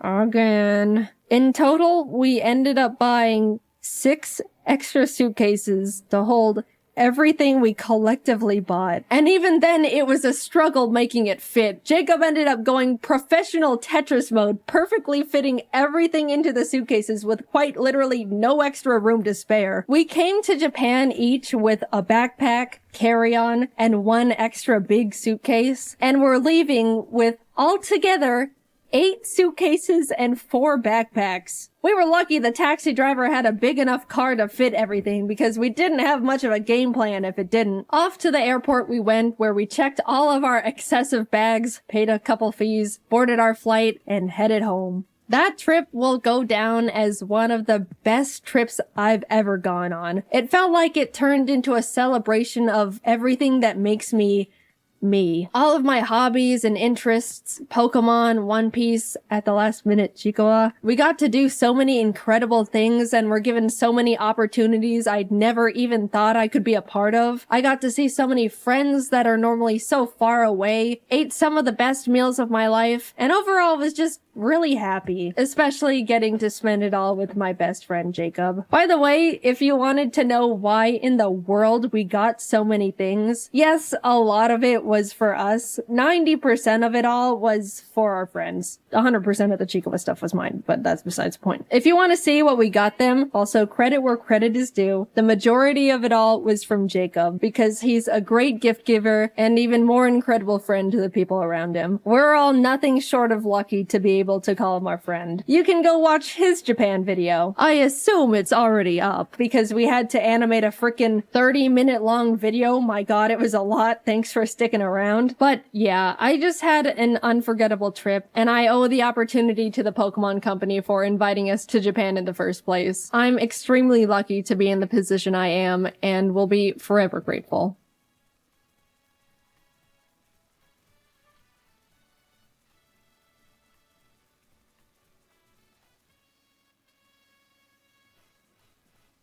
When I say I was almost in Squid Game, I specifically mean Netflix's reality show version, not like the actual one where people died. Sorry for a bit of a bait there, but also I'm not lying. So before I get into that whole story, I need to explain how I was even put in that situation to begin with. Early last year, Jacob, our friend Joe, my brother Jax, and I all went to this little Squid Game pop-up event hosted by Netflix. It looked interesting, to say the least. A combination of curiosity and boredom are what convinced us to buy tickets. Our Uber took us to the location provided, and we were dropped off at a scary back alley in the streets of LA. Are you sure this isn't a setup for, you know, the real thing? We hunted down the entrance, headed up Squid Game themed stairs, and inside was a big lobby with merch, snacks, decorations. You know what else was in there?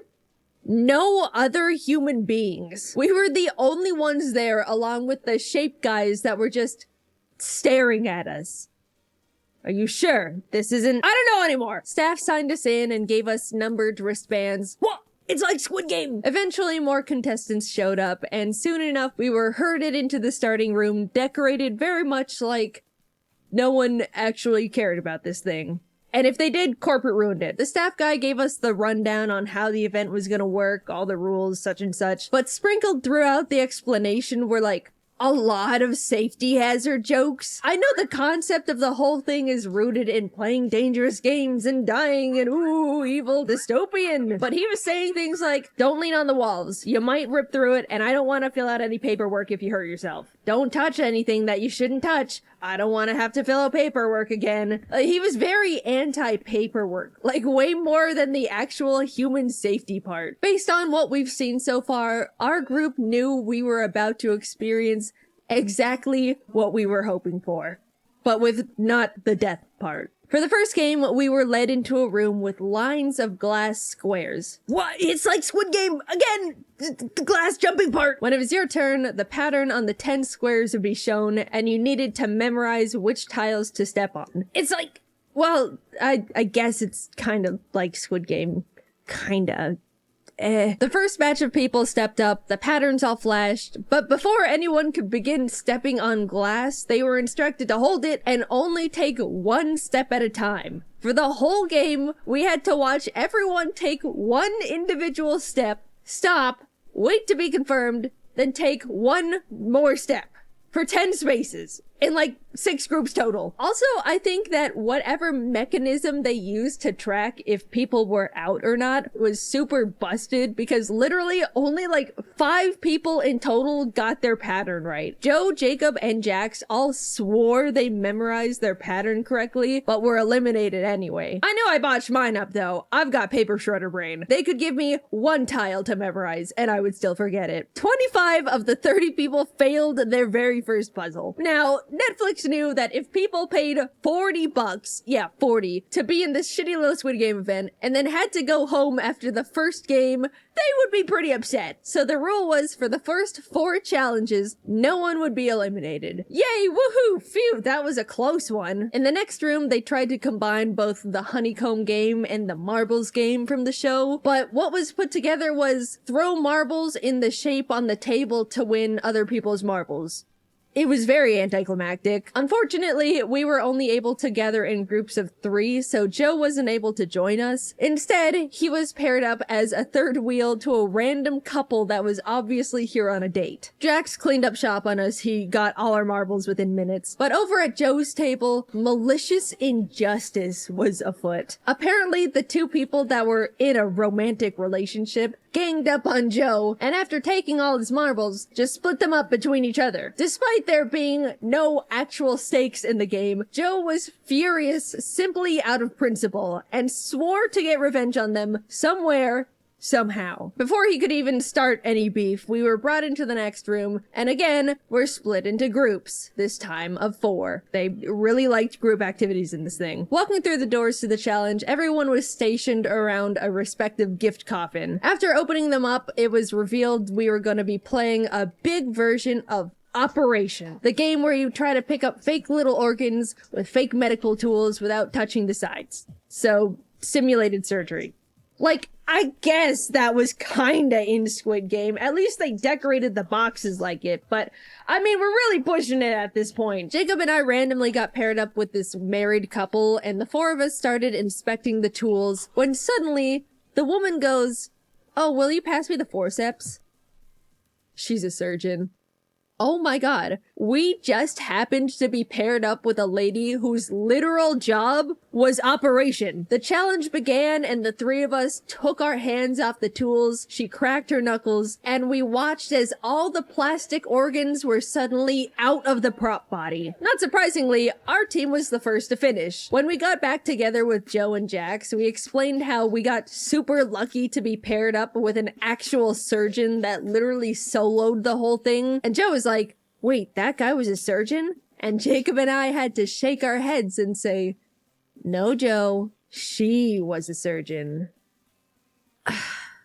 Damn it.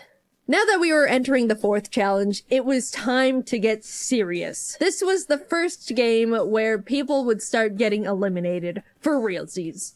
But not realsies. Everyone was split into 2 groups and taken to one side of a wall where there was a bunch of prop boats. It was a kind of not really IRL version of Battleship where we had to try and shoot down all the other side's boats, and the team that won would progress into the 5th game. I would describe this idea as good enough.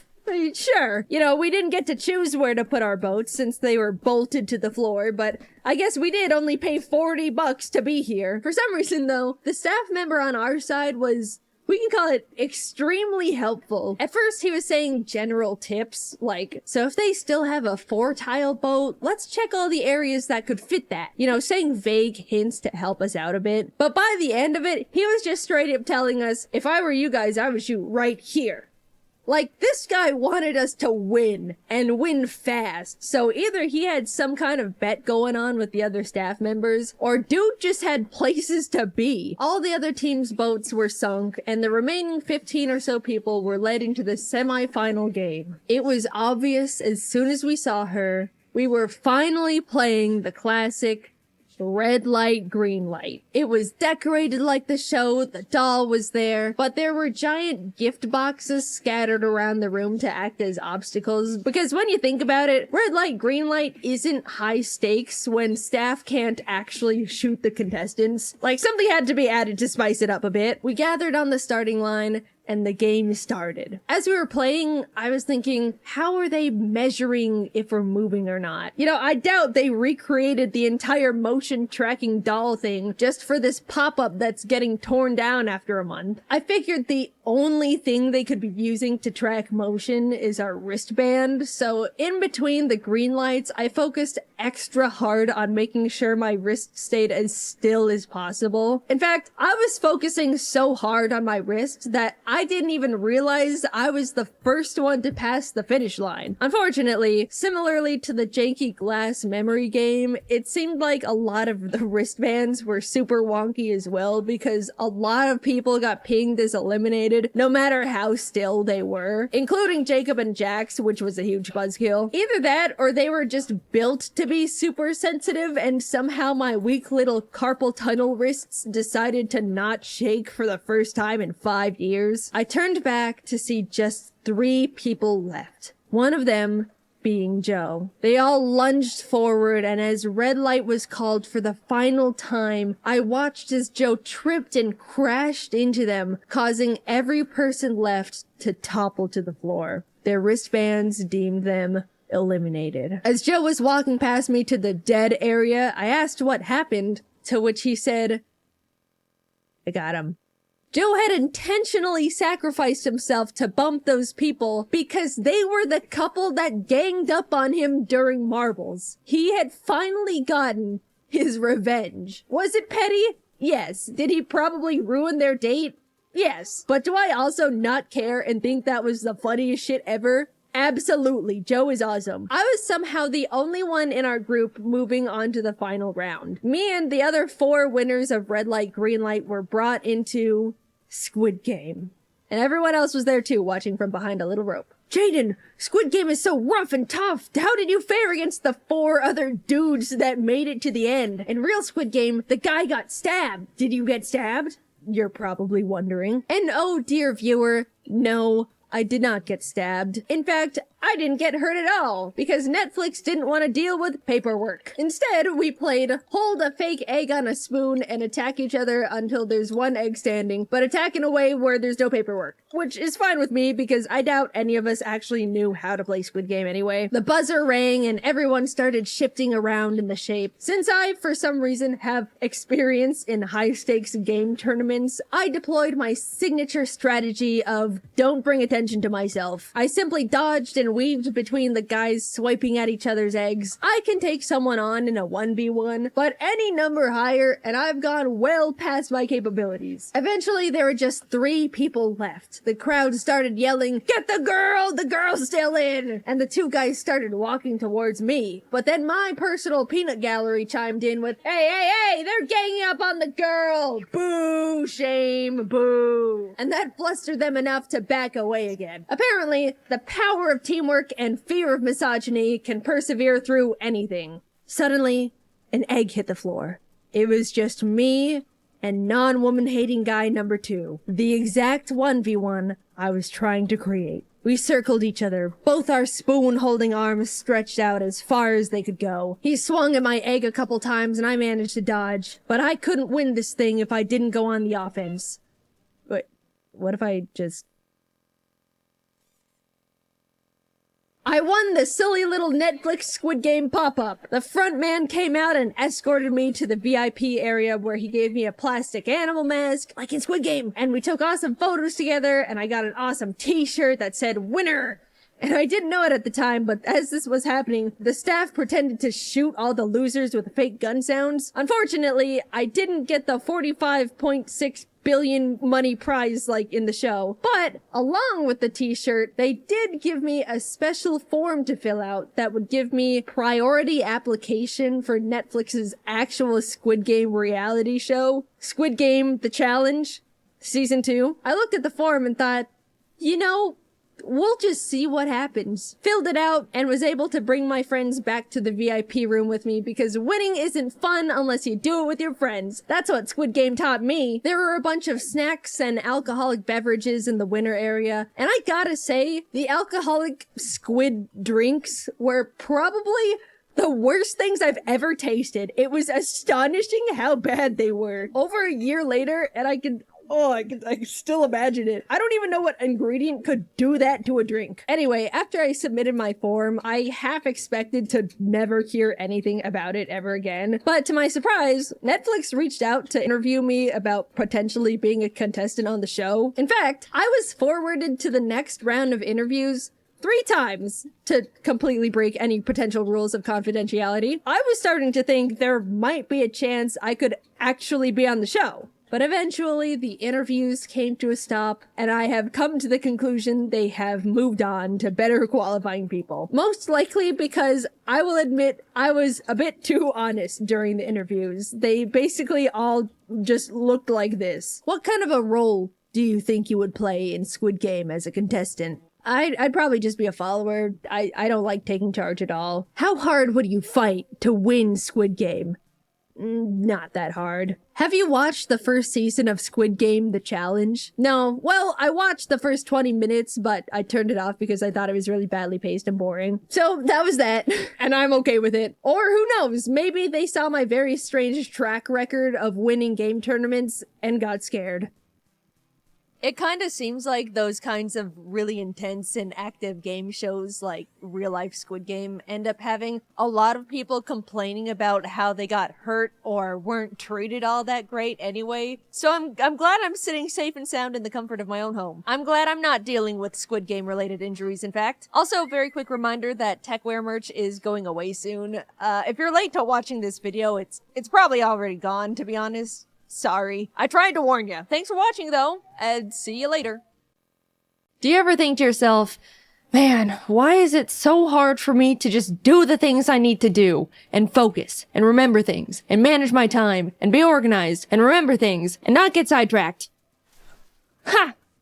Yeah, me neither. When I was a kid, I was pretty much the picture-perfect depiction of a good student. I was well-organized, always turned in my work on time, got good grades. I even did my homework on Fridays instead of procrastinating until Sunday night. Sure, I didn't like studying and found it hard to focus during it, but who didn't? Saying all those qualities put together, that doesn't sound like the brain of someone with any kind of attention deficit hyperactivity disorder, does it? I was well-behaved, didn't feel like I struggled much in school, and didn't cause any trouble.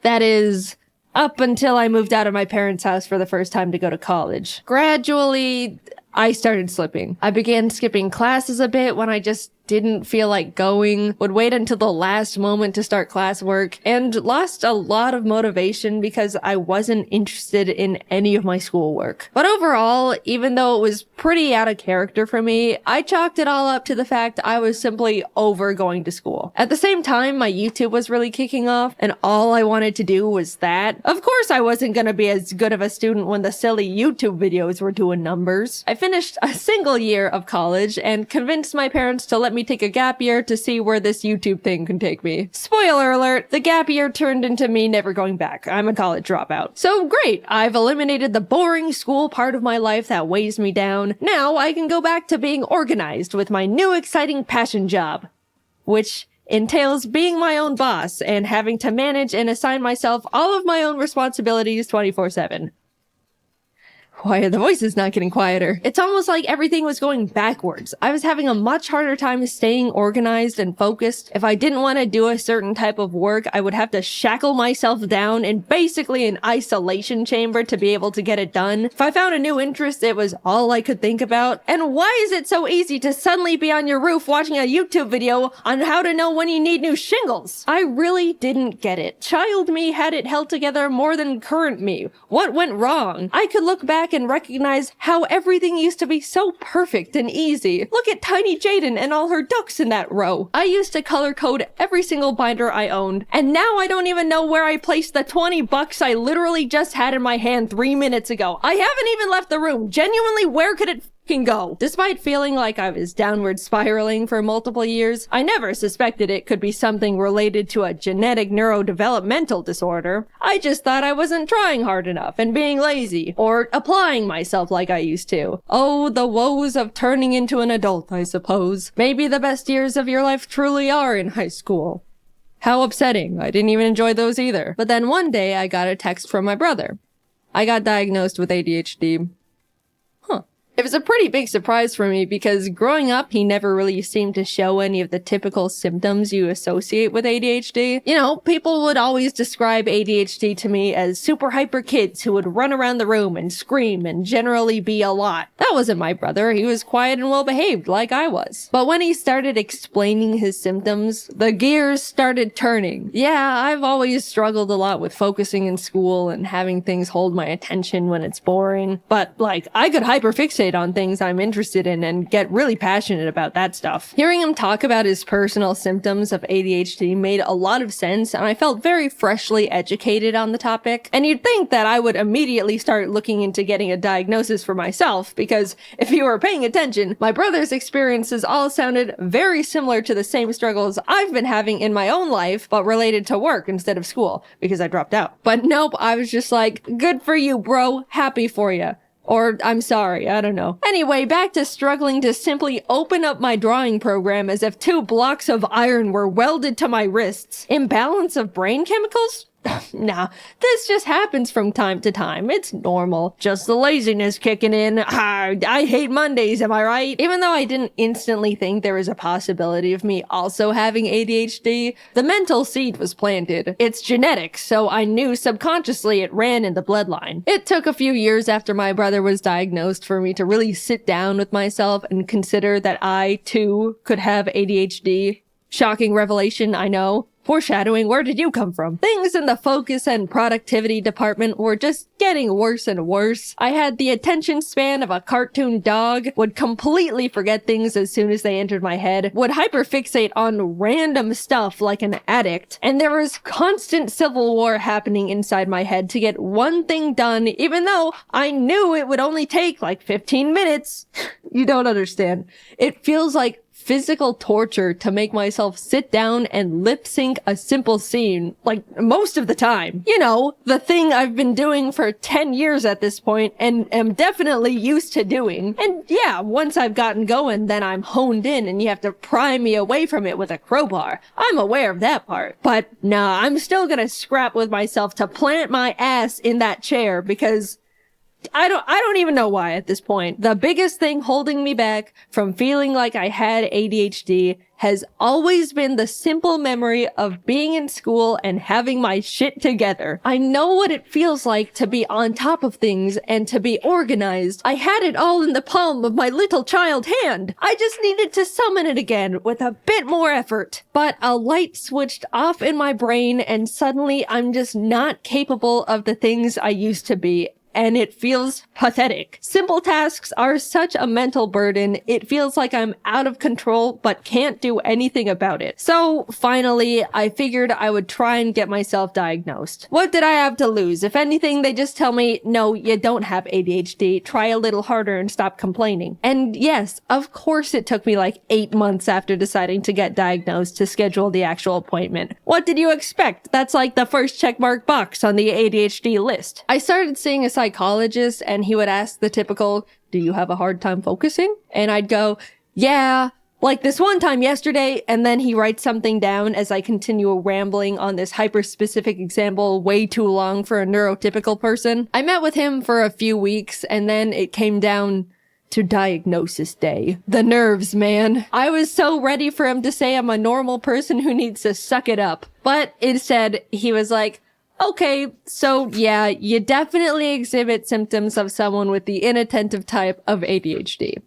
And autism. Yippee! My struggles are justified. I'm not crazy. Wait, what was that last part? He explained all the different ways ADHD affects me and the different areas I struggle with compared to others. He even gave me a 37-page document of his conclusions and information on how my brain works, with graphs and pictures. I've read through it all a bunch of times now, and it's already really helped me understand how I tick. I call them the autism docs, but I'm not gonna get into that side of the diagnosis. Let's just brush that one away for now. There's a couple types of ADHD you can have: hyperactive, inattentive, and combined, which is both hyperactive and inattentive. Hyperactive is the type people typically go to when they think of a loud kid who can't sit still. People with this kind normally need to fidget, have low patience, tend to talk a lot, and have trouble staying seated, especially when they're expected to, like in a meeting or school. Inattentive is the one where someone experiences difficulty in focus, memory, organization, has a low attention span. That's the one I have. It's self-explanatory, but if you have the combined type of ADHD, then you got it all. ADHD jackpot right there, my friend. I brought up during the appointments that I used to be such a good kid in school with seemingly zero ADHD symptoms, and how that part has always confused me. And he had a couple hypotheses about it. One, since my mom has always been a big source of my organizational influence, I was able to depend and lean on her for the majority of my school life for it. I felt like I was naturally capable of staying on top of things because she was right behind me the whole time, reminding me and guiding me through stuff. So when I moved out, everything started crumbling, which lines up pretty perfectly to when I did start struggling. Another explanation he gave was the fact that ADHD affects women differently than men, which is also less researched. Love to hear that one. Not only do women tend to be able to mask their symptoms better than guys, so it goes much more unnoticed, but they also experience ADHD differently. And research says there's a chance it can just start affecting women later in life. I'm no ADHD scientist though, that's just what I've been told by specialists. I don't know, I've just got the dang thing. Either way, those two explanations make a lot of sense to me and have since put my weird ADHD imposter syndrome to rest. I didn't really think that getting a diagnosis would change much about how I go about my life, but since getting my ADHD certificate and lollipop, it's completely revolutionized how I think and go about getting things done. It's still hard to get my ass into gear when I need to do one normal thing that's not difficult, but I'm much less hard on myself and will strike almost like these kinds of mental deals to loophole myself into getting things done. Like, for example, if I really don't want to edit a video, I'll say to myself, okay, I know it's gonna be super hard for me to immediately start that task, so I'll get myself into the mindset of getting things done by doing a simple other task I don't find difficult, like cleaning my room. That way, I'll feel productive and can transition that into tackling the original task much easier. It doesn't always work, but it's the mindset change and overall understanding that sometimes I'm gonna have to go about things in different ways that's helped me a lot. Also, after being diagnosed with ADHD, I didn't have much desire to get medicated. I figured just knowing I have it would be enough to get things into gear, and I didn't really need medication that badly. But the content creator in me also thought, well, if I'm gonna write a script about having ADHD, it would be nice to be able to talk about what it's like to be medicated, even just for a day. So I got prescribed good old classic instant release Adderall. Instant release means I don't have to take it every day. I can just take it when I need to get stuff done. It affects me immediately and then wears off after a few hours. There's also extended release, which is the kind you take every day and gives you a constant steady stream of medication. It wasn't until I had the Adderall in my hands when I realized the idea of taking it for the first time made me nervous. Like, what is this thing gonna do to me? I have so many friends with ADHD, honestly a higher ratio than friends without it. That's how it goes in content creation. All these MFs have it. They were all telling me that it's awesome, how you'll take it and immediately feel like a god, and you can do anything and it's incredible. And yeah, that sounds great, but also like, what the hell? What do you mean I take this little pill and suddenly all of my problems seemingly disappear and I gain superpowers? That's scary. That sounds like the thing every adult in a 20-mile radius warned us about when we were kids. Am I gonna feel like a completely different person? I don't know if I'm ready to experience immortality. I put off taking Adderall for so long because I was irrationally scared of the tiny blue pill, but coincidentally, I really needed to get a script done. If I take too long to write a video script, then the team runs out of work to do, and then I have a bunch of people sitting around and waiting for me to give them more work so they can pay their bills and survive and stuff. But for the freaking life of me, I just could not get myself to sit down and write that script. My body and soul found it mentally easier to backflip off a bridge than write words on the computer. After literally 2 months of my brain going, ooh, you better write that script. I won't let you enjoy a single moment of your life if you aren't writing that script. I don't wanna. Get up, go to the bridge. After that constant loop, I finally swallowed my fears and took my first Adderall. I had talked to James a lot about what Adderall is like since he's been on it for a few years now. And after I took one, I was messaging him like, I did it. I ate an Adderall. How long does it normally take to start? How do I know? What do I do? And he was helping me a lot and giving me tips. Then, like 20 minutes later, I felt it. All the non-stop thoughts going on in my brain went silent. I could think clearly and in like a line. My mind wasn't racing a mile a minute. I was able to sit behind my laptop and write. It was incredible. I was messaging all my friends about it the entire time. I can write my script and not get distracted. I don't have to take a mental break every 10 minutes. I can remember things. Kelsey sent me a message and I thought, I'll check that in a bit. And I remembered to check it in a bit. and respond. When I opened a new tab to look something up, I didn't go down a random unrelated rabbit hole. I picked up my phone to check something and didn't impulsively scroll Twitter for an hour. I can write words so easily. How am I doing this? What do you mean I can feel like this whenever I want if I just eat the tiny blue pill? I refuse to believe regular people can function like this on a day-to-day basis. No way. It wouldn't be fair. You guys don't have loud, non-stop voices in your heads preventing you from doing normal things? Come on, just admit it. You can't pick something up and immediately keep remembering what you were supposed to be doing with it. You always forget and feel crazy. Come on. Come on. I was so suspicious that on Adderall, either nothing would happen and I just wouldn't feel anything, or I would feel like I'm a totally different person experiencing some higher-than-life manic episode. But no, I just felt like myself, but with my shit together. And that's the part I couldn't believe. After 2 months of war, I finally was able to plant myself down and write my damn script. You wanna know what script I wrote while experiencing Adderall for the first time? This one. I was struggling to write a script about ADHD, and the thing that finally pulled it out of me was Adderall. Come on, you gotta admit that's funny. Yeah, it was great. I didn't think my head was loud before, or I was that impulsive, or had that hard of a time focusing. But now that I've been able to peacefully sit in one spot for hours and not need to take a break, or check social media, or get distracted by some stupid tangent I don't actually care about, yeah, this changes things. I still can't believe what I was able to accomplish. Writing a script in 3 hours.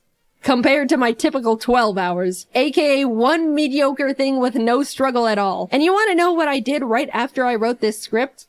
I immediately got up and cleaned the bird's room. Without rotting in bed for 3 hours beforehand. I just went from one task to another. Without thinking about it. All you neurotypical people must be thinking I'm literally pathetic and useless. But I know my ADHD brethren are out of their chairs right now hearing that. I'm not standing before you all to give you scientific data and information on ADHD, or diagnose you, or even promote prescribed drugs. I'm just here to talk about a big and recent experience in my life, how much of an impact and effect it's had on me, and how awesome feeling normal is. Seriously, being able to take a deep breath in mental silence is incredible. Cherish that feeling if you don't have a neurodevelopmental disorder. It took me 26 years to realize my woes were not actually woes, but symptoms of brain chemical deficiency. I'm writing this video, all things considered, pretty recently after being diagnosed, and I'm still trying to learn how to rebuild my life in a way that lets me optimize my productivity and get things done at a normal level. But so far, I've come so much further than I thought I could simply by knowing what's going on up there in the old noodle. And Adderall. If you're on the fence about being diagnosed with something, I get it. It's scary. It's scary to think you might have it, and it's also scary to think you might not have it. It's an odd place to be. But for me, having a concrete answer from a professional is what got me to finally stop feeling stuck in place and actually start moving forward again. It's been great. I'm excited to keep learning more things about how my mind works and find new ways to improve my day-to-day life. Cheers to getting normal shit done.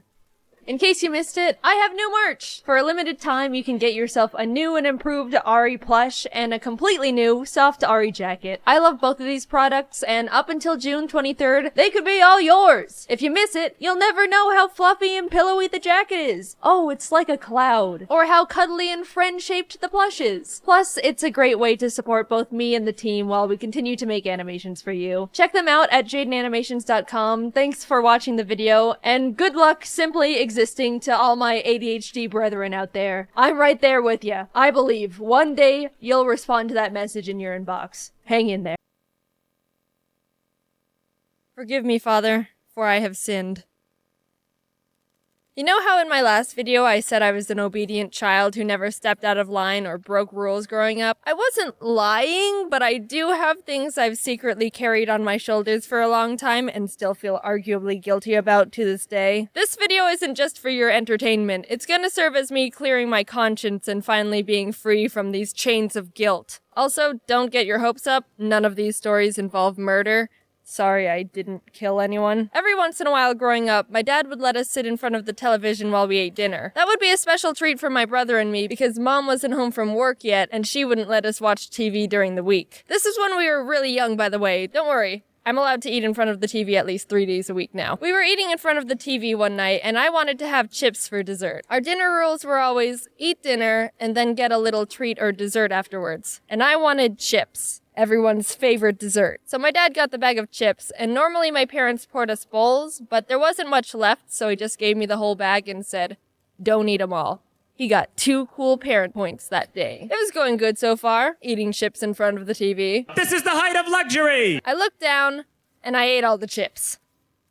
Dang it! What do? My dad gave me one rule. My parents are never gonna trust me ever again. They're gonna disown me. My life is over. I'm gonna be living in a box on the side of the road, and I'll have to search trash cans for chips. I might as well pack my things and get a head start right now. I started to panic, and my little kid brain started racing to think of some sort of way to avoid punishment. A rat! A giant rat burst through the door, slapped the bag out of my hand, ate all the chips, and escaped out the window. And also stole an extra cookie on its way out. No, they wouldn't believe that. I don't think rats eat chips. Jax finished eating early and went into the backyard to play. So what I ended up doing was going, "Jax, do you want some chips?" And I gave him the empty bag. Then I went over to my dad and said, "Dad, I have something to tell you. I'm sorry." Jax ate all the chips, and I went into my room and hid.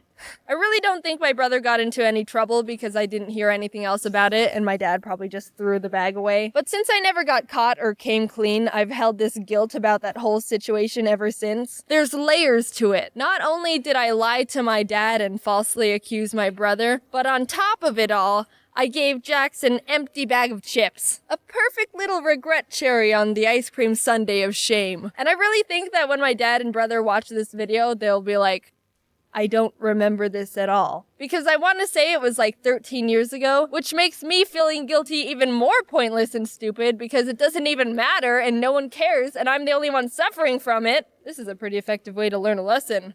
I've never finished a bag of chips since that day. One time I was at recess in 2nd grade playing by myself in the grass. You know, like a frickin' loser. This group of girls came up to me and said, "Hey, we're playing tag and chasing the boys. You should help us." And I was like, well, beats sitting here and getting eaten by ants. So I started running around and chasing the boys with the rest of the kids. It was all normal tag at first, but somehow it started escalating to extreme tag. Extreme as in people started throwing rocks. Being a self-conscious child who had no understanding of personal choices, I was like, oh, well, I guess we're doing this now. So I threw a rock and hit this kid in the back of the head, which, may I add, took some top-notch skill and coordination, considering we were both running and he was a good distance away from me. Not to brag or anything.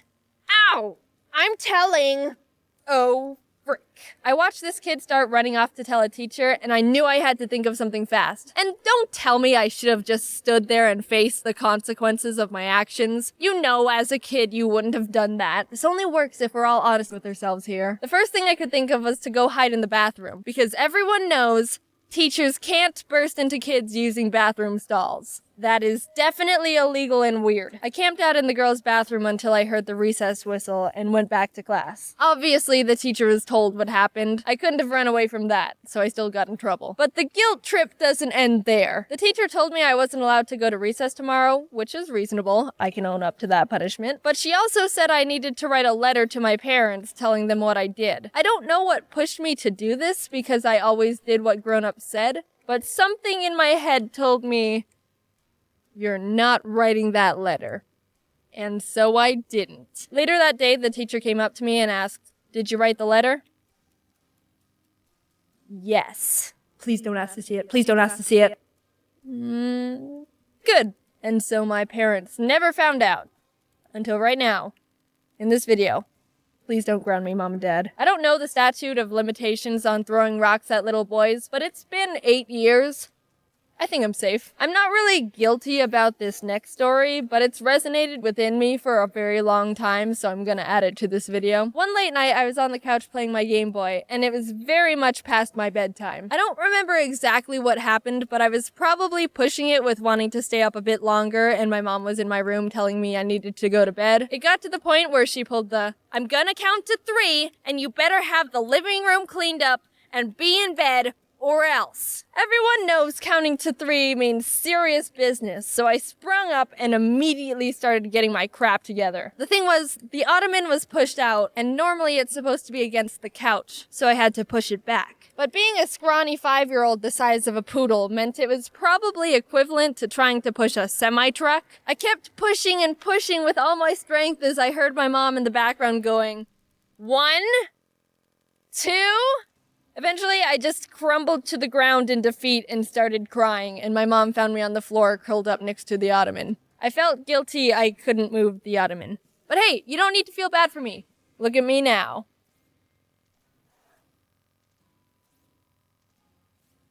Yeah, it's pretty inspiring.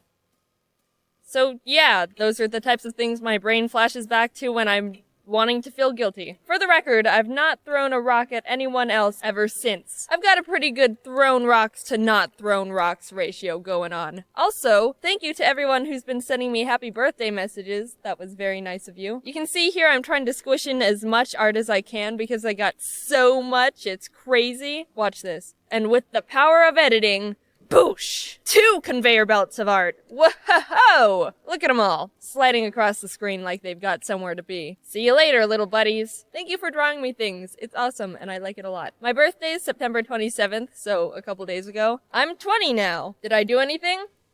No.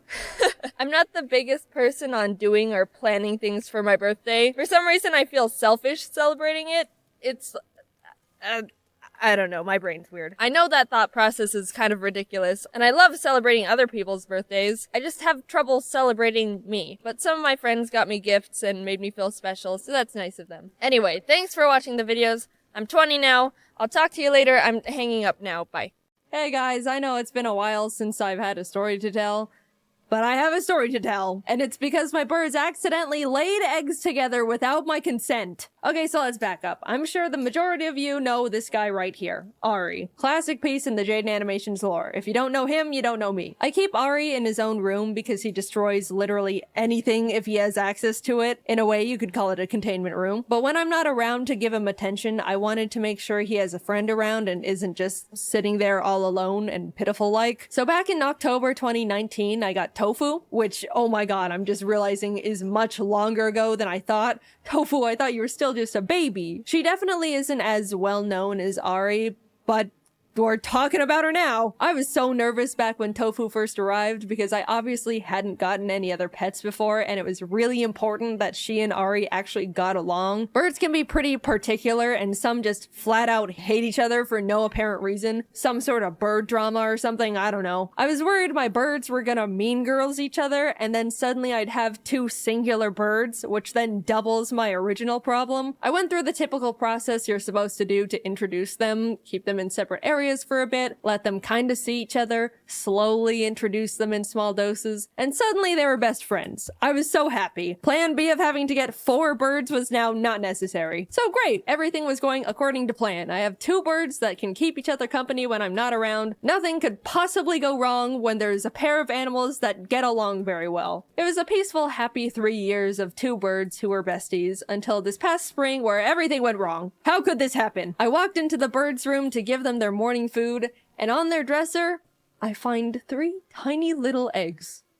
Oh, uh-oh. And by the way, when I say tiny, I mean you would be shocked to see how small bird eggs can be. These things were the size of a quarter. Some of you may be thinking, Jaiden, why is this a bad thing? Jaiden, it's the gift of life. This is a beautiful moment of miracles. Okay, sure, but actually, no. First of all, I don't want more birds, especially fragile little fresh out the egg ones. Remember when I was worried I'd have to get 4 birds if Ari and Tofu didn't like each other? Why am I experiencing the same dilemma again? 2 birds is already enough, especially since one of them has devoted his entire life to being a full-time bastard. Anyone who has a gremlin pet understands that that creature is equal to like 3 pets worth of energy. It's a lot to handle at all times, and if my plate gets any more full, I'll unlock alcoholism. Second of all, this is now my problem that I need to handle ASAP. I can't be like, oh, I'm busy right now, I'll deal with it later. No, procrastinating would only lead to possible hatching. Not 100%, but there's a chance, I'll get to that later. Which leads back to my prior statement that I've stated multiple times at this point of I don't want more birds. Immediately, I was like, how did this happen? I've been preventing them from laying eggs together for so long. What changed? Unlike cats and dogs, birds can't really be neutered, at least not easily. You could give them like monthly hormone shots or there's other stuff, but it's just really complicated. And you're better off simply making sure their environment is set up in a way to discourage nesting and egg laying behavior. There's a few things you could do to prevent it, but to sum things up, basically, don't let the birds nest. If they find a dark little hidey hole, they'll start treating it like a nest and get hormonal, and suddenly you've got eggs. No nesting, for the most part, no problem. I looked around the room and was so confused. All they had in there were their cages, climbing tree, and a drawer I bought to hold all their bird stuff. And the eggs were just on the top of the drawer too, not even in a safe burrowed nest-like place. One had already rolled off the side and cracked open on the floor like an omelet. Tofu, this is not even close to motherly instincts. After a bit of snooping around, I pulled the drawer back from the wall to realize, oh my god, these birds have been secretly burrowing into the back of this drawer like they were plotting a prison escape. Somehow, Ari and Tofu squeezed their tiny bodies in between the drawer and the wall and started chewing the back of it to get into the drawers from behind. They literally gnawed through it like the nematodes in SpongeBob. You should have seen all the sawdust on the floor. Well, here's a picture, but it doesn't do it justice. It looked like a construction site and smelled like Home Depot. Suddenly it made sense. They were using the drawer as a secret nest. Whenever I was in the room, they were out and about. Hi, Mom, please give us seeds. Nothing nefarious is going on. I leave, and boom, straight to the forbidden nesting drawer they go. Criminals. As I'm connecting the dots on how we got to this point, I realized I don't even know which one of these knuckleheads even laid the eggs. When I got Tofu, I made sure she was a girl. A little lady. I talked to one of my bird knowledgeable friends when I was considering getting another, and she recommended a female bird because there was a higher chance Ari would get along with her more than a male bird. So Tofu has been DNA checked and female certified. However, way back when I got Ari, I never got him/her checked. Green cheek conure genders can only be confirmed through DNA tests, and there wasn't really any important reason to know Ari's gender at the time. So I just didn't. Over the years, I've just started calling him my big man because of the way he acted and behaviors he displayed felt very obnoxiously masculine, but it was always more of a gut feeling above anything else. But I am now facing a possible reality that my bird I've had for 7 years that I've been headcanoning is male could have been female this whole time and is the potential mother of these confusing eggs. Because yes, birds don't need a male around to lay eggs. Think about it like chickens. They just be laying eggs out the wazoo without a rooster in sight. They don't care. Boom, egg. If it's a girl bird, that thing can lay eggs whether you or a male bird wants it to or not. So in this situation, Ari possibly being a girl is the thing that's blowing my mind the most. But one quick peek at their little bird booty hole swiftly gave me the answer. It was definitely Tofu. If you know, you know. I'm just saying, laying 3 eggs a quarter the size of your whole body biologically does something to you. Anyway, I immediately booked a vet visit for Tofu. Laying eggs drains birds of their calcium and overall health, so I wanted to make sure she was generally okay. The vet took a look at her and was like, she looks fine, she's acting fine, we'll give her some vitamins, but she's still got more eggs in her. What? Tofu, how many of those things you're gonna cook up? Also, we gotta limit this whole ordeal to as minimal as possible, please, because that vet bill was not fun. We can't be making this a routine occurrence. It's no mystery laying eggs can also be pretty dangerous for birds. There's a chance it could get stuck and the bird just dies. And to be honest, I really didn't want that to happen. So every egg meant an extra mountain of stress and anxiety for me. Yippee! The vet told me conures typically lay eggs every other day, so once she goes a few days without laying any, then I can come back and get her another checkup to really make sure she's all good. So I let time pass, and in total, Tofu ended up laying 8 freaking eggs. She was not supposed to lay that many. Normally conures lay clutches of like 4 or 5. So she basically laid 2 birds worth of eggs.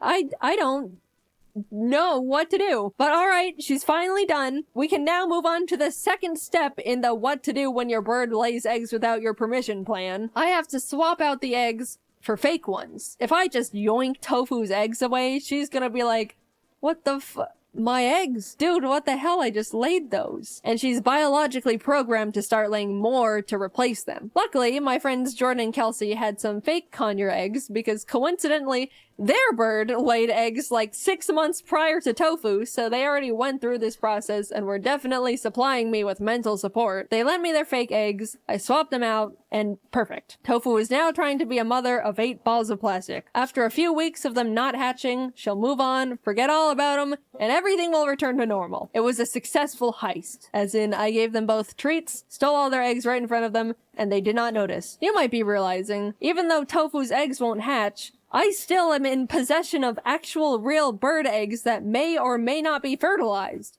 Yep, as much as Ari could have been the mother, he could also be the father. We don't know. Big drama. Are you the father? More like, is there even a father? After consulting with the vet and various bird resources, I basically had to make sure no birds could start growing in them just in case. Even though it's very likely they were just empty little chicken eggs, we couldn't run the risk. By the various resources aforementioned, I was given a few options. I was told I could smash them, which felt a tad bit too violent for me.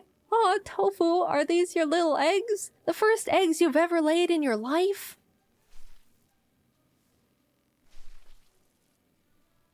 Absolutely not. I could freeze them, just put them in a little container, pop them in the freezer, and there you go. But the last option, which sounded the most insane in my opinion, was to boil them. Make tiny little boiled eggs. Why does that one sound the most deranged and psychopathic? I know people consume all types of bird eggs all over the world, but boiling my own Conyers eggs just feels way past the line in mental sanity. So I popped them in the freezer to hang on to whatever humanity I had left after all this, and they've been there ever since. I still have them. I'll go to grab a popsicle and be like, oh, hello, tofu eggs. I don't know. Even though they won't hatch, they still feel special. They're my little baby tofu's little baby eggs. I don't want to just throw them away like they're nothing. I'll just keep them in my freezer forever because that's somehow the most sane option I was given. Some people might be like, Jaiden, you should have tried to let them hatch. But you do not understand. I am absolutely definitely not qualified to raise baby birds. I promise this was the best thing to do for everyone. For me, for the eggs, for Ari and Tofu. God knows Ari would have been an awful father.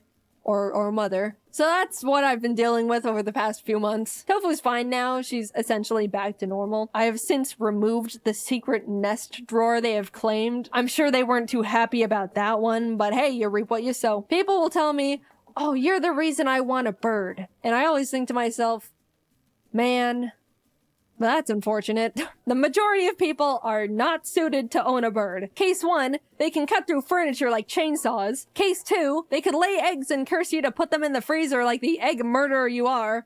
Or worse. I love my birds with all my heart, but if anyone ever asks me if they make good pets, I turn into the biggest hater. And if you're a good bird owner, you'd probably agree with me. Birds are beautiful, intelligent, loyal companions. But they're also knife tornadoes who can force you to question your own mortality as you spend a fortune on vet bills.